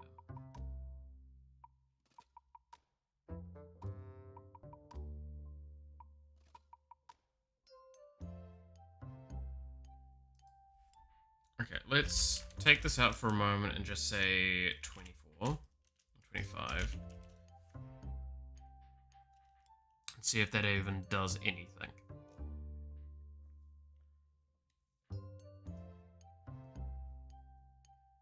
Or if do we need to plus it? Because it's minus? No. Should be detraction. Should it not be?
Let's try something else that I should check.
Is this what I got wrong with the math? I think it's just math that I've gotten wrong somewhere along these lines.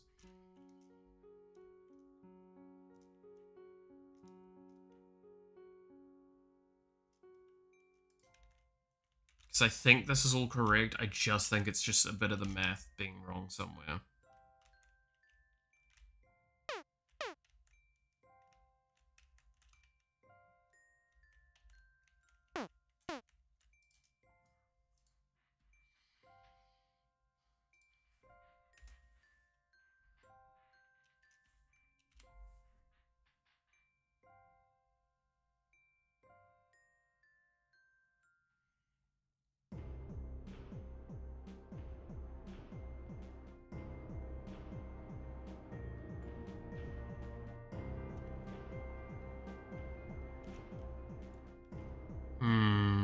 Mouth bad at math, confirmed. Hey now.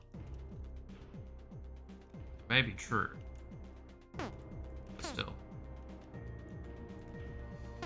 Alright, let's try something else. I'm going to quickly do this, and then do, say, minus 900.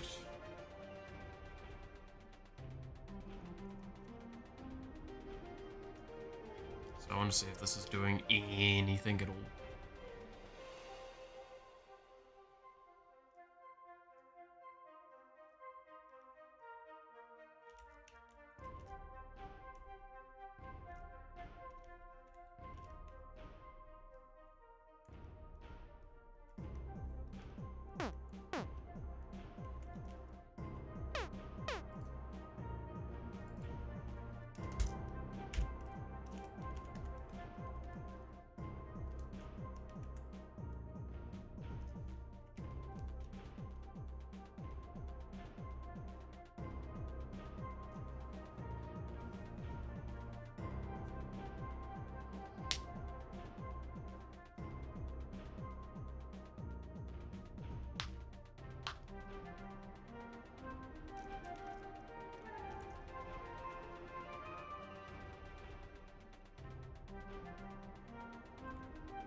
Shit, hit the fucking thing. Alright. So that's not working at all then. So how about we just take the old approach?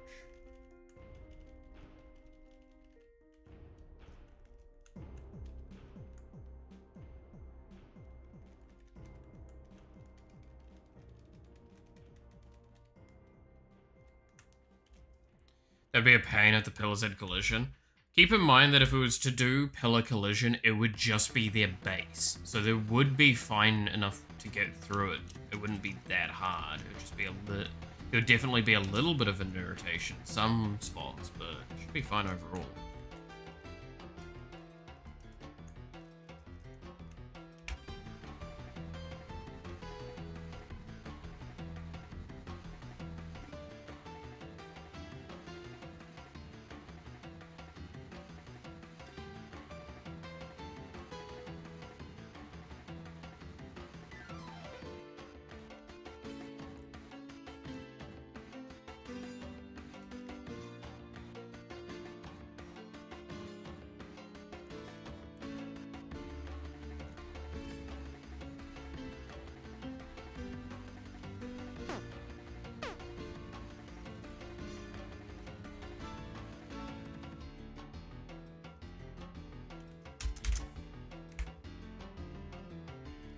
See, how much time consuming is this to try? Adding the collision?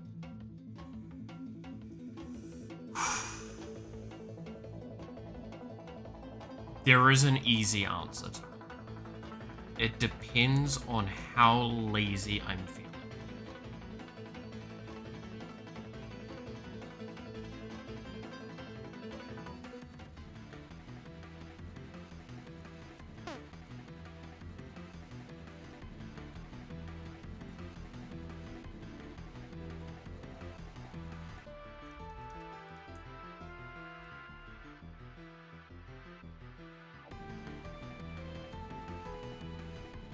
Because the lazy answer is to take, I mean, realistically, I could take the objects apart, or take the sprites apart, put them into objects, and then give the individual objects a very small collision box.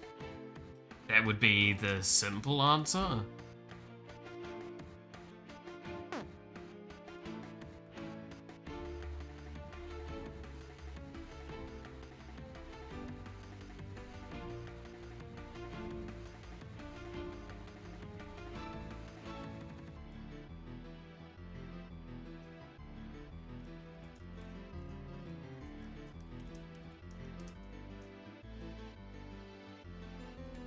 That's some cool spaghetti code. Hey now, it's not that bad.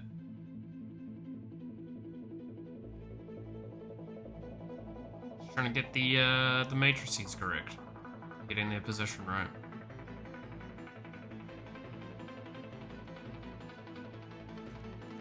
This goes under the player, and I've got it correct. This not. Okay.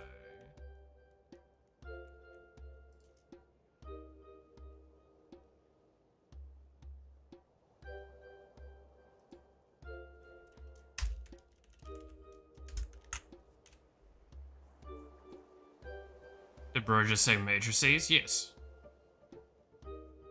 I'm drawing multiple matrix for things for the locational data so I can put it together into a single thing.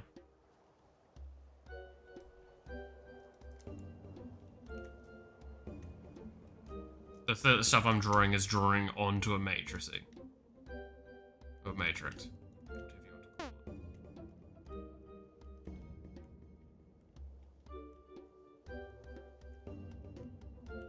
Seriously complaining about math and programming? Oh, my man. That's how it goes.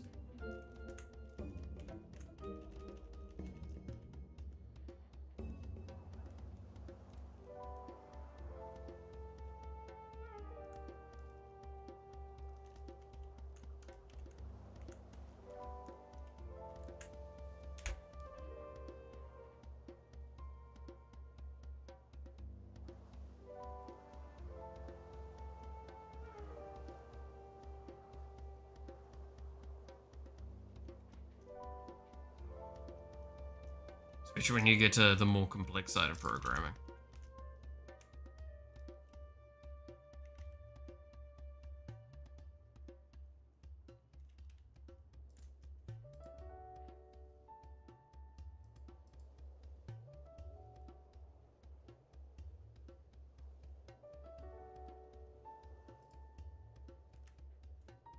Programming is too trivial. Interesting take.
Doesn't matter as long as the game works. Okay, exactly. Just look at one of the most awarded games in the Game Awards, holocure.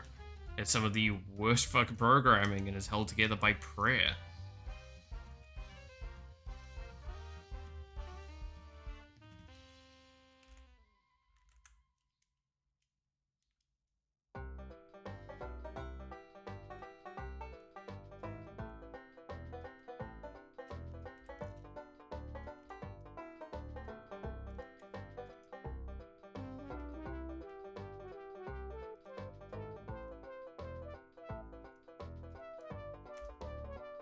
There's also... No, we don't talk about that one. That one's just a mess.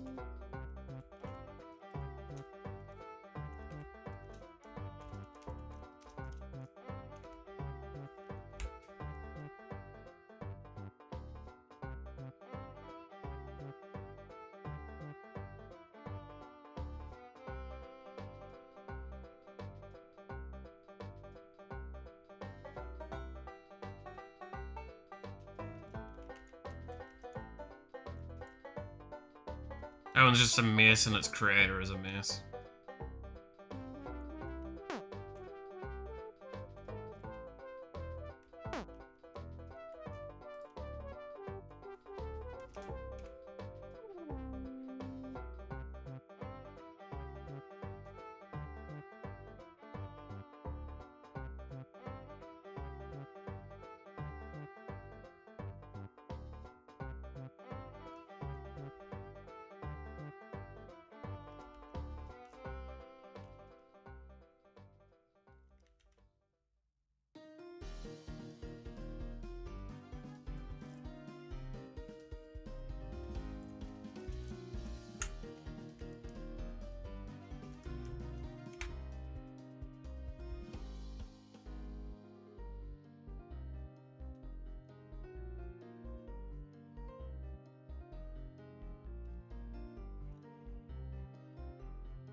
Okay.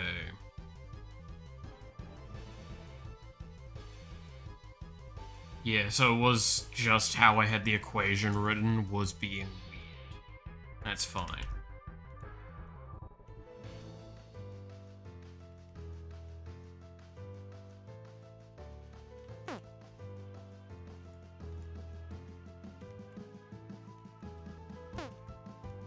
Okay. Let's try this.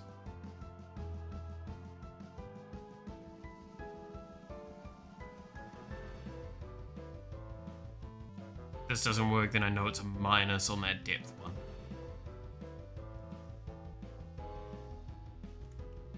Because it's all about trying to find that sweet alignment point of everything.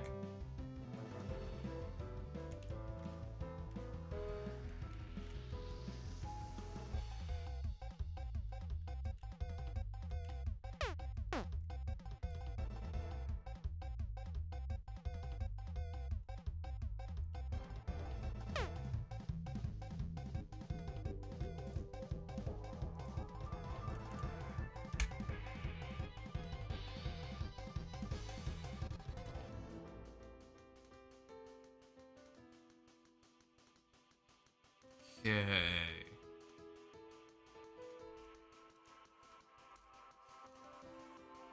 Da, da, da.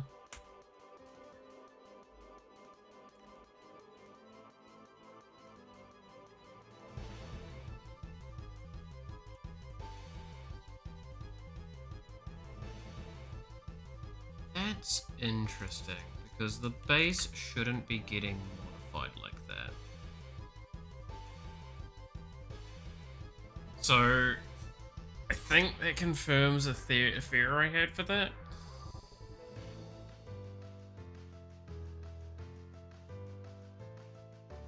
So now let's see if I can correctly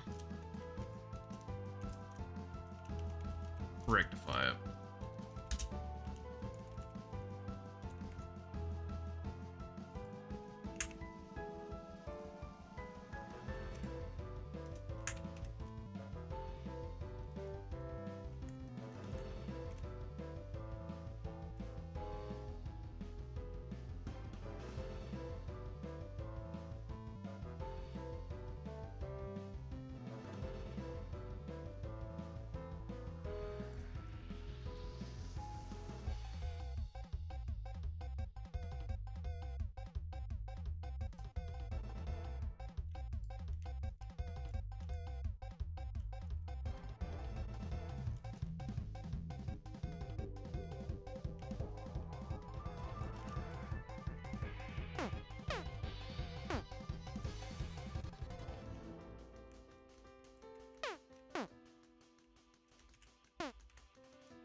Uh,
well, that's frustrating.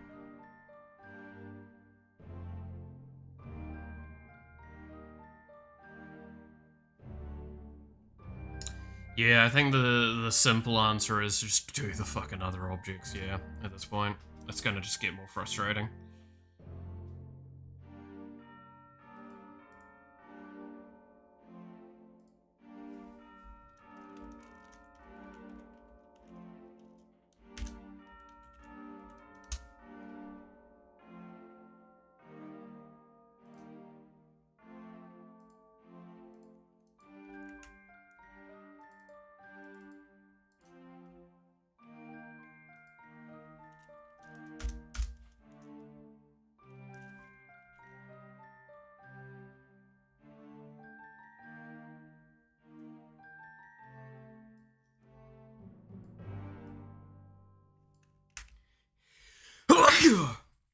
Oh, good lord.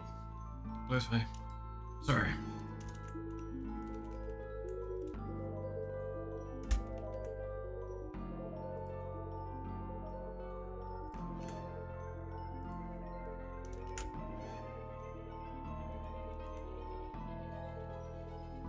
Okay, and now...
Okay, so X, Y, depth is...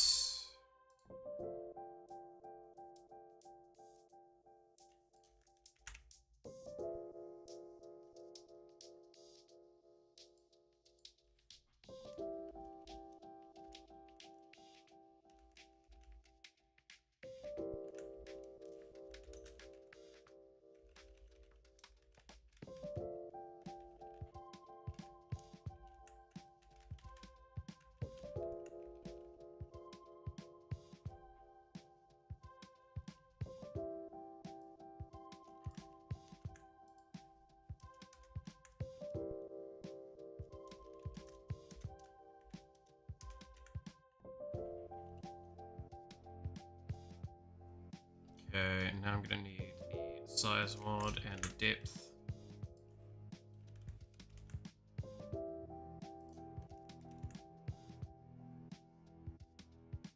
Except these can come after the size mod, so we have the size mod pass through these.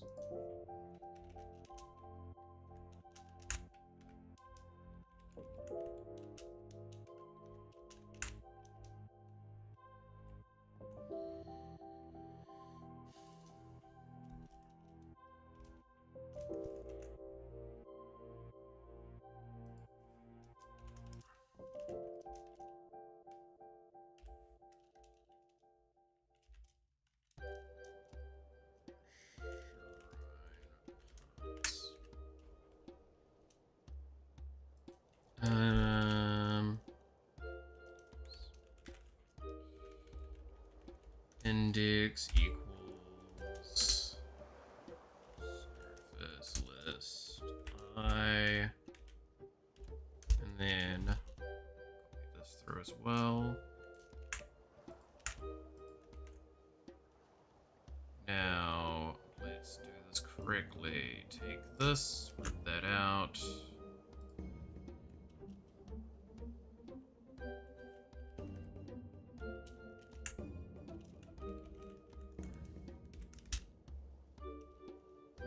Size mod goes then before this.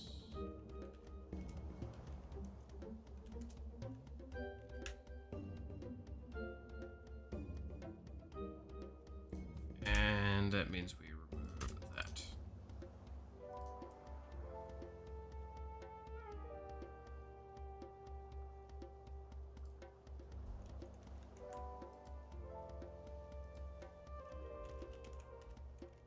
And we need to do that.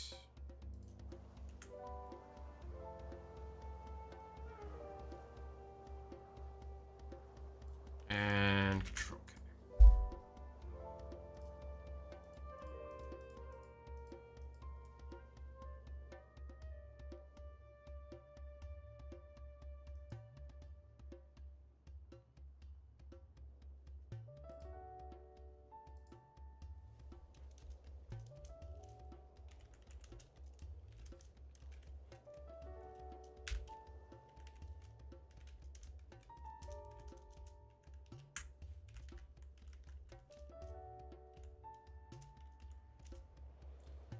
Instance destroy. Yeah.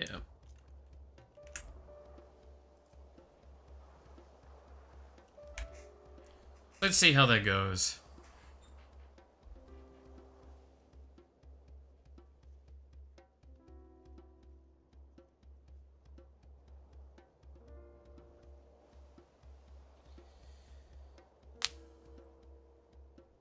I was hoping I could do it all on one object so I wasn't producing a lot of objects and potentially having more cleanup and overhead, but if it's just going to be a pain in the ass, then it's going to be a pain in the ass.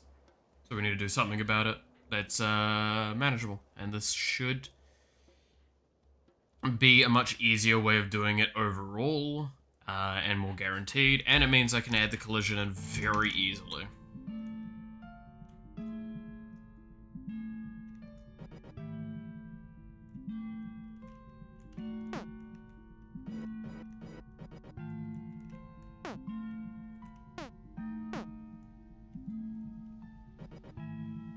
Okay, so those numbers aren't quite right.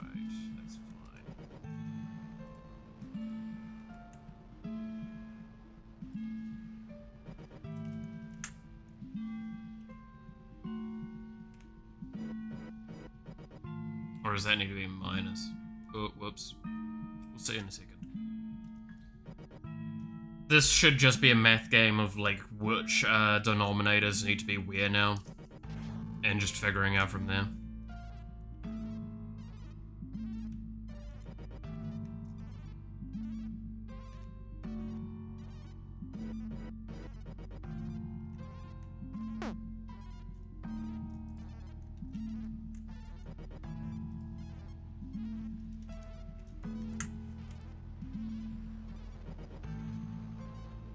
Actually, yeah, no, that is probably what needs to be done. That needs to be minus.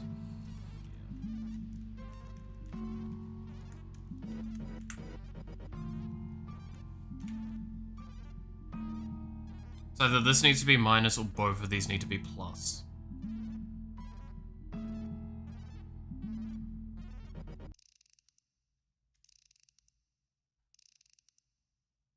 But I'm pretty sure it's minus because I believe the lowest number is the closest to the screen, from memory.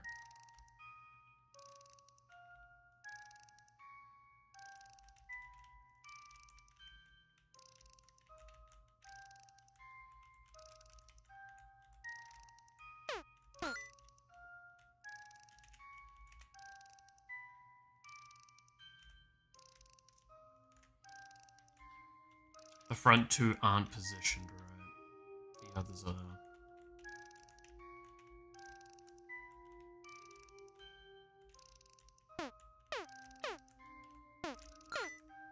It's almost there.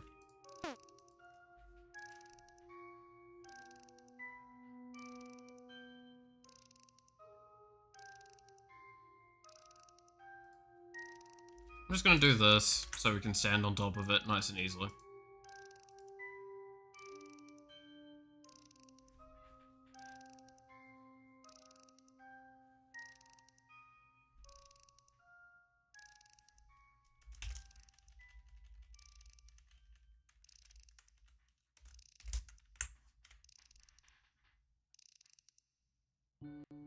They should put them all behind if this is wrong.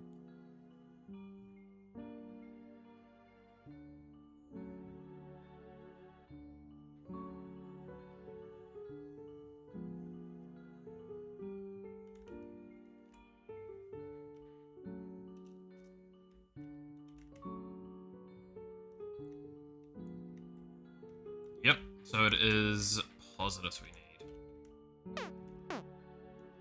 Oh, negatives, sorry.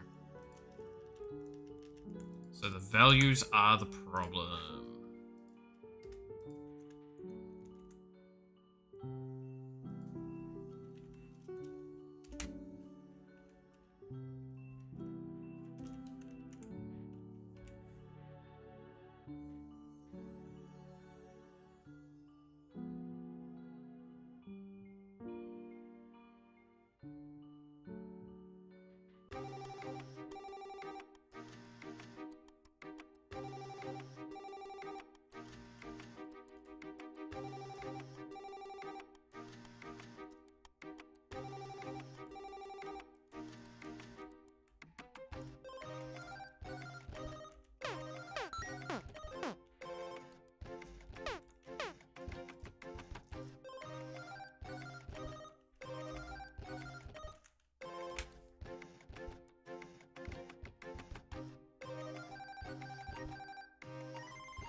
Oh, this is gonna be a very annoying process, by the way. It's just gonna be like a lot of little things constantly. Trying to get it right.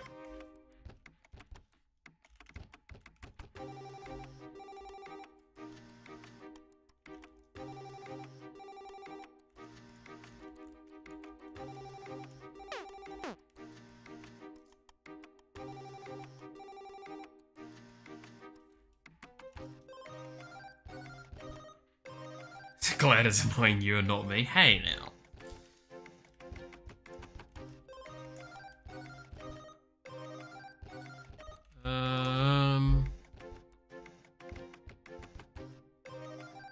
I don't even think this is correct either.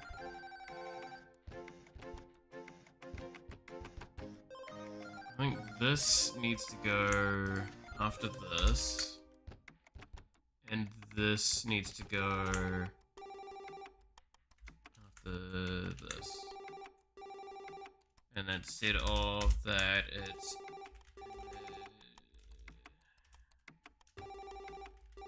Y scale divided by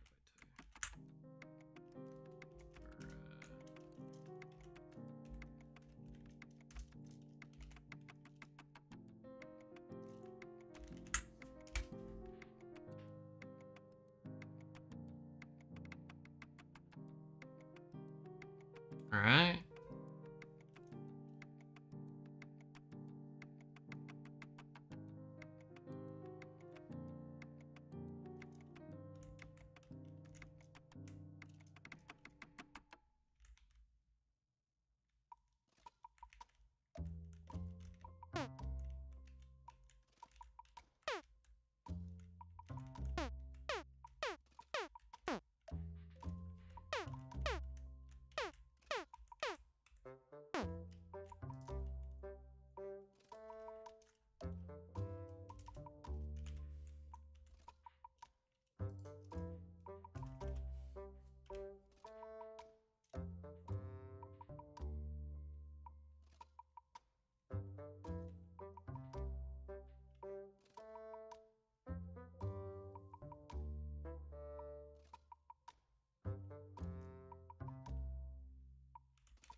That's so fucking confusing, man.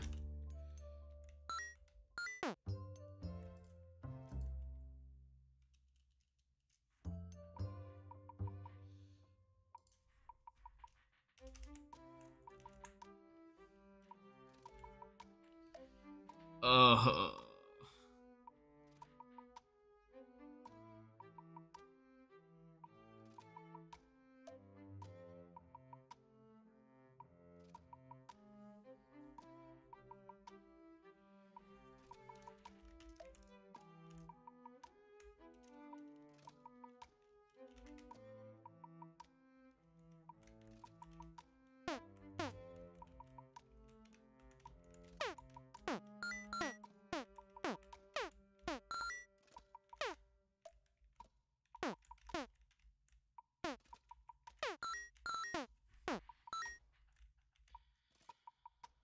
Hmm.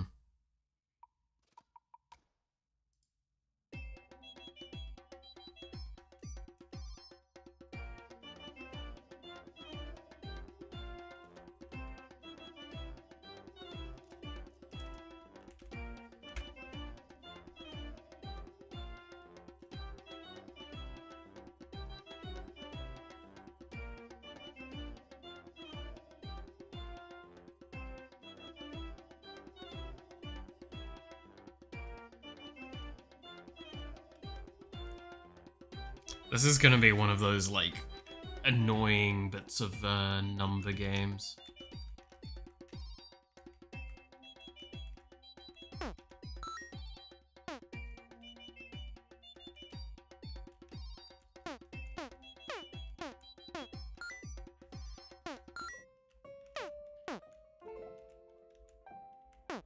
Like, the middle ones are almost where I want them to be.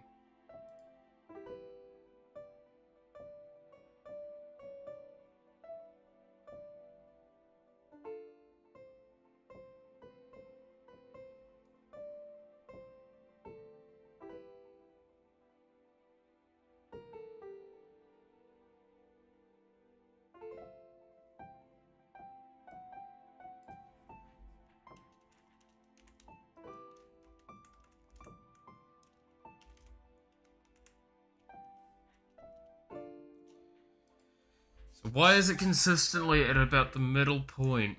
Is that it's getting to the value that I actually want.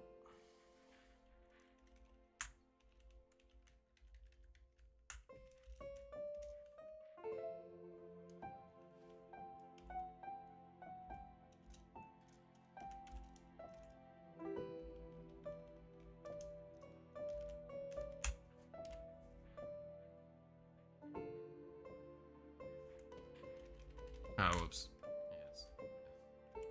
That's gonna throw an exception.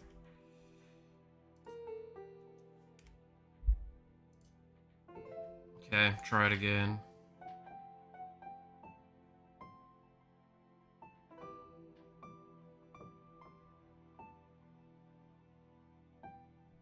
So that should bring it back to there. So that's not right. That's fine. This should be a way of testing this.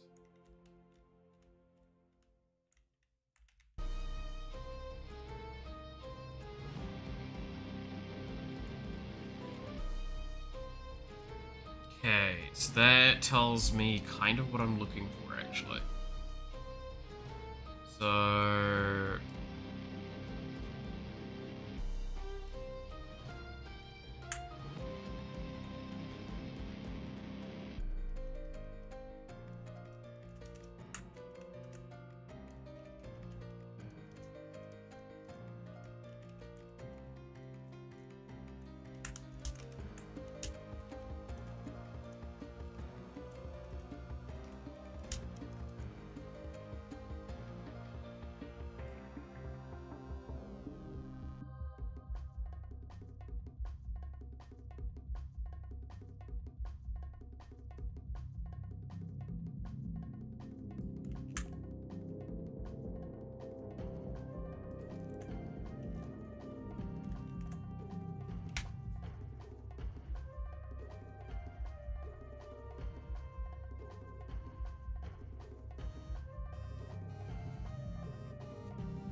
That's the most confusing part of this.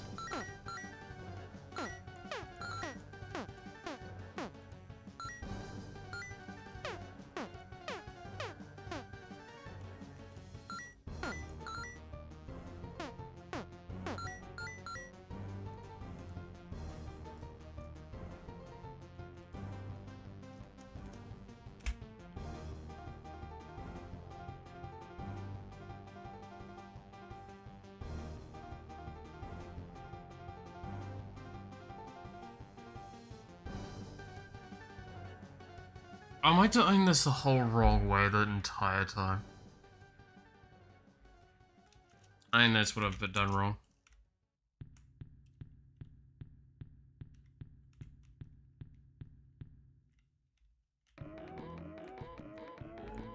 Yeah, I think I... Oh my god, I think I've done this the wrong way the whole time. Just realized that.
Okay, so I want to kind of explain why this has been a pain in the ass. Depth in Game Maker is best explained with this kind of image.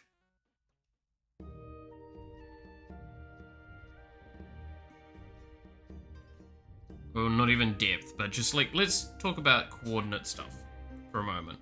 So as you can see, the top left is actually 0, 0, which means that positive y is going downwards, and positive x is going to the right.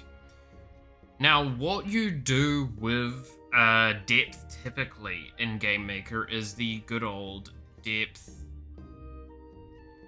equals minus y. Why is this? It means that the further down you go, the closer it is to the screen. Because it's minus this.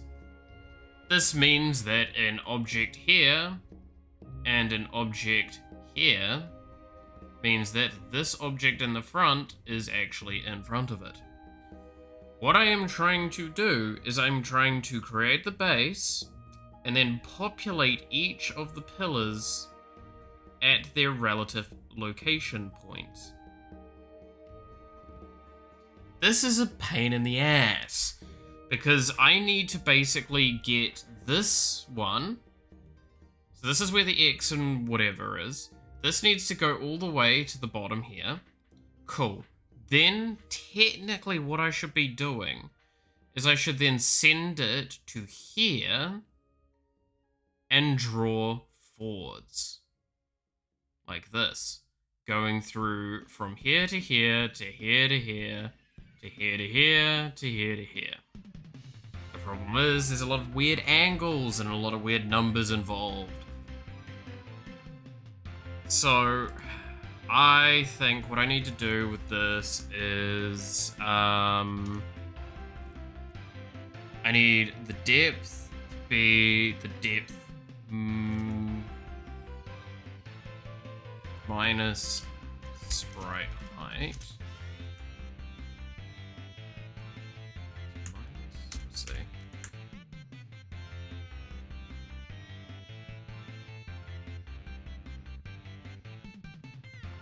It's either minus or plus here, I'm not sure.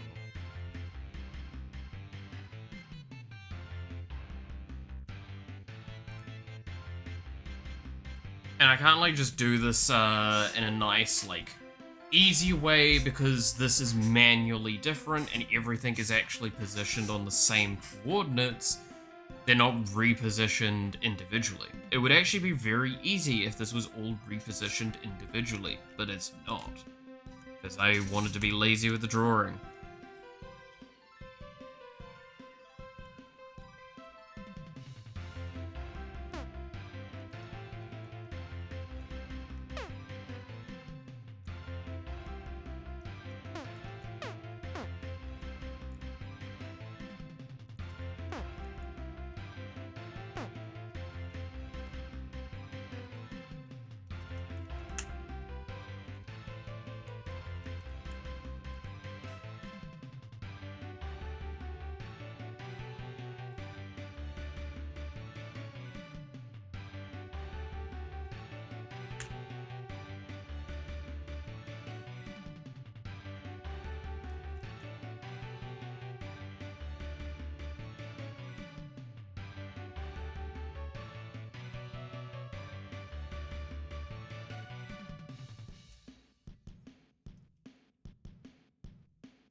But yeah, so that's what I was doing wrong, was I was trying to draw from the front back. I should have been drawing from the back front, because that's how you should do drawing events. You should always draw back to front. Which would have solved probably a few of my issues, but hey.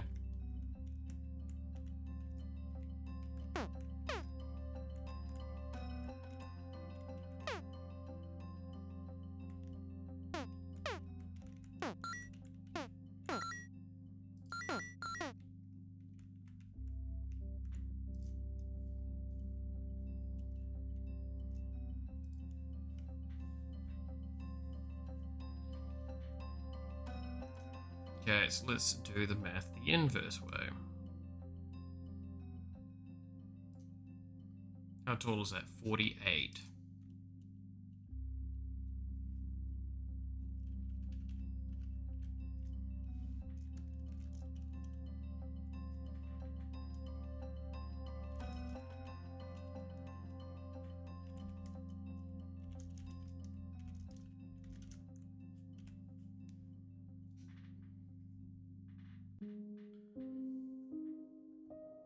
This is only slightly wrong, then I know I'm on the right track.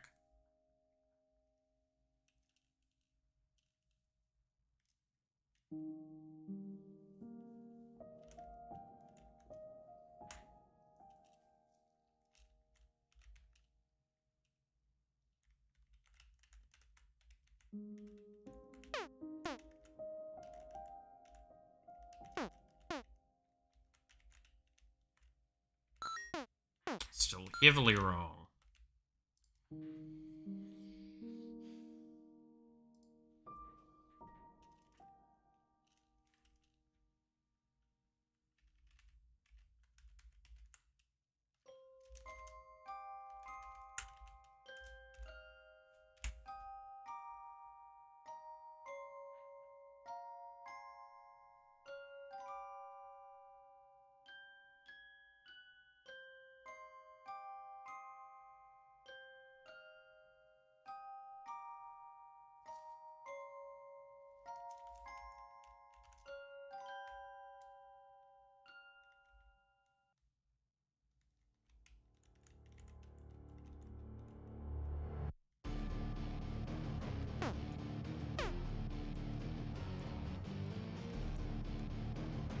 Okay.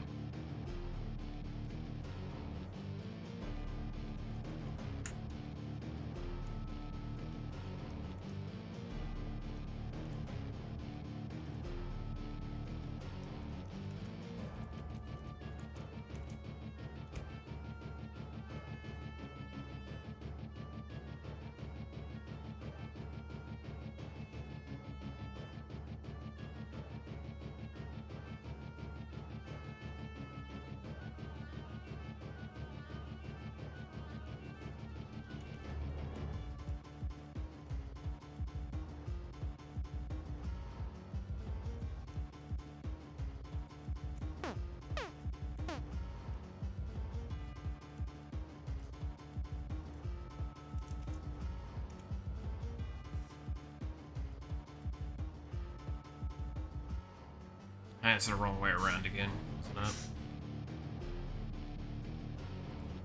So this, I think, needs to be minus, but this needs to be plus.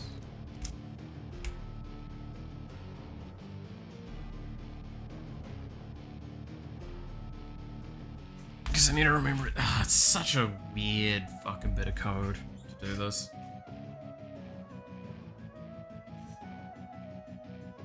Such a weird bit of code.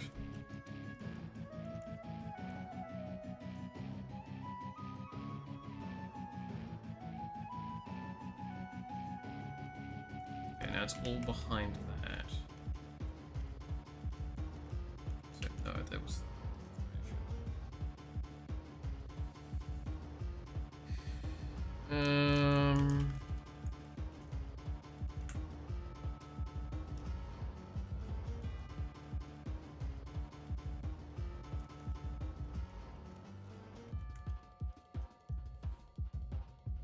I need to visualize some of this.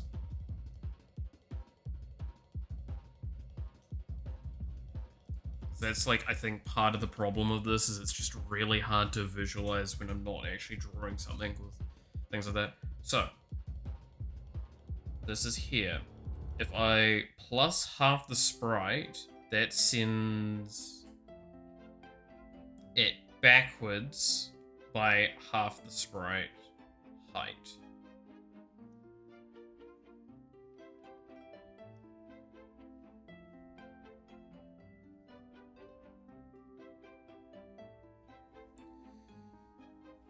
So what I want to do is then I want to take that at the position, So that puts it at, it's considered up the top of the sprite in terms of depth. So then depth should not be anything altered.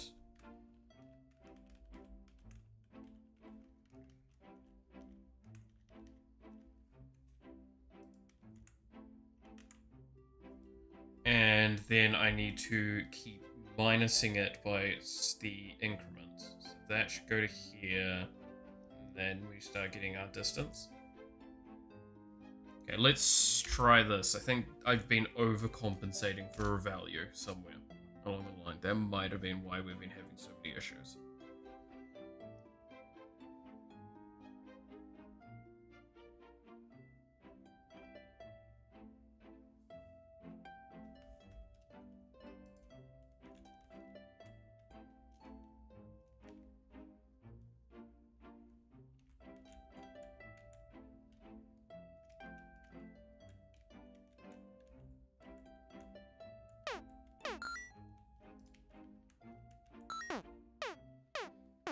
Okay, I'm definitely overshooting on some values now, but I'm nearly there, it seems.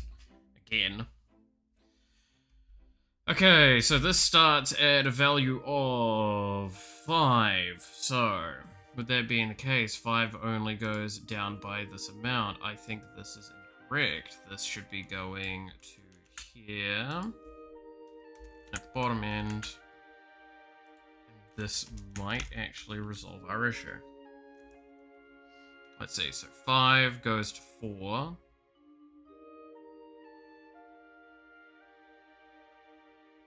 And that's only a small distance.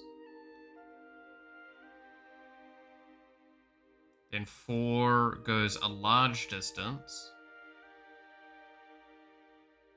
Then 3 goes a large distance, and 2 goes a small distance. Okay. Let's see if this works.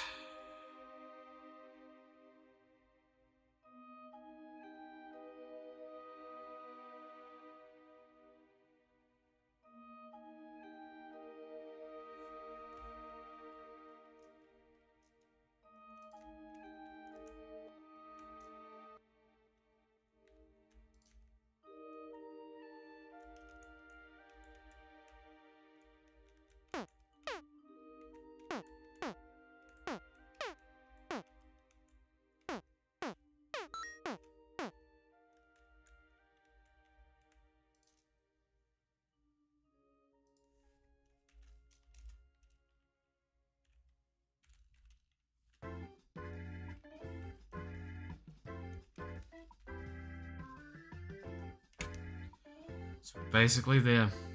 We're almost done, and it is just final, like, little incremental changes that I can make to it. Oh, that has taken hours. Oh my god, it is already 1 PM. I thought this was only going to take like an hour or two. Good god.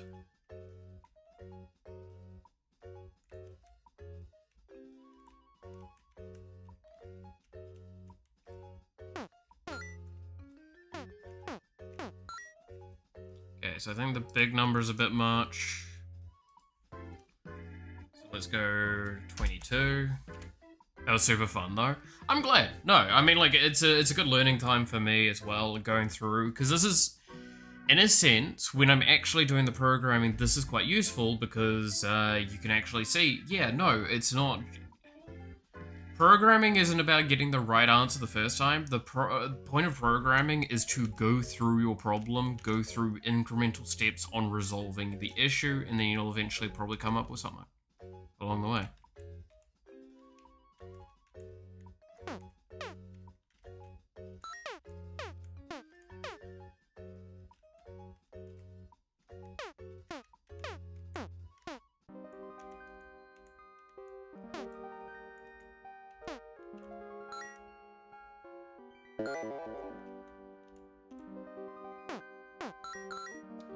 That could be a tad little less still, so let's go 20. But no, it's a really interesting process with some of the programming side of things sometimes. It can lead to like really weird things as your resolutions. I'm still not happy with the fact that like this is the resolution I've got. However, there's a chance I can now retrace my steps back to surfaces and matrices to get to this answer more what I'd want.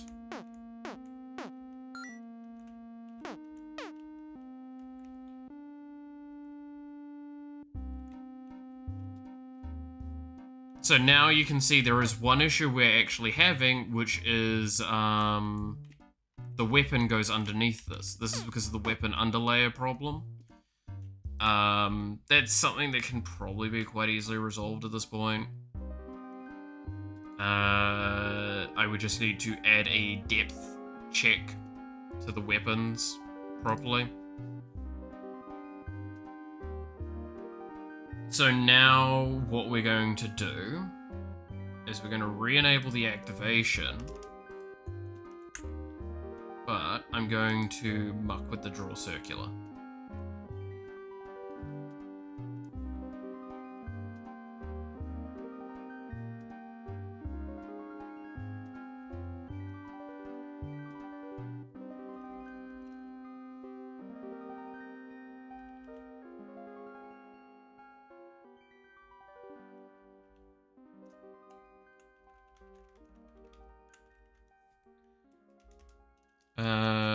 So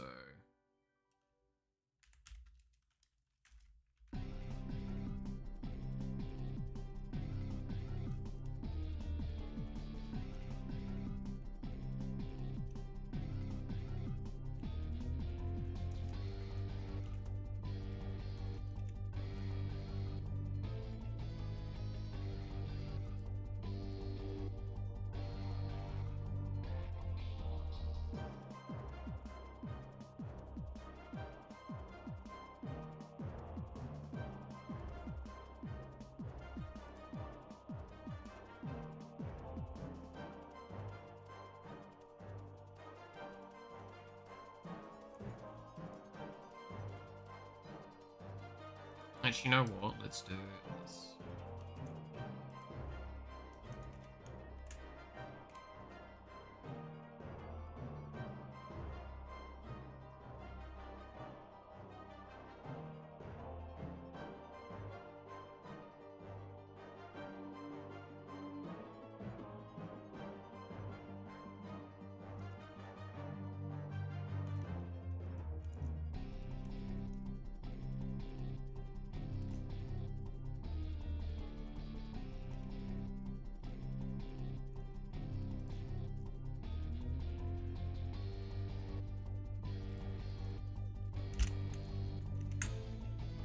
Now I need to double check what the hell is draw circular bar, because I believe it is a multi-surface space thing, right? Yes. So what I'm going to do is going to be a fucking travesty, in a sense.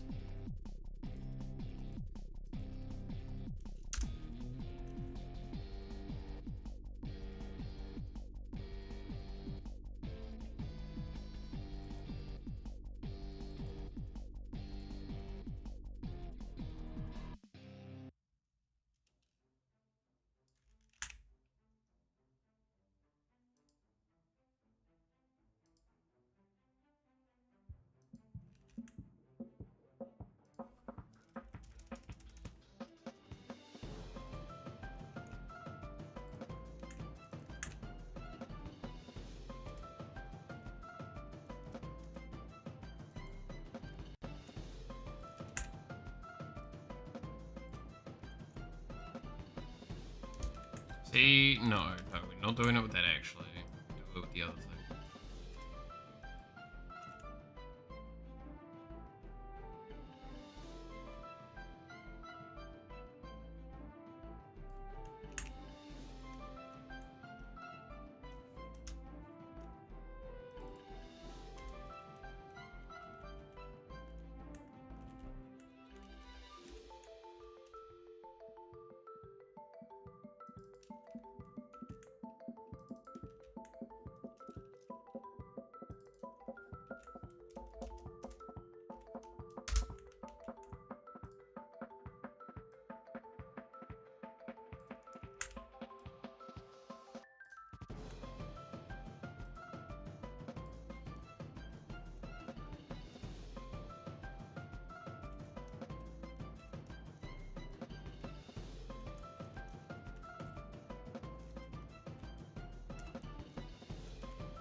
Okay, so how do I do the weird thing?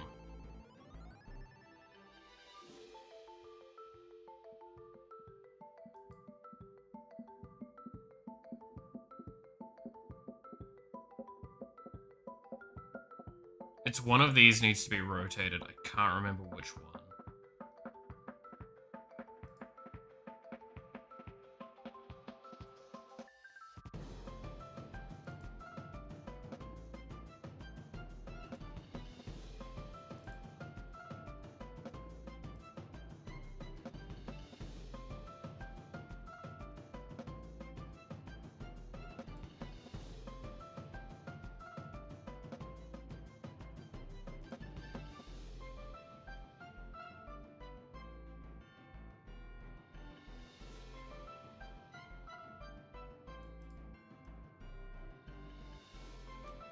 There we go.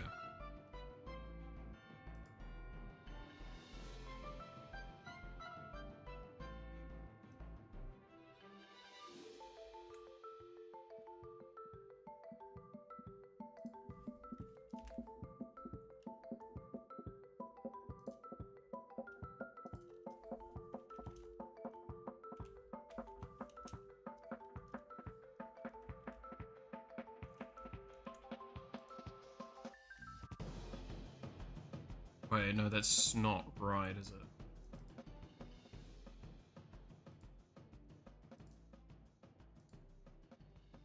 It's these values are the last values.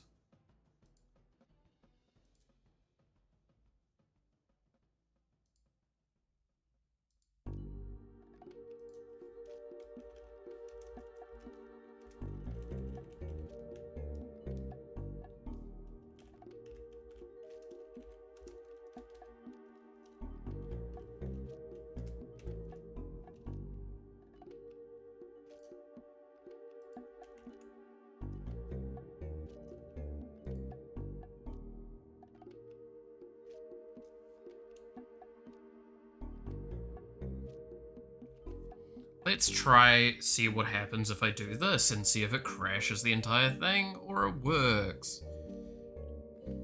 Here's hoping it works.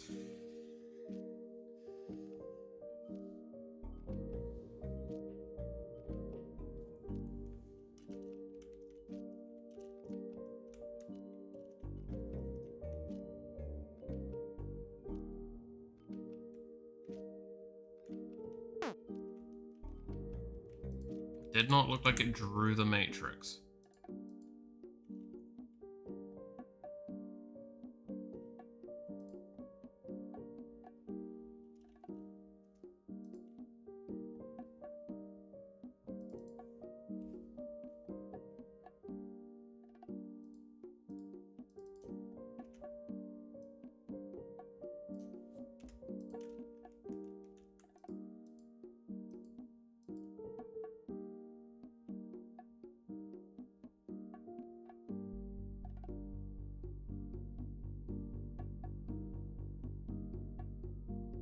Oh, no, that's probably it.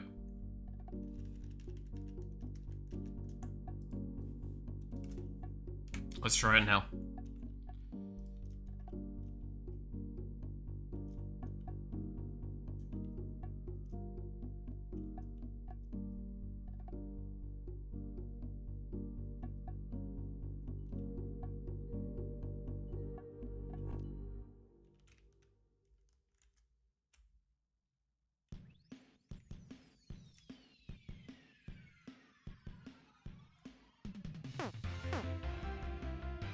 No, still didn't see it.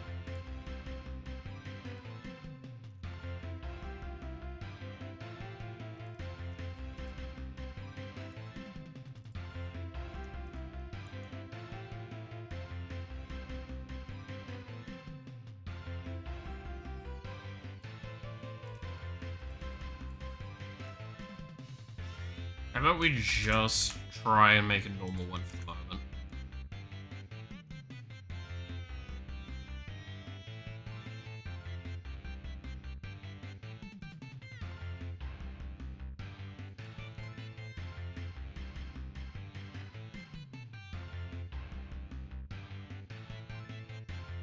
See if we can just get that to visually turn up. Because that's the important part, is we just need to know that it can do this. Once we know it can do this, we can do it the weird way.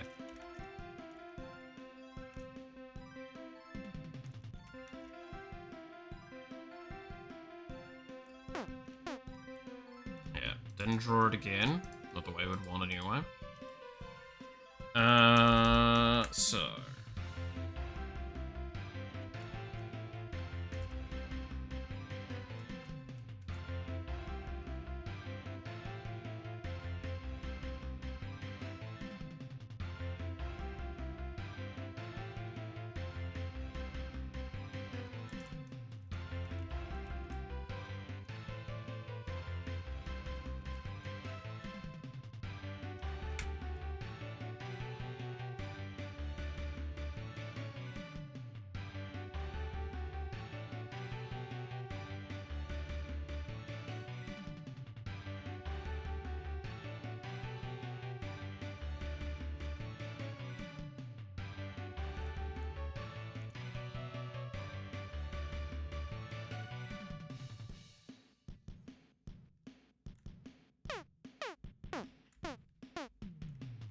No, still not showing up.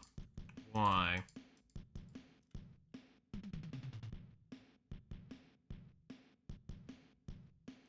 Okay, let's remove these.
Can I not draw a surface on a matrix?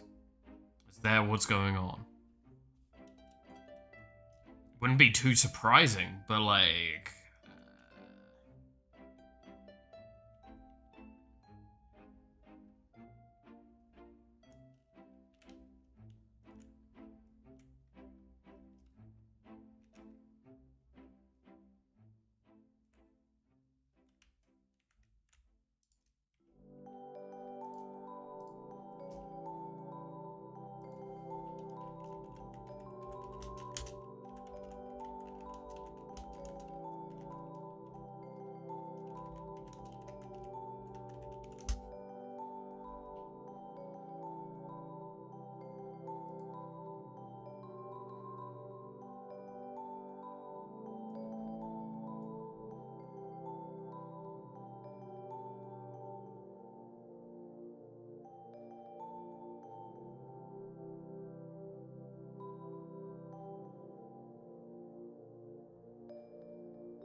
Okay, let's have a little read.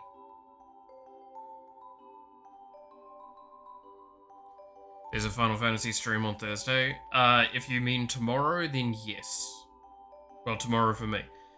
The next stream that is not this stream, but the stream on whatever that's like How long ago? How long away is it? Like what is it? It'd be 12 would put it at 8. So 19 hours from now, I think. Right.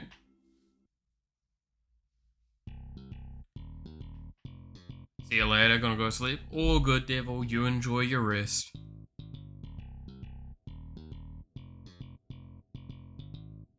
Catch you later. It's 1:36 for you. Well, I mean, like, it's 1:30 for me as well. It's just 1:30 p.m., right? That's why it's always confusing.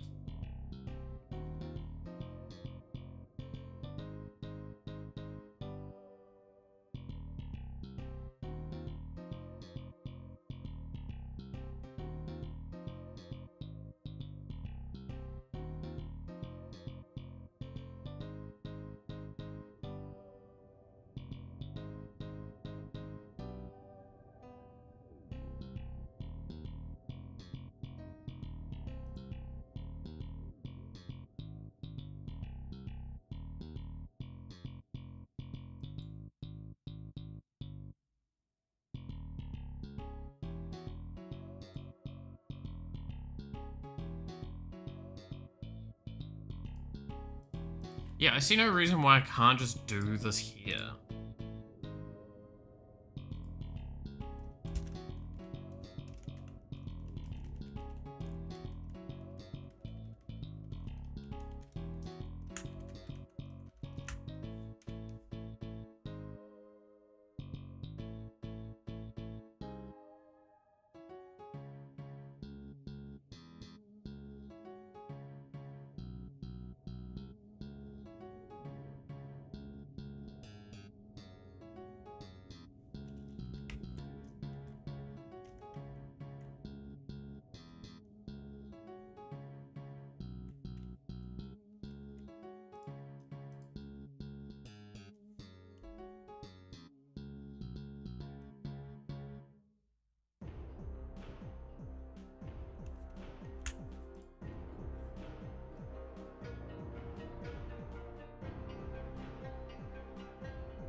Yeah, I'm clearly missing something here, because this should work.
Yeah, I just can't draw it like that then.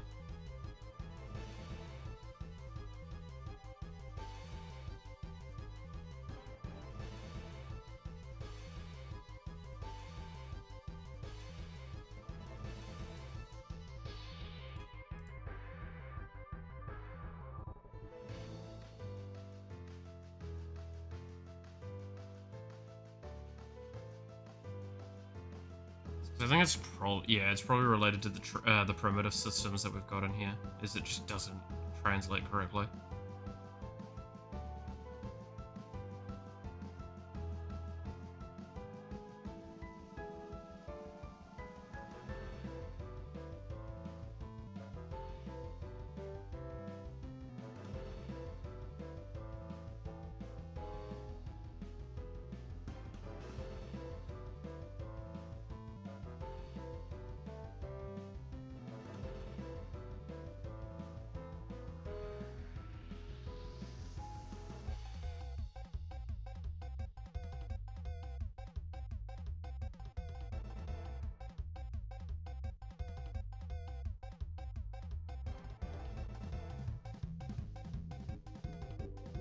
Hmm.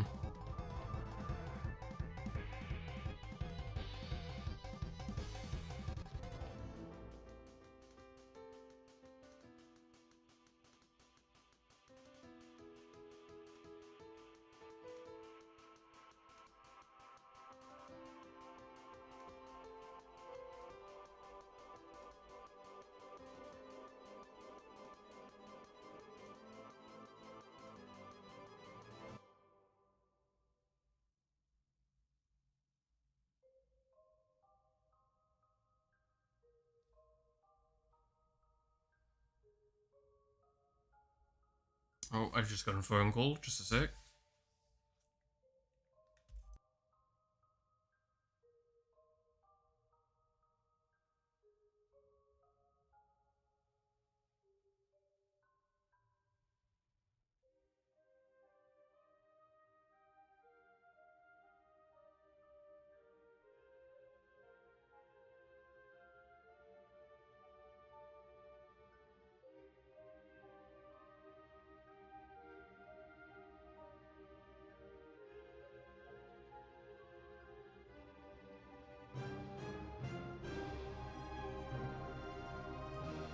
Wrong number, it seems.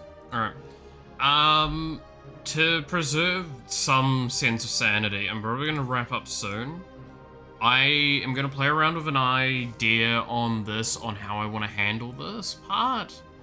There is something I could do. But I'm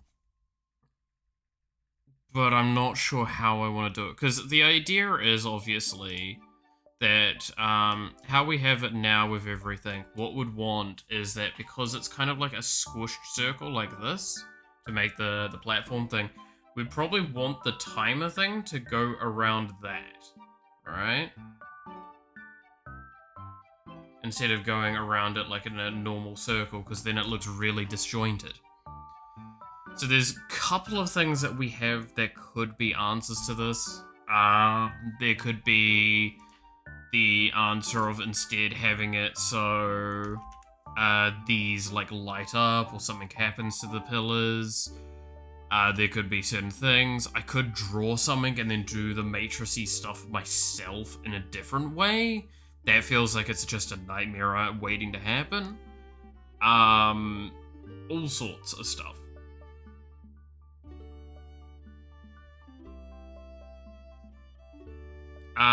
There is potentially one idea I have.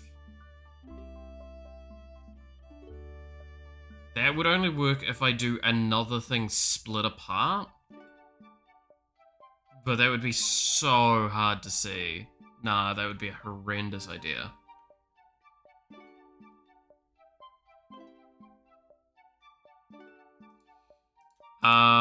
So for now, I'm just gonna leave it like kind of like this. We'll go back to a lot of the baseline values for it. And we'll just get rid of this matrix stuff. Because clearly it's just not gonna work.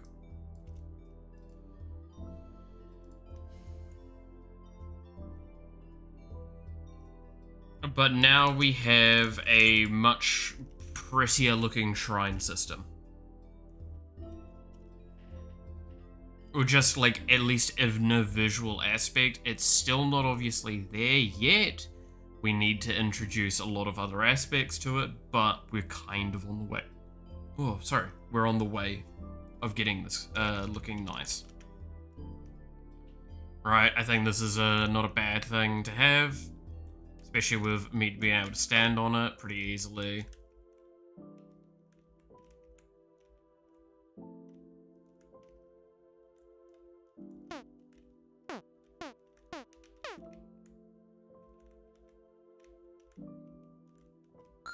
We'll probably want to have like a weird effect for when it disappears, because that just looks a bit jarring having it just pop out of existence.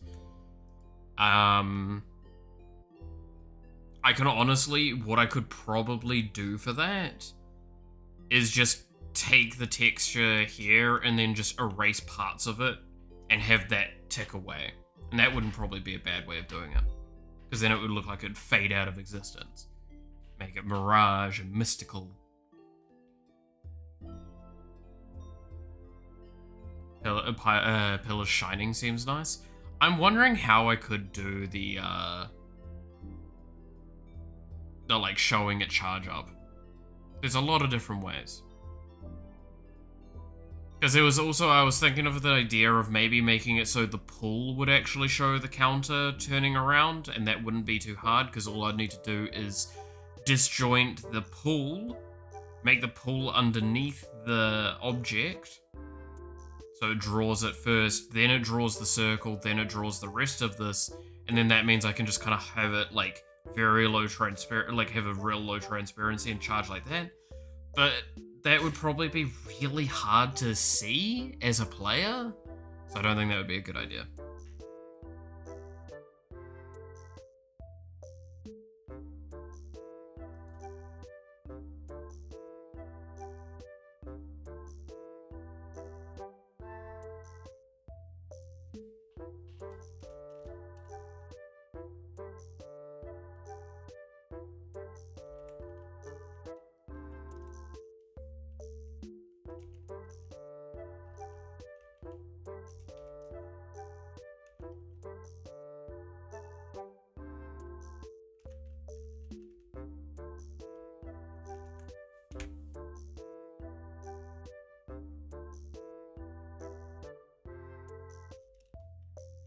Like, I think, I don't know. There's a lot of different ideas that I could have towards this.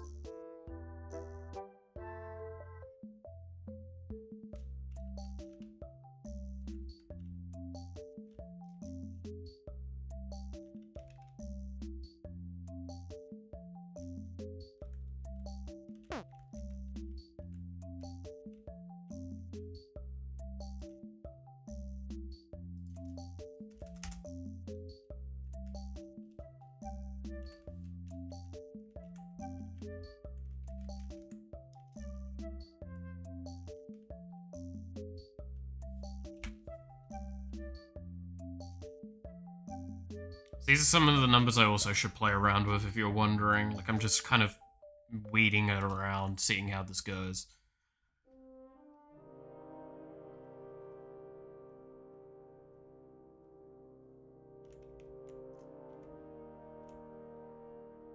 But I do think, like, for the next little while, I do want to make the shrine feel really nice.